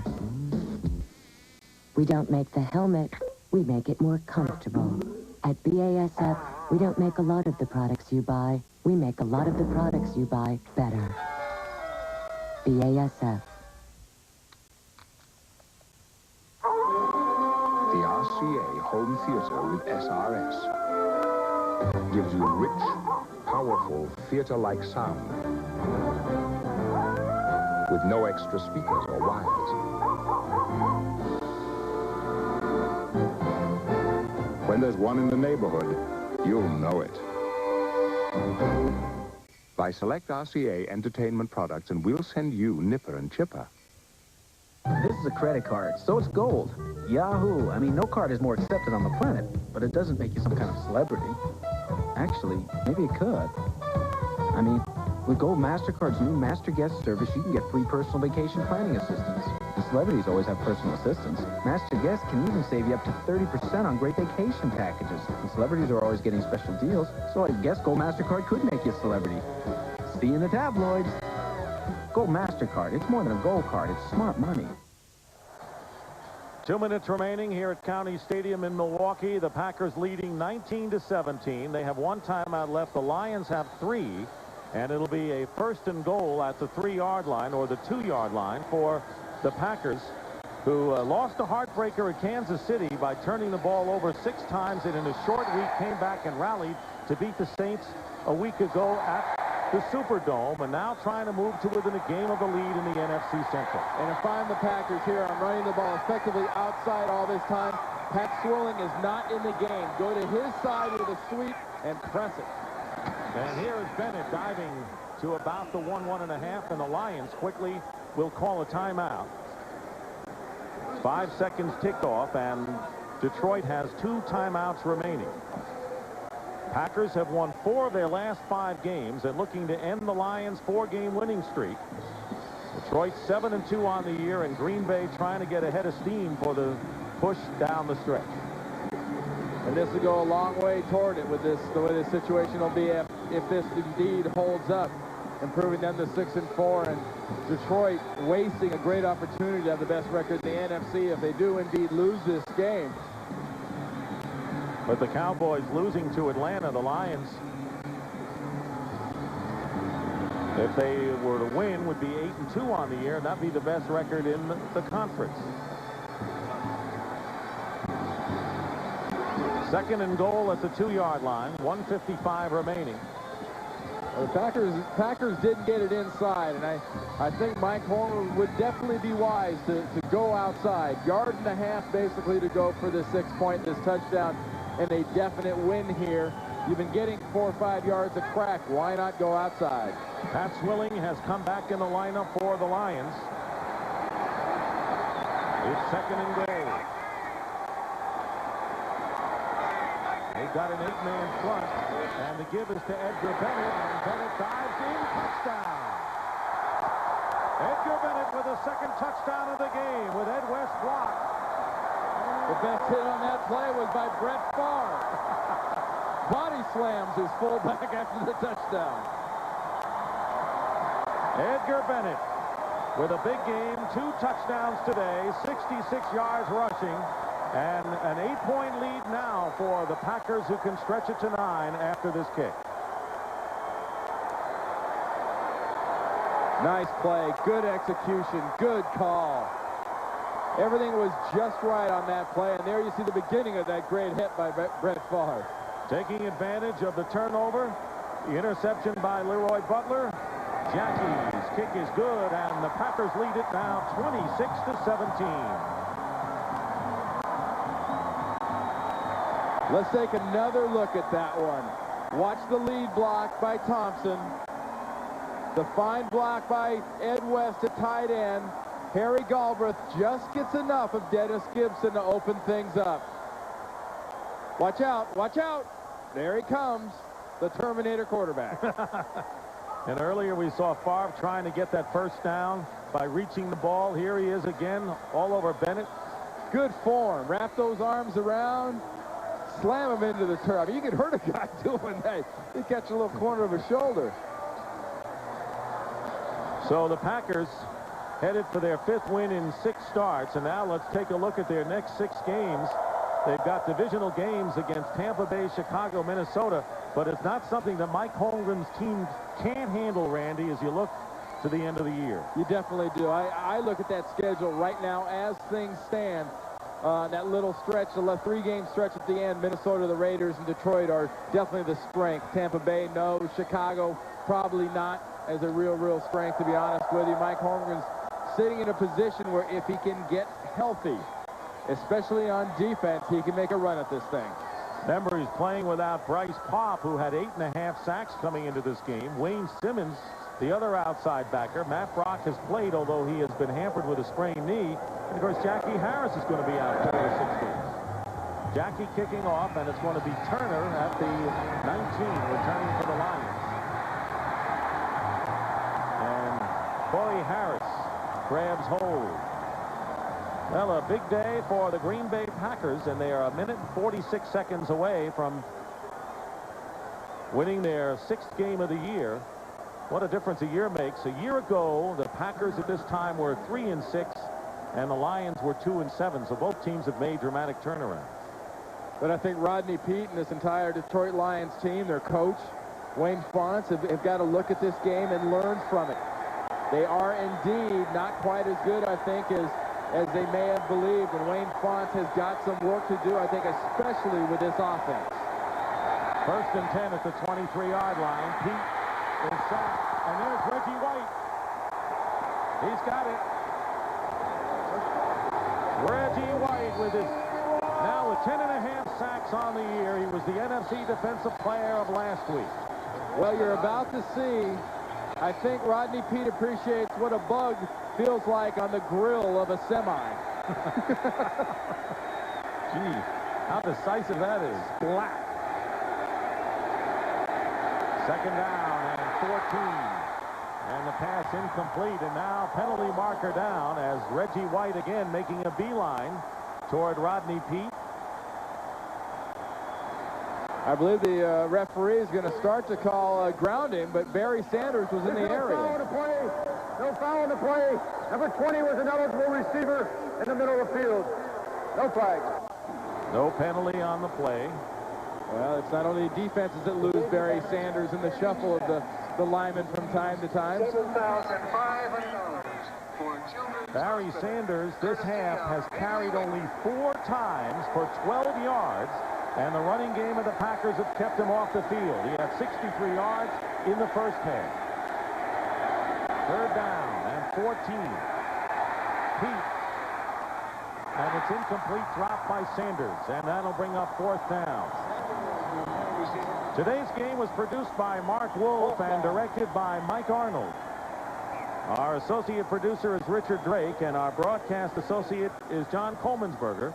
The senior producer of the NFL on CBS is Ed Gorin, and the executive in charge of production is Rick Gentile. And a fine job by all in this important NFC Central battle. Want to thank Marty Aronoff and Dave Corus for their work up here in the booth. 1:22 seconds remaining. It'll be 4th down. Lions in a desperate state. And there goes the sack as Tony Bennett gets Rodney Peete. And the Lions are out of time. They're out of downs, and the Packers will take over on that. And there was really no discussion as to whether or not you go for it there on 4th down. You go for it. You know they're going to come after your quarterback. Good coverage down the field, and watch the guys coming after Rodney. What a good exclamation point to this entire football game, I think. The Packer defense taking control. Tony Bennett, Matt Brock from that side. But the Packer defense, Ray Rhodes, their defensive coordinator, did a good job in his game plan. But he was also, I think, fortunate and going up against a very disjointed and odd game plan attacking these Green Bay Packers. I don't really think you can possibly overuse Barry Sanders, but you can definitely underuse him. There's Ray Rhodes in the middle of the screen with a towel around his neck. And how about some kudos for Sherman Lewis, because the Green Bay Packers exhibited today something they haven't shown all year, and that is a running game. 157 yards against the second-best rushing defense in the NFC. They kept Barry Sanders off the field, and there is Sherman Lewis standing up. He's behind the pole right here, and that's Ray Rhodes right there. There's Sherman. Both Rhodes and Lewis came over with Mike Holmgren from San Francisco. Well, let's take a look at the updated standings in the NFC Central, with Detroit losing and Green Bay winning, 1 game behind the leaders. Minnesota plays Tampa Bay tonight, and the Bears locked in a battle with Kansas City. So the Lions coming off a bye week, going on the road and losing to the Packers, who have won 5 of their last 6 games. And you looked at their, I would have to say, favorable schedule from here on out. Green Bay better have a favorable schedule, because you know that Detroit does. Detroit probably has, I think, one tough schedule as far as teams go. They have San Francisco on the 19th of December.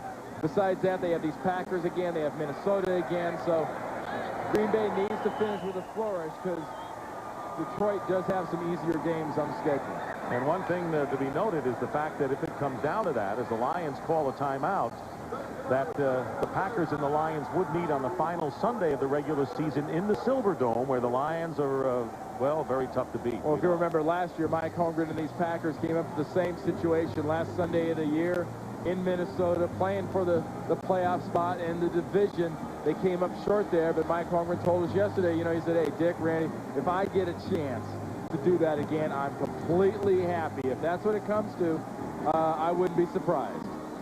The Dallas Cowboys had their 7-game winning streak snapped. The Atlanta Falcons scored the big upset today. Emmitt Smith was hurt. We'll get more of that. Don't forget, we've got the post-game show coming up with Greg and Terry in our New York studios, and we'll bring you up to date on the games around the league with scoring details and highlights and an injury report, I'm sure, on Emmitt Smith.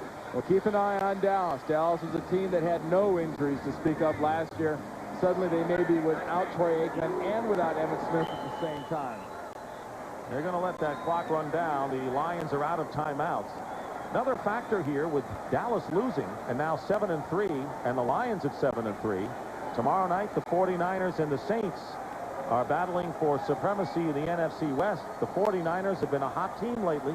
Saints seem to be going the other way.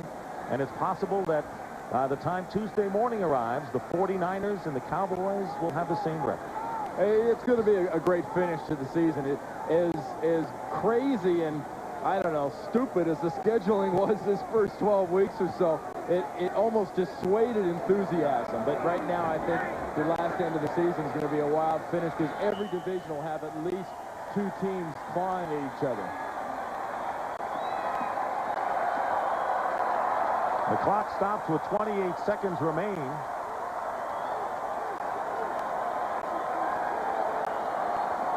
And the Lions will take over with 28 seconds. Mike Holmgren definitely wins a sportsmanship award for 1993 with a minute and 15 seconds left. He had the ball and fell on it a few times and basically gave the ball back over on downs. Not many coaches in the league would just do that. The majority would run the ball, and kick a field goal. Well, he's a class gentleman and an outstanding coach in his second year here, and one of only 3 winning coaches the Packers have had: Curly Lambeau, Vince Lombardi, and Mike Holmgren. That's pretty good company. And, of course, he does have to play them again on the last Sunday on the road. I don't know. Compassion is something that isn't exactly flourish in this league. You noticed. The Bears beat the Kansas City Chiefs 19-7 coming from behind. So Chicago now 500 at 5-5 in the division. There's the final and Neil Anderson's 1-yard touchdown run. The decider. Pete's long pass intended for Willie Green is knocked away with 22 seconds to go. George Teague was covering on the play. Well, we mentioned Packers play 3 games every year here at County Stadium in Milwaukee. The other 5 home games, of course, at Lambeau Field in Green Bay. Why don't we make that 6? Let's make it 6. 6 straight. Let's see. games. We'll get a little 6 going on there. 6 straight games here at Milwaukee County, and Mike Holmgren 5-0. And, you know, this team has actually played better here in Milwaukee than they've had in Green Bay. There's an injured Lion down on the field. That's why we have a delay.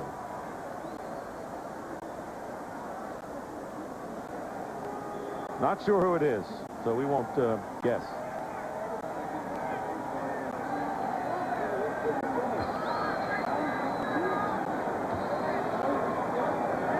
It's Willie Green, who had a big day today for the Lions. Barry Sanders had Green, the injured Detroit player. 63 yards rushing in the first half, only 12 in the second half. Looking at the Lions' last 6 games, as you mentioned, the 49ers at the Silverdome could be troublesome, and I have to think that maybe Phoenix on the road could be a tough one. Well, you know, and coming off of this game and getting kind of a read on the Lions, I think as people have off of this one, you got to think there is not a solid win in those last 6 games. This is a team that can play good defense, but right now offensively does not have their act together. They're an offense that has a great running back, an all-time great running back in Barry Sanders, they are missing two things. I think they're missing a good, solid, coherent game plan, and they're missing a quarterback that can really execute it and bring it out. I mean, it's no mystery. That's what Detroit has needed for quite a few years, and that's a solid quarterback to lead them. Their next outing will be Thanksgiving Day on CBS against the Chicago Bears. And it all gets underway at noon Eastern with the NFL Today. That's Herman Moore. And that's an incompleted pass. He was out of bounds when he caught the ball. So 16 seconds remain. And when you look at the fine receivers and the great running back on the Lions, of course, the burden of proof always goes to the quarterback. And that's what Rodney Peete, who will see his personal 4-game winning streak go down the drains today. Well, they spent a lot of money on their offensive line up front, you know, bringing in Richards and Lutz and Freilich and doing that. But they've got another great one in Lomas Brown. But what they need is they need a quarterback that scares people, a quarterback that won't make the critical mistake. And today, Rodney got some pressure, and he made the critical mistake. Derek Moore running the clock out, perhaps. Well, at the end of the third quarter, when the Packers had a 1st and goal at the 2 and then missed a 53-yard field goal, that was the downtime for Green Bay, but they have outscored the Lions 10-0 in the fourth quarter, the big quarter, and Mike Holmgren's Packers have defeated the Detroit Lions 26-17 and now have moved to within 1 game of the lead in the NFC Central. Want to remind you, coming up, the NFL postgame show with Greg and Terry. We'll have scores and highlights and reports from the various games today. So Holmgren now is 5-0 here at County Stadium in Milwaukee. I'm impressed with Mike Holmgren's team. Mike Holmgren's Green Bay Packers have played like a team. They don't have the most talent in the world. They've had plenty of injuries. They've had things to worry about. Came out today. They shut down Barry Sanders. They came out on offense. They did what they had to do. They did what no one expects the Green Bay offense to do, and that's run the ball effectively on the ground. As you see Mike Holmgren congratulating his young quarterback, Brett Favre. And their passing game wasn't too shabby either, with 251 yards and 404 yards total offense. So it kind of all worked today, but it was a close game, not settled to the final quarter. Brett Favre gets the win, even though he escapes with 2 interceptions in the ball game. Packers had a 10-0 lead and saw themselves trailing at one point, 17-13. But the final rally was the one that counted today for the Pack. And Brett Favre has something I think that's extremely important for a gentleman that's going to be successful in the National Football League, and that's a very thick skin to critics and people that talk about him. I mean, you can compare him to any other young quarterback you want to compare him to at this point in their career. I think Green Bay has a guy that's going to win a lot of football games for him for an awful long time. And there's a man that has really come here, as you mentioned, not so much the numbers of his sacks, but his presence on the field, what he has meant in the clubhouse, in the locker room. And Reggie White, who today picked up another sack. So did Tony Bennett. And the final 26-17. Fans here at County Stadium in Milwaukee don't want to leave. They only have 3 games here, and they enjoy every one. Want to welcome the audience here to County Stadium in Milwaukee. The Green Bay Packers have defeated the Detroit Lions 26-17. The Packers have now won 5 of their last 6, ending the Lions' 4-game winning streak and moved to within 1 game of the lead in the NFC Central. Brett Favre, the quarterback, down on the field. Brett, gutty comeback for your team. Good running. You threw the 2 interceptions. Tell us about how the game developed and how you feel now after the big win over Detroit. Well, we knew coming in to this game it was going to be a hard battle. We knew we were going to have to limit our mistakes, and obviously there were 2 interceptions early in the game, but we fought.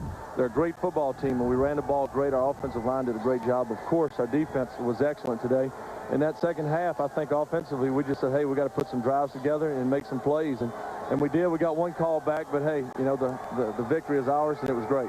Brett, how about that running game? I mean, that running game set up everything. Among them, your last touchdown. Running game was great today, and like I told you yesterday, Randy, we wanted to, we wanted to come in and run the football on these guys. We finally got a chance to come in against a team that was not great against the run. They're good, but they weren't great, and we established the run early. and it made some great plays in the play-action game for us. Well, Brett, what do you think of the NFC Central now? The Lions had a healthy lead. Now it's down to 1, and your schedule is not a bad schedule coming up for the next few weeks. Well, I don't want to put my foot in my mouth, but I think we're a great football team, and we're proving it. But we still have a long ways to go, and I saw Chicago won today, and Detroit, we have to play those guys again in their place. So it's going to be a tough stretch for us, but we feel good about it. We're playing fairly well right now, and we're just going to see what happens. All right, Brett, thank you very much for joining us. The Packers have won 26-17. And right now, let's send you back to New York to our studios and Greg Gumbel. All right, Dick, thanks very much. The main thing about the Green Bay Packers, they're a young team with a lot of talent and playing with confidence.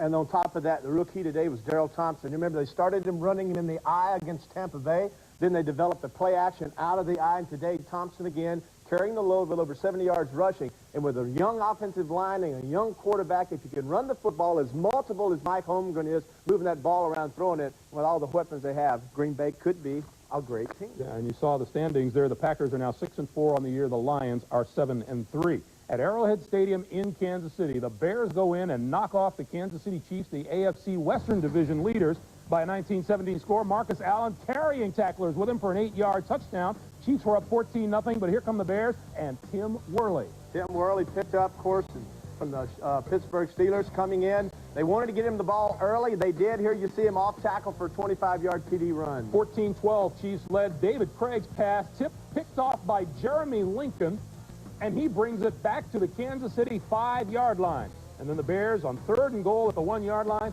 Oh, reliable, Neil Anderson. Neil Anderson, 35, in the eye again. A lead draw right down the right tackle. Good job by the Bears. The turnovers once again created by the Bears defense set up victory because the offense of the Bears, most of their touchdowns come when the defense gives the ball to them. The Chiefs started the day with a 2-game lead in the AFC West. Gives the rest of the guys a chance to catch up. 19-17, Chicago wins it. We'll take a timeout here, and then the NFL Today post-game show will continue in a moment.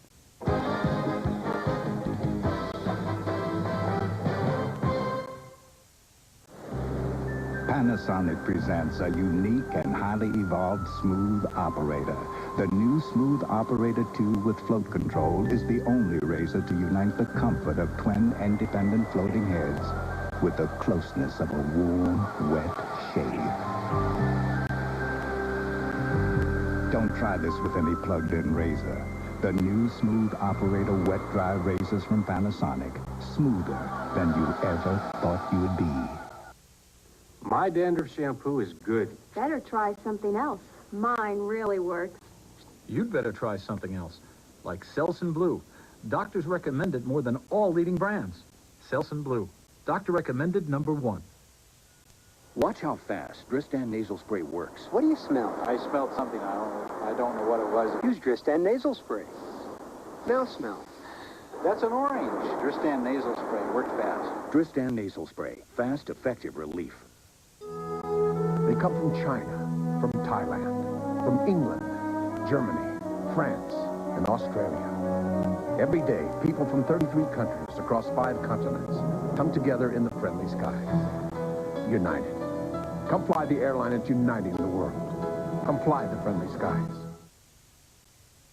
Accidents happen. But in Dodge Caravan, much of what happens next is already planned. In a side impact, it's designed to distribute the energy through the door's high-strength steel beams, body infrastructure, even the floor. All cars must have dynamic side impact protection and 2 standard airbags. By 1998, for your sake, we planned ahead. Buy now and get $500 back. Great lease values also available. See your Dodge dealer. Buttons are made of every material imaginable. At Bank One, we're doing whatever it takes to give you more choices in home equity loans and credit lines. We have horn and bone and leather and wood. I think one of the most bizarre buttons is made from chicken skin. Then there's potatoes, a little cheerier. More choices in rates, terms, and repayment. So why do we offer so many choices in home equity? When you give people choices, they're happy. Bank One, whatever it takes. It's a whole new world of possibilities.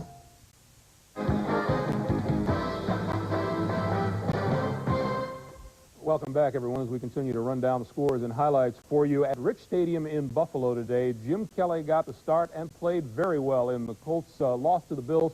The final score 23-9. Here comes the safety blitz. Jeff George gets nailed by Henry Jones. That's 2 points for the home team. Kenneth Davis from a yard out for a touchdown. And with the ground game going, then Jim Kelly went up top. Hey, you know, if you can run it, you can throw it. Bills can certainly run it. Billy Brooks gets down, man-for-man coverage, goes to the outside. There it is, touchdown. And then from 13 yards out, Keith McKellar. Over the middle, 13 yards and a touchdown. The Bills improve to 8-2 on the year, while the Indianapolis Colts fall to 3-7. The final Buffalo 23 and Indianapolis 9. In Miami, the Dolphins going with the quarterback of the week, Steve DeBerg, and he led the Dolphins to a 17-13 win. A few honors for Don Shula, the NFL's all-time winningest coach. Steve DeBerg didn't start very well. Vincent Brown gets the sack on him here in the second quarter, but then he came back throwing on 2nd and 6 from the 11. This is a nice job standing inside. Got a quick slant by Keith Byers, set out as a flanker back. When you do that, you get man for man. Now look at this. Counteraction, DeBerg as good as anyone. Remember at Kansas City, folks, when he did this all the time. Irving Fryer, 44 yards, 2 TDs, over 250 yards passing by a guy that hasn't played in a while. Not bad. Just an amazing statistic. With backup quarterbacks, Don Shula is 29-9 in his career. That's getting the most out of what you've got at your disposal. Well, I mean, the guy is a great coach. And I got to believe that he simplifies things so well, because I just don't see how people can come in off the street. I don't care how many years you've been playing. Yeah, you know the defense, but terminology and knowing the reads to me would be very difficult. But Steve DeBerg today and Don Shula, outstanding job. Yeah, Miami 8-2 on the year. The Patriots fall to 1-9. At the Meadowlands, the New York Jets continue their roll. They beat the Cincinnati Bengals today by a 17-12 score. 25th anniversary Super Bowl champions, Joe Willie Namath acknowledging the applause, and Brad Baxter with a 5-yard touchdown run. And then here's Boomer Esiason. What a nice touch on this pass. Boomer, left-handed passer, passes Kenny Stabler today as the all-time southpaw leader in passing yardage.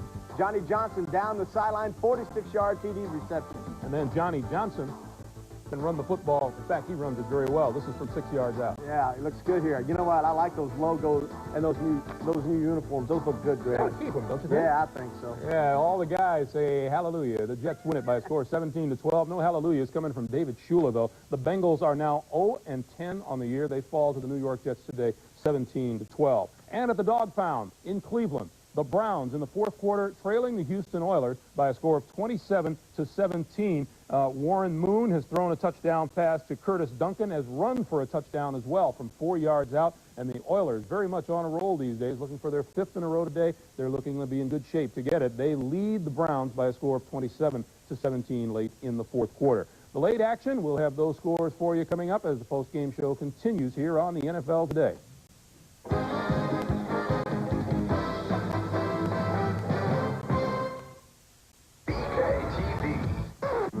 It's the story of Jack, the Great Pumpkin King, and 4 cool new watches at Burger King. To get a watch for $1.99 from the everyday value menu, order each time. New lower prices on food that's delicious, and see Tim Burton's The Nightmare Before Christmas. 4 watches to choose from. Isn't that fine? Each one is different for $1.99. Watches from Burger King, just one more case of everyday value. I love this place.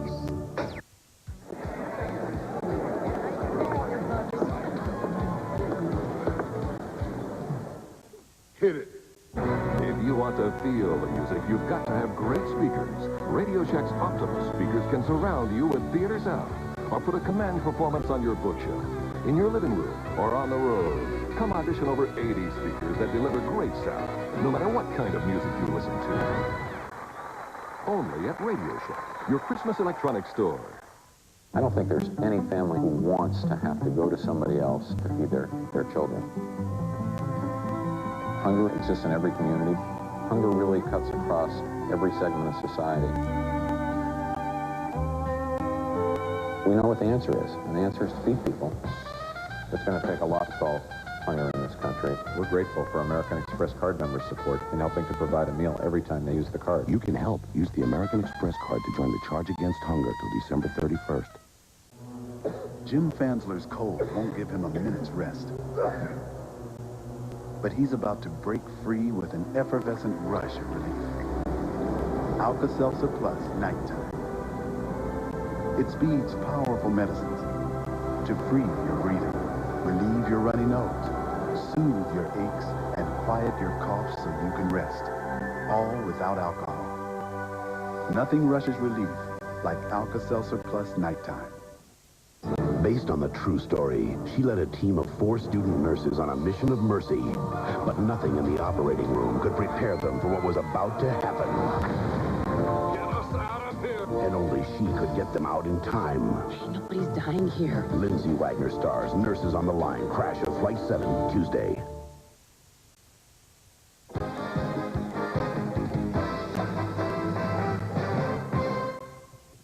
Welcome back, everyone. Golf action headed your way. Coming up next from Sherwood Country Club in Thousand Oaks, California, videotaped coverage of the Franklin Funds Shark Shootout. That's coming up next here on CBS. The late games in action right now at Veterans Stadium in Philadelphia. The Giants and the Eagles are scoreless in the first. In Anaheim, a Chip Low-Miller field goal has the Washington Redskins on top of the Rams 3-0. In Denver, the Broncos leading the Steelers 3-0 at Mile High Stadium. And in San Diego, a Jeff Jager field goal has the Raiders on top of the San Diego Chargers by a score of 3-0. Those are all first quarter scores. The shocker of the day in Atlanta, the Falcons beat the Cowboys, snapping Dallas's 7-game winning streak. Jimmy Johnson, head coach of the Cowboys, at a news conference. Well, that was an outstanding performance by Atlanta. A very poor performance by our football team. We didn't play well offensively or defensively, and tried to get a little bit of a spark back there into the third quarter and the fourth quarter. Had a chance to get back in it, but really didn't play well enough to win. You know, Atlanta's been stopping themselves with turnovers and penalties in previous games. They didn't do that today. As I said before, you know, they've got a talented football team, and they can win games. You know, but we didn't make the plays that we needed to make to win the ball game. Oh, anytime you don't have an outstanding player, you're going to miss him. But our team didn't play very well today. I mean, that wasn't an individual performance. Having Troy might not have made any difference. Our team did not play very well. We played poorly on defense, played poorly on offense. We didn't tackle very well. We let them pick up first downs, and then offensively, we didn't protect very well. We dropped some balls. It was just a poor performance, but we kind of saw it coming. That's about the way we practiced last Thursday. What's Emmett's condition? I don't know. That is the key. What is Emmitt Smith's condition? We'll take a timeout and come right back.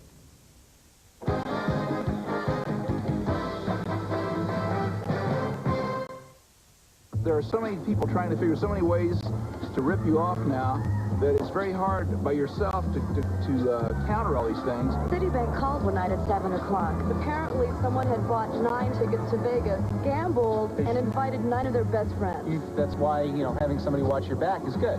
Citibank realized that I'd not made those charges, and it got taken care of. It just makes you feel like you have an ally out there. Just a few of the many people who rely on the security of not just Visa, Citibank Visa. My dandruff and itch are awful. I'll try anything. Denorex tingles. Head and Shoulders doesn't. Both have effective dandruff medicine, but Denorex has something extra that tingles. That's why I started using Denorex. No flakes, no itch. Denorex, the serious dandruff shampoo. It's never fun to eat and run, rush and eat too fast, 'cause you know it's gonna catch up with you at last. For acid indigestion or heartburn with headache, nothing's faster than Alka-Seltzer. Get yourself some Alka-Seltzer and you'll feel better fast. What's he doing? Better humor him. Okay, I'm here to show you the new Panasonic Palm Quarter camcorder with digital image stabilizer. I think I'm gonna be sick. It helps hold the picture steady even when your hand shakes this much. And Palm Quarter tapes can play in any VHS recorder. So why buy a camcorder whose tapes can't play in your VCR? I don't know. The choice is obvious. The Panasonic Palm Quarter. Its tapes will play in your VCR. Hey, Remington, shave this. If you can grow it, we can shave it. Remington introduces the triple foil. The only shaver with 3 narrow microscreens to cross-cut each whisker 3 times. For hard-to-shave places on hard-to-shave faces. No one else has anything like the Remington triple foil. If you can grow it, We can shave it.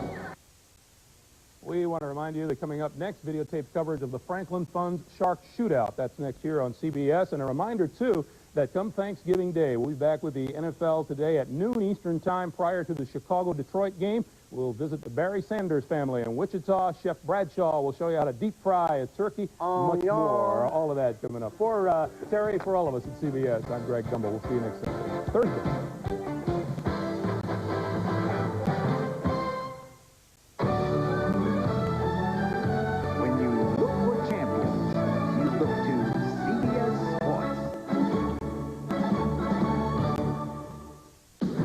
Basketball is back with a battle in the Bluegrass State when Louisville collides with Kentucky. The season premiere next Saturday on CBS. This is CBS.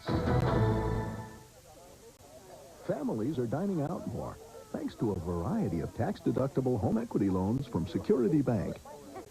To deck out your backyard, call 1-800-24-BANKING. Apply 24 hours a day, 7 days a week. Families are using a variety of Security Bank home equity loans to make waves. To make a splash of your own, call 1-800-24-BANKING. Apply 24 hours a day, 7 days a week. And think of all the things that have changed in the past 10 years. Then think of something that hasn't changed all that much. Well, think about something that just keeps changing for the better. The Oldsmobile Cutlass Sierra. 95% of them bought in the last 8 years are still on the road. And with airbag, anti-lock brakes, automatic, and air, it's just $13,995. Oh, you can open your eyes now. It's your money. See your old Reliables dealers today. What if Larry McCarron took on Reggie White? Yeah. No. What if Larry McCarron took on Reggie White with a camera and a microphone? That's a different story. Now, I can handle that. Exclusive interviews with Reggie White, Mondays and Fridays at 6 and 10, only on WFRV TV5. Exclusive interviews with Reggie White are sponsored by Pabst, reminding you, don't drink and drive, by Team Bain, and by Lakeland Sports Center. Eyewitness News, live at 5. Ooh, it's so good.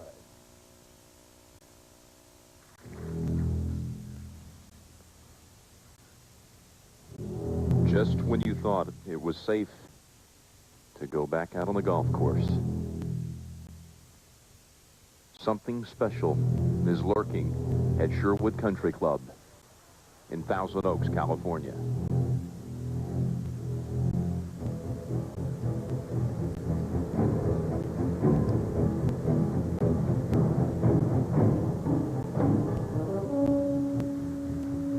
It's the final round of the Shark Shootout.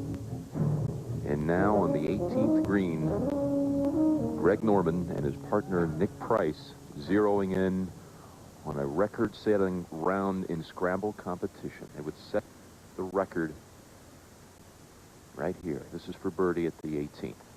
And for a 55 today.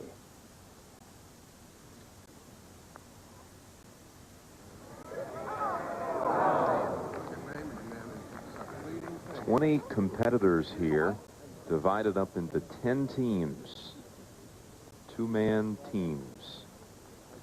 And our host, Greg Norman, along with Nick Price, they started today 9th out of 10 teams. But what a charge, Gary McCord. Unbelievable. They just didn't birdie the 17th hole, or they have a real good shot here of birdieing every hole on the golf course. This is for a 55-17 under in a scramble format. The previous record was 58 for a scramble event. But they're not the only ones making a barrage of birdies. This is the first group out. They got it. 55 for Price and Norman. That's incredible. That is really incredible. This is a hard golf course. I guess when you're number 1 and number 3 on the money list, there's no hard golf course. That breaks the scramble record in 5 years of competition in the Shark Shootout by 3 shots. It looks vulgar, doesn't it? 5-5, just vulgar. Oh, and how they're regretting a double bogey on Friday at the 18th hole and better ball competition. A different format used each of the 3 days. Friday it was better ball, yesterday alternate shot. And now in the final round, the scramble competition, the most exciting of the three. And what a day it has been. You are not going to believe some of the highlights. This is earlier, 12th. Price and Norman on the par 3. Watch Nick Price. 10 under through 11 holes at this stage. This is 190 yards. Had a birdie on that one, of course. Curtis Strange and Mark O'Meara. This is Curtis with the approach at the 10th. Short little par 4. You can see that ball just about winning the hole. O'Meara and Strange are currently in a second-place tie. And how about the defending champions? Tom Kite, Davis Love the third. This is a par 5, the 11th hole. Second shot for the team, Davis Love. Little Massey shot. Once you get to the top of the hill, you think it's done, it's going to give up. But Look out. Yeah, here it comes in reverse. A near double eagle. Kite and Love. What a charge they're making. Calcavecchia and Faxon. Faxon for birdie. That tied that team for the lead at that moment. Now this was Norman and Price advancing at the 13th par 5. Scramble format, you can place the ball so there's no bad lies.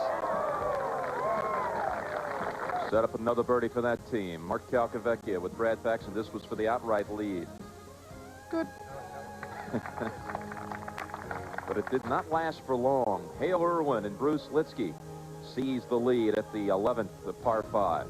230 yards away, this is a definition of a high, soft four-wood.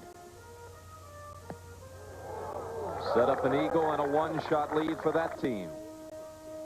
Meanwhile, Norman and Price at the 14th. Norman had lipped out already, so now it was Price's turn, and he got the birdie. 13 under for the day through 14 at that moment. And then they went to the 15th hole. Greg Norman, watch how solid this one is. What now? 14 under for the day through 15. They were playing with Peter Jacobson and Arnold Palmer. This is at the par 5 16th. Jake and the King trying to take one hole away from the host and Nick Price. And watch this shot, a 3-wood for Jacobson. 255 yards away. They're going to get him now. There's two balls we've seen for double eagles that have become very close. So it looked like, well, take that, he says. We've got 3, an eagle 3. But this was the shot for Norman and Price. Norman's putt after Nick hit it in here with an iron. This is for their eagle.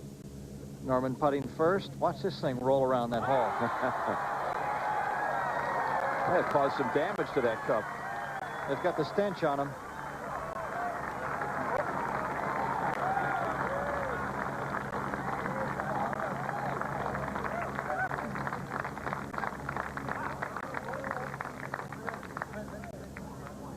You know, we're playing for 100. We can't win one hole. Jacobson and Palmer could not even take the 16th. Meanwhile, Strange and O'Meara, this was just moments ago. And for a share of the lead, and Curtis drained it. But then, if you like the pace set by Norman Price, you saw him finish with a 55. This was for eagle, for the Kite Love team, to go 16 under through 16 holes today, and the lead. The defending champions in the lead at this point by 2 strokes. So here's the current leaderboard. Kite and Love, they have a chance to break the record that you just witnessed at the 18th. They are 16 under through 16 holes and with a 2-shot lead over Norman Price and 3 others. And then 3 behind, Beck and Taven, Elkington and Floyd, who had a 2-shot lead starting today. And Gary, they've just got nothing going here. Absolutely nothing. Only 6 under par for the day, and there's one team in with 55, and another one could bust it at 54. Excuse me. Remarkable. Peter Kostas and Maury Povich positioned at the 16th hole. Our statesman at the 17th, of course, Mr. Ben Wright. And I'm Jim Nance with Gary McCord behind the 18th green. It really has been Just a remarkable day of golf. And one more time through the scramble format, Gary, for everybody. You get up on the tee, Jim, and you try not to hurt yourself. You hit it as far as you can. Try to get it out there. From there, you got one club length. You take the best one. Same two guys hit the shot. Take the best one of that. Keep going until you get it in the hole. All right, we're going to go to the action right now at the 16th, the par 5, and join Peter and Maury. Mark Calcavecchia's second shot on this 537 par 5. His partner, Brad Faxon, has put it up in the Gungy rough to the left. That will not even be an easy par from there, so pressure's on Calc. They need 3 to tie.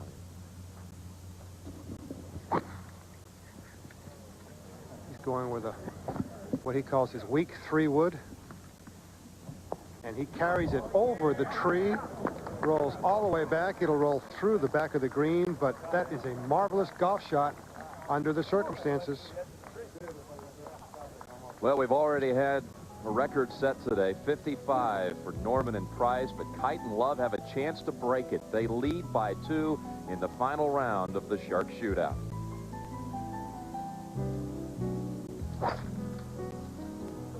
CBS Sports coverage of the 1993 Shark Shootout is sponsored by Franklin Templeton Group, which currently manages over $100 billion in assets. Dole, the makers of over 150 healthy and nutritious products. And by Lexus, maker of the 1994 ES, improved, revised, refined. In a word, new. You know, I've never been anywhere, so I've promised myself a big trip in a few years. The Franklin Funds can help you plan. I'm going to take a steamship to Europe, if there still are any steamships. Mutual funds designed for every financial need, for every stage of life. And I'm going to ride a gondola in Venice. Over 40 years of experience, over $100 billion in investors' assets. Then go over to England. To learn more, call 1-800-342-FUND. The Franklin Fund. Maybe even learn to drive on the wrong side of the road. Dole goes where no fruit has gone before, combining the sweetness of tangerine, the zing of pineapple, the pizzazz of grapes, and a dash of passion fruit. Introducing Dole Tropical Fruit. You can't pick it, but you can drink it. Dole Tropical Fruit Juice.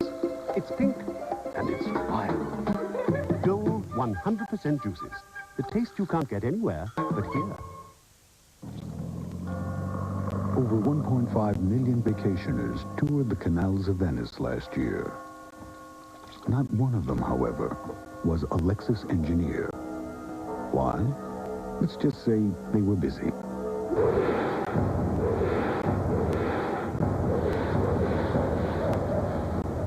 The 1994 Lexus ES, improved, revised, refined. In a word, new.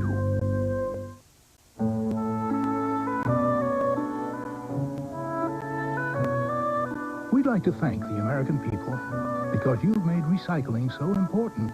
You've helped make us one of America's largest paper recyclers and helped conserve one of our most precious natural resources. We recycled a lot already, and by 1996, we plan to do twice as much. So, thanks. We couldn't have done it without you. Weyerhaeuser. Well, now you know why they call this tournament a shootout.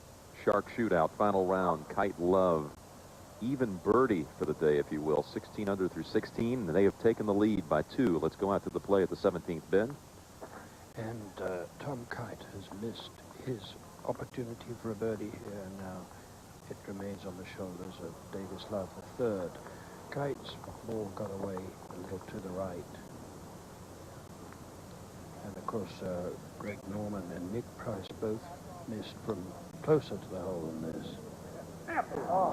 Same exact result. And so they will remain at 16 under through 17 holes to 16. Mark O'Meara, a full 45 to 50 feet from the hole.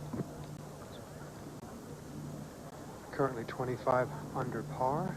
To win this tournament for the remaining groups, you must eagle this hole.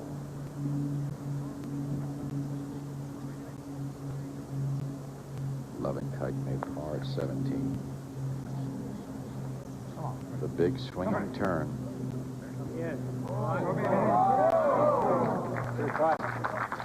Well, Curtis has a free run at his now. You know, more eagle would be great here, but I really think the tournament's going to come down to who can birdie 17. It's a very, very difficult putt unless you position yourself perfectly below the hole at 17. But for these teams that are two back coming to this hole, eagle is something that would be much coveted. Do you get a good read off the first putt on this length? Just a little bit on speed, perhaps, but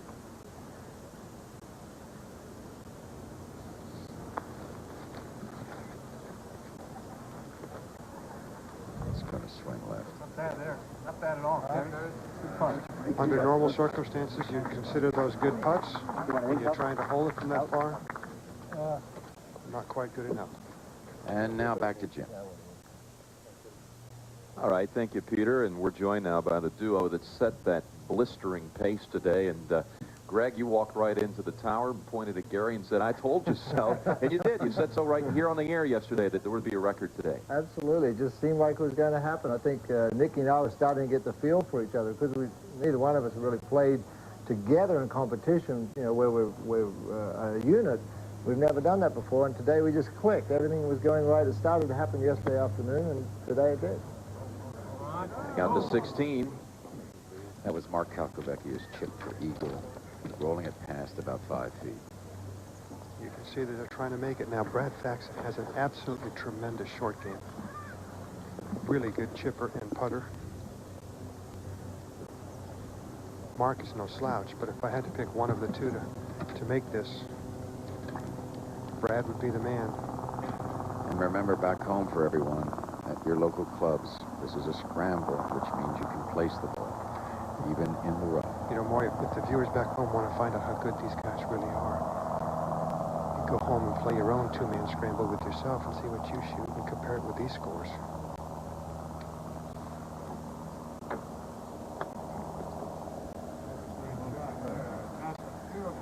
That'd be a little bit short, but perfectly positioned for their four, and they'll move to 26 under and one shot behind Kite and Love.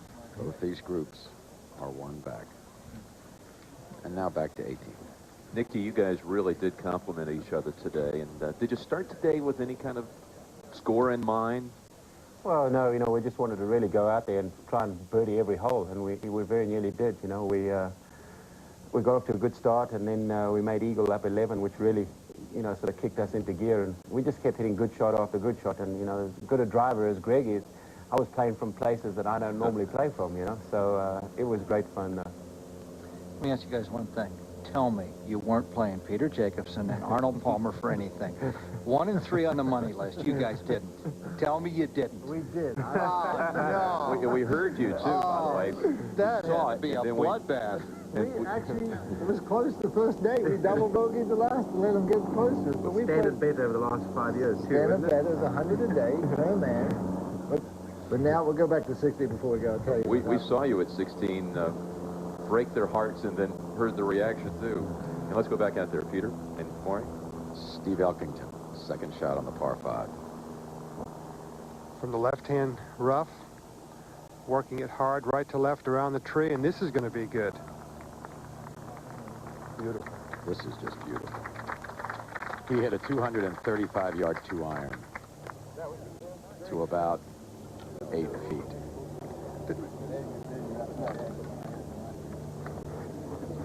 This shot will be a little bit harder for Raymond because he's gone to pretty much a cut shot over the past year or so on the senior tour, and he definitely needs to work this right to left. Here's a look back from the green to where they are. This is a signature of Nicklaus courses where a creek crosses the fairway twice. 537 yards in all. Raymond going with the 2-iron.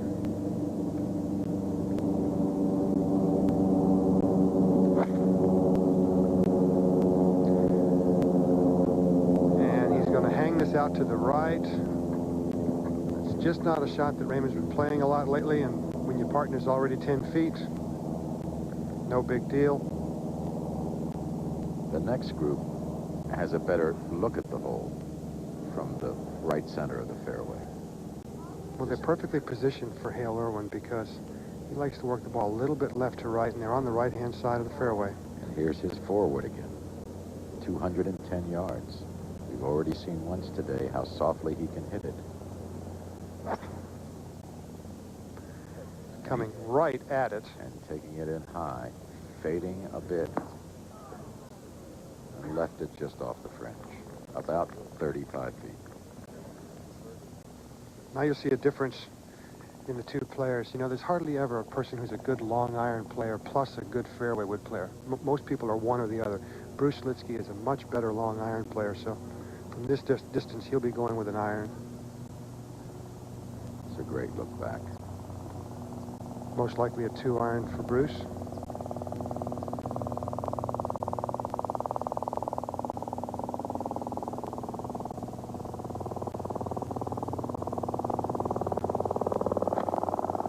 Starts it way out left.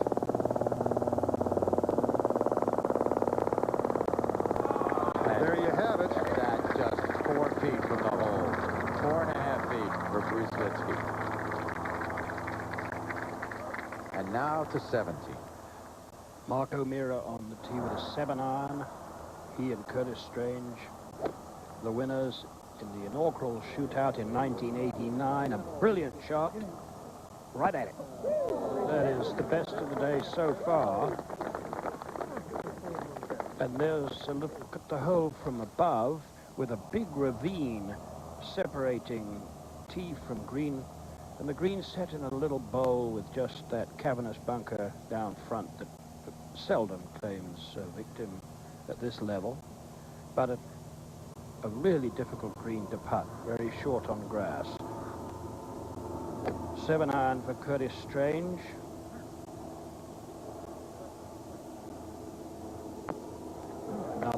Another excellent shot. A moment ago that was, and now Brad Faxon live.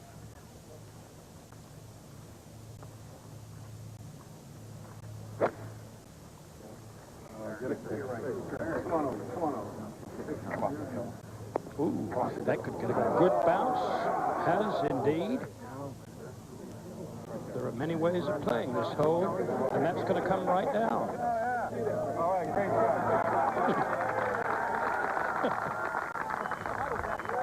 Well, architect Jack Nicklaus said that 70% of the balls that miss the green enter on the surface.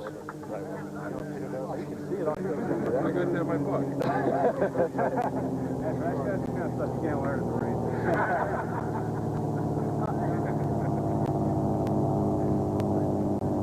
And now Mark Kerkovackia.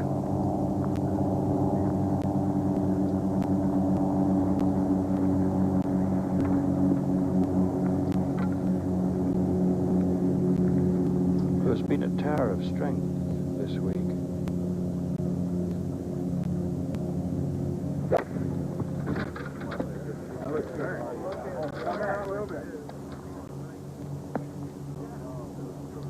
Well, they'll be playing Brad Faxon's ball. Kite and Love in defense of their title here, lead by 1. Investing is always serious business. Sir John Templeton on investing and the Templeton Fund. The basic element of investing is to diversify. International mutual funds that strive to make your money grow. Every investor should have a variety of investments. A recognized leader in mutual funds for almost 50 years. Not just one corporation or one industry or even one nation. To learn more, call 1-800-342-FUND. In general, you want to buy those things that have the best outlook. These aren't merely chairs. They're blueprints used by us to help design and create the perfect environment for the driver of the Lexus GS. Because a true performance sedan shouldn't just handle the road. It must also handle its passengers. The Lexus GS.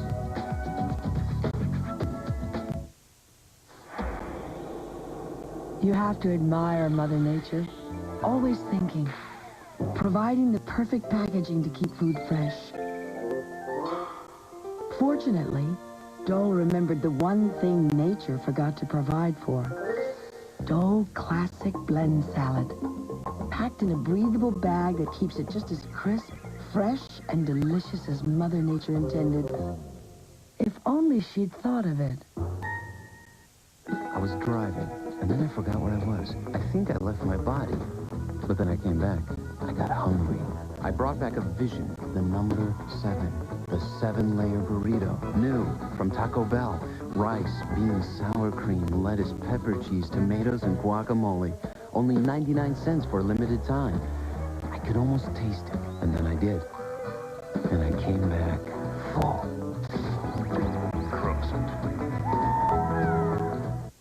Celebrate Thanksgiving Day the traditional way. Turkey. Family. Watch the Bears battle the Lions on CBS. Now that's beautiful. We're big fans.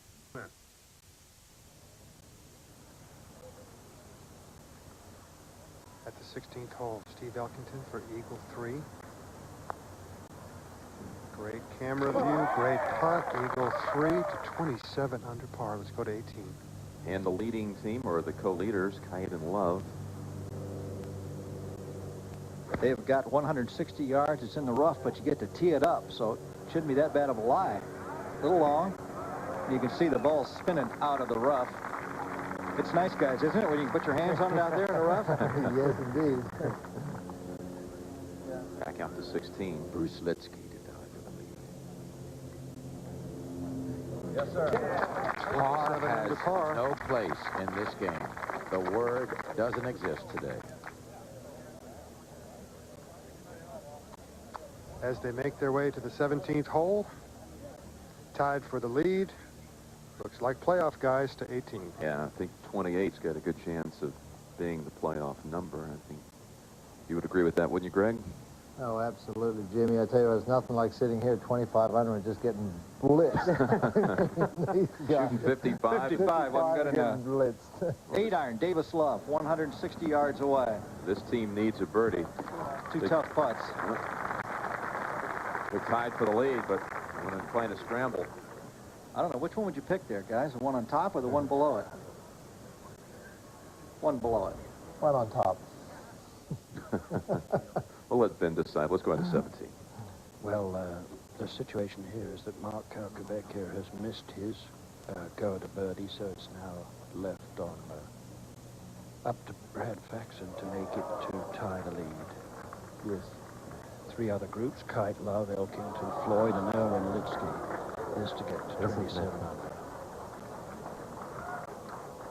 You see his grip and not much better. It goes a little to the left. Yes, absolutely into the center. 4 teams tied at 27 under par. And here a 5th team has a two goes at it to join them. It does seem as if everyone's in the lead at the moment. O'Meara and Strange have both got a 6-footer at 17 to join the 4 groups tied for the lead. And here they are. Mark O'Meara first. Greg and Nicky, there's not much in this part. Actually, Ben, I was sitting here thinking this is probably the easiest part on the hole right now. He's probably just got to put it on the right ledge and just a little uphill and just make sure he hits it solid. Well, he did. Like that. And you've got a birdie this hole. As Peter Costas rightly said, if anyone wants to win this thing outright, they've got to make a birdie here. And standing on the tee are, of course, the final group.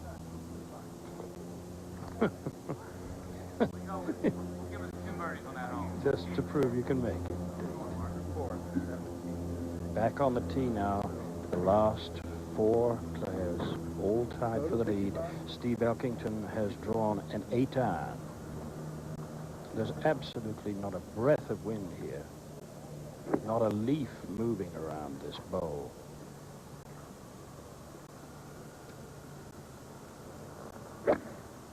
really, the overnight leaders, Elkington and Floyd, were nowhere for a while. They were only 4 under going out, which of course is very ordinary, but they're 7 under coming home. 7 under after 7 holes. Now, Raymond has got to get it very much closer than Elkington to have a realistic birdie chance.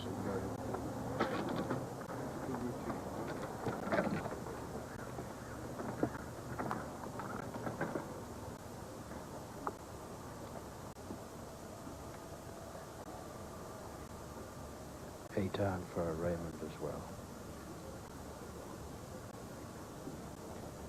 A new pairing this. Floyd won with couples in 1990.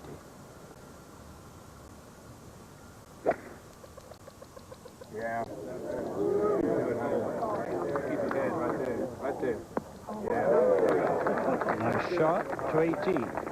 After choosing Kite's approach, that's a tough putt for birdie.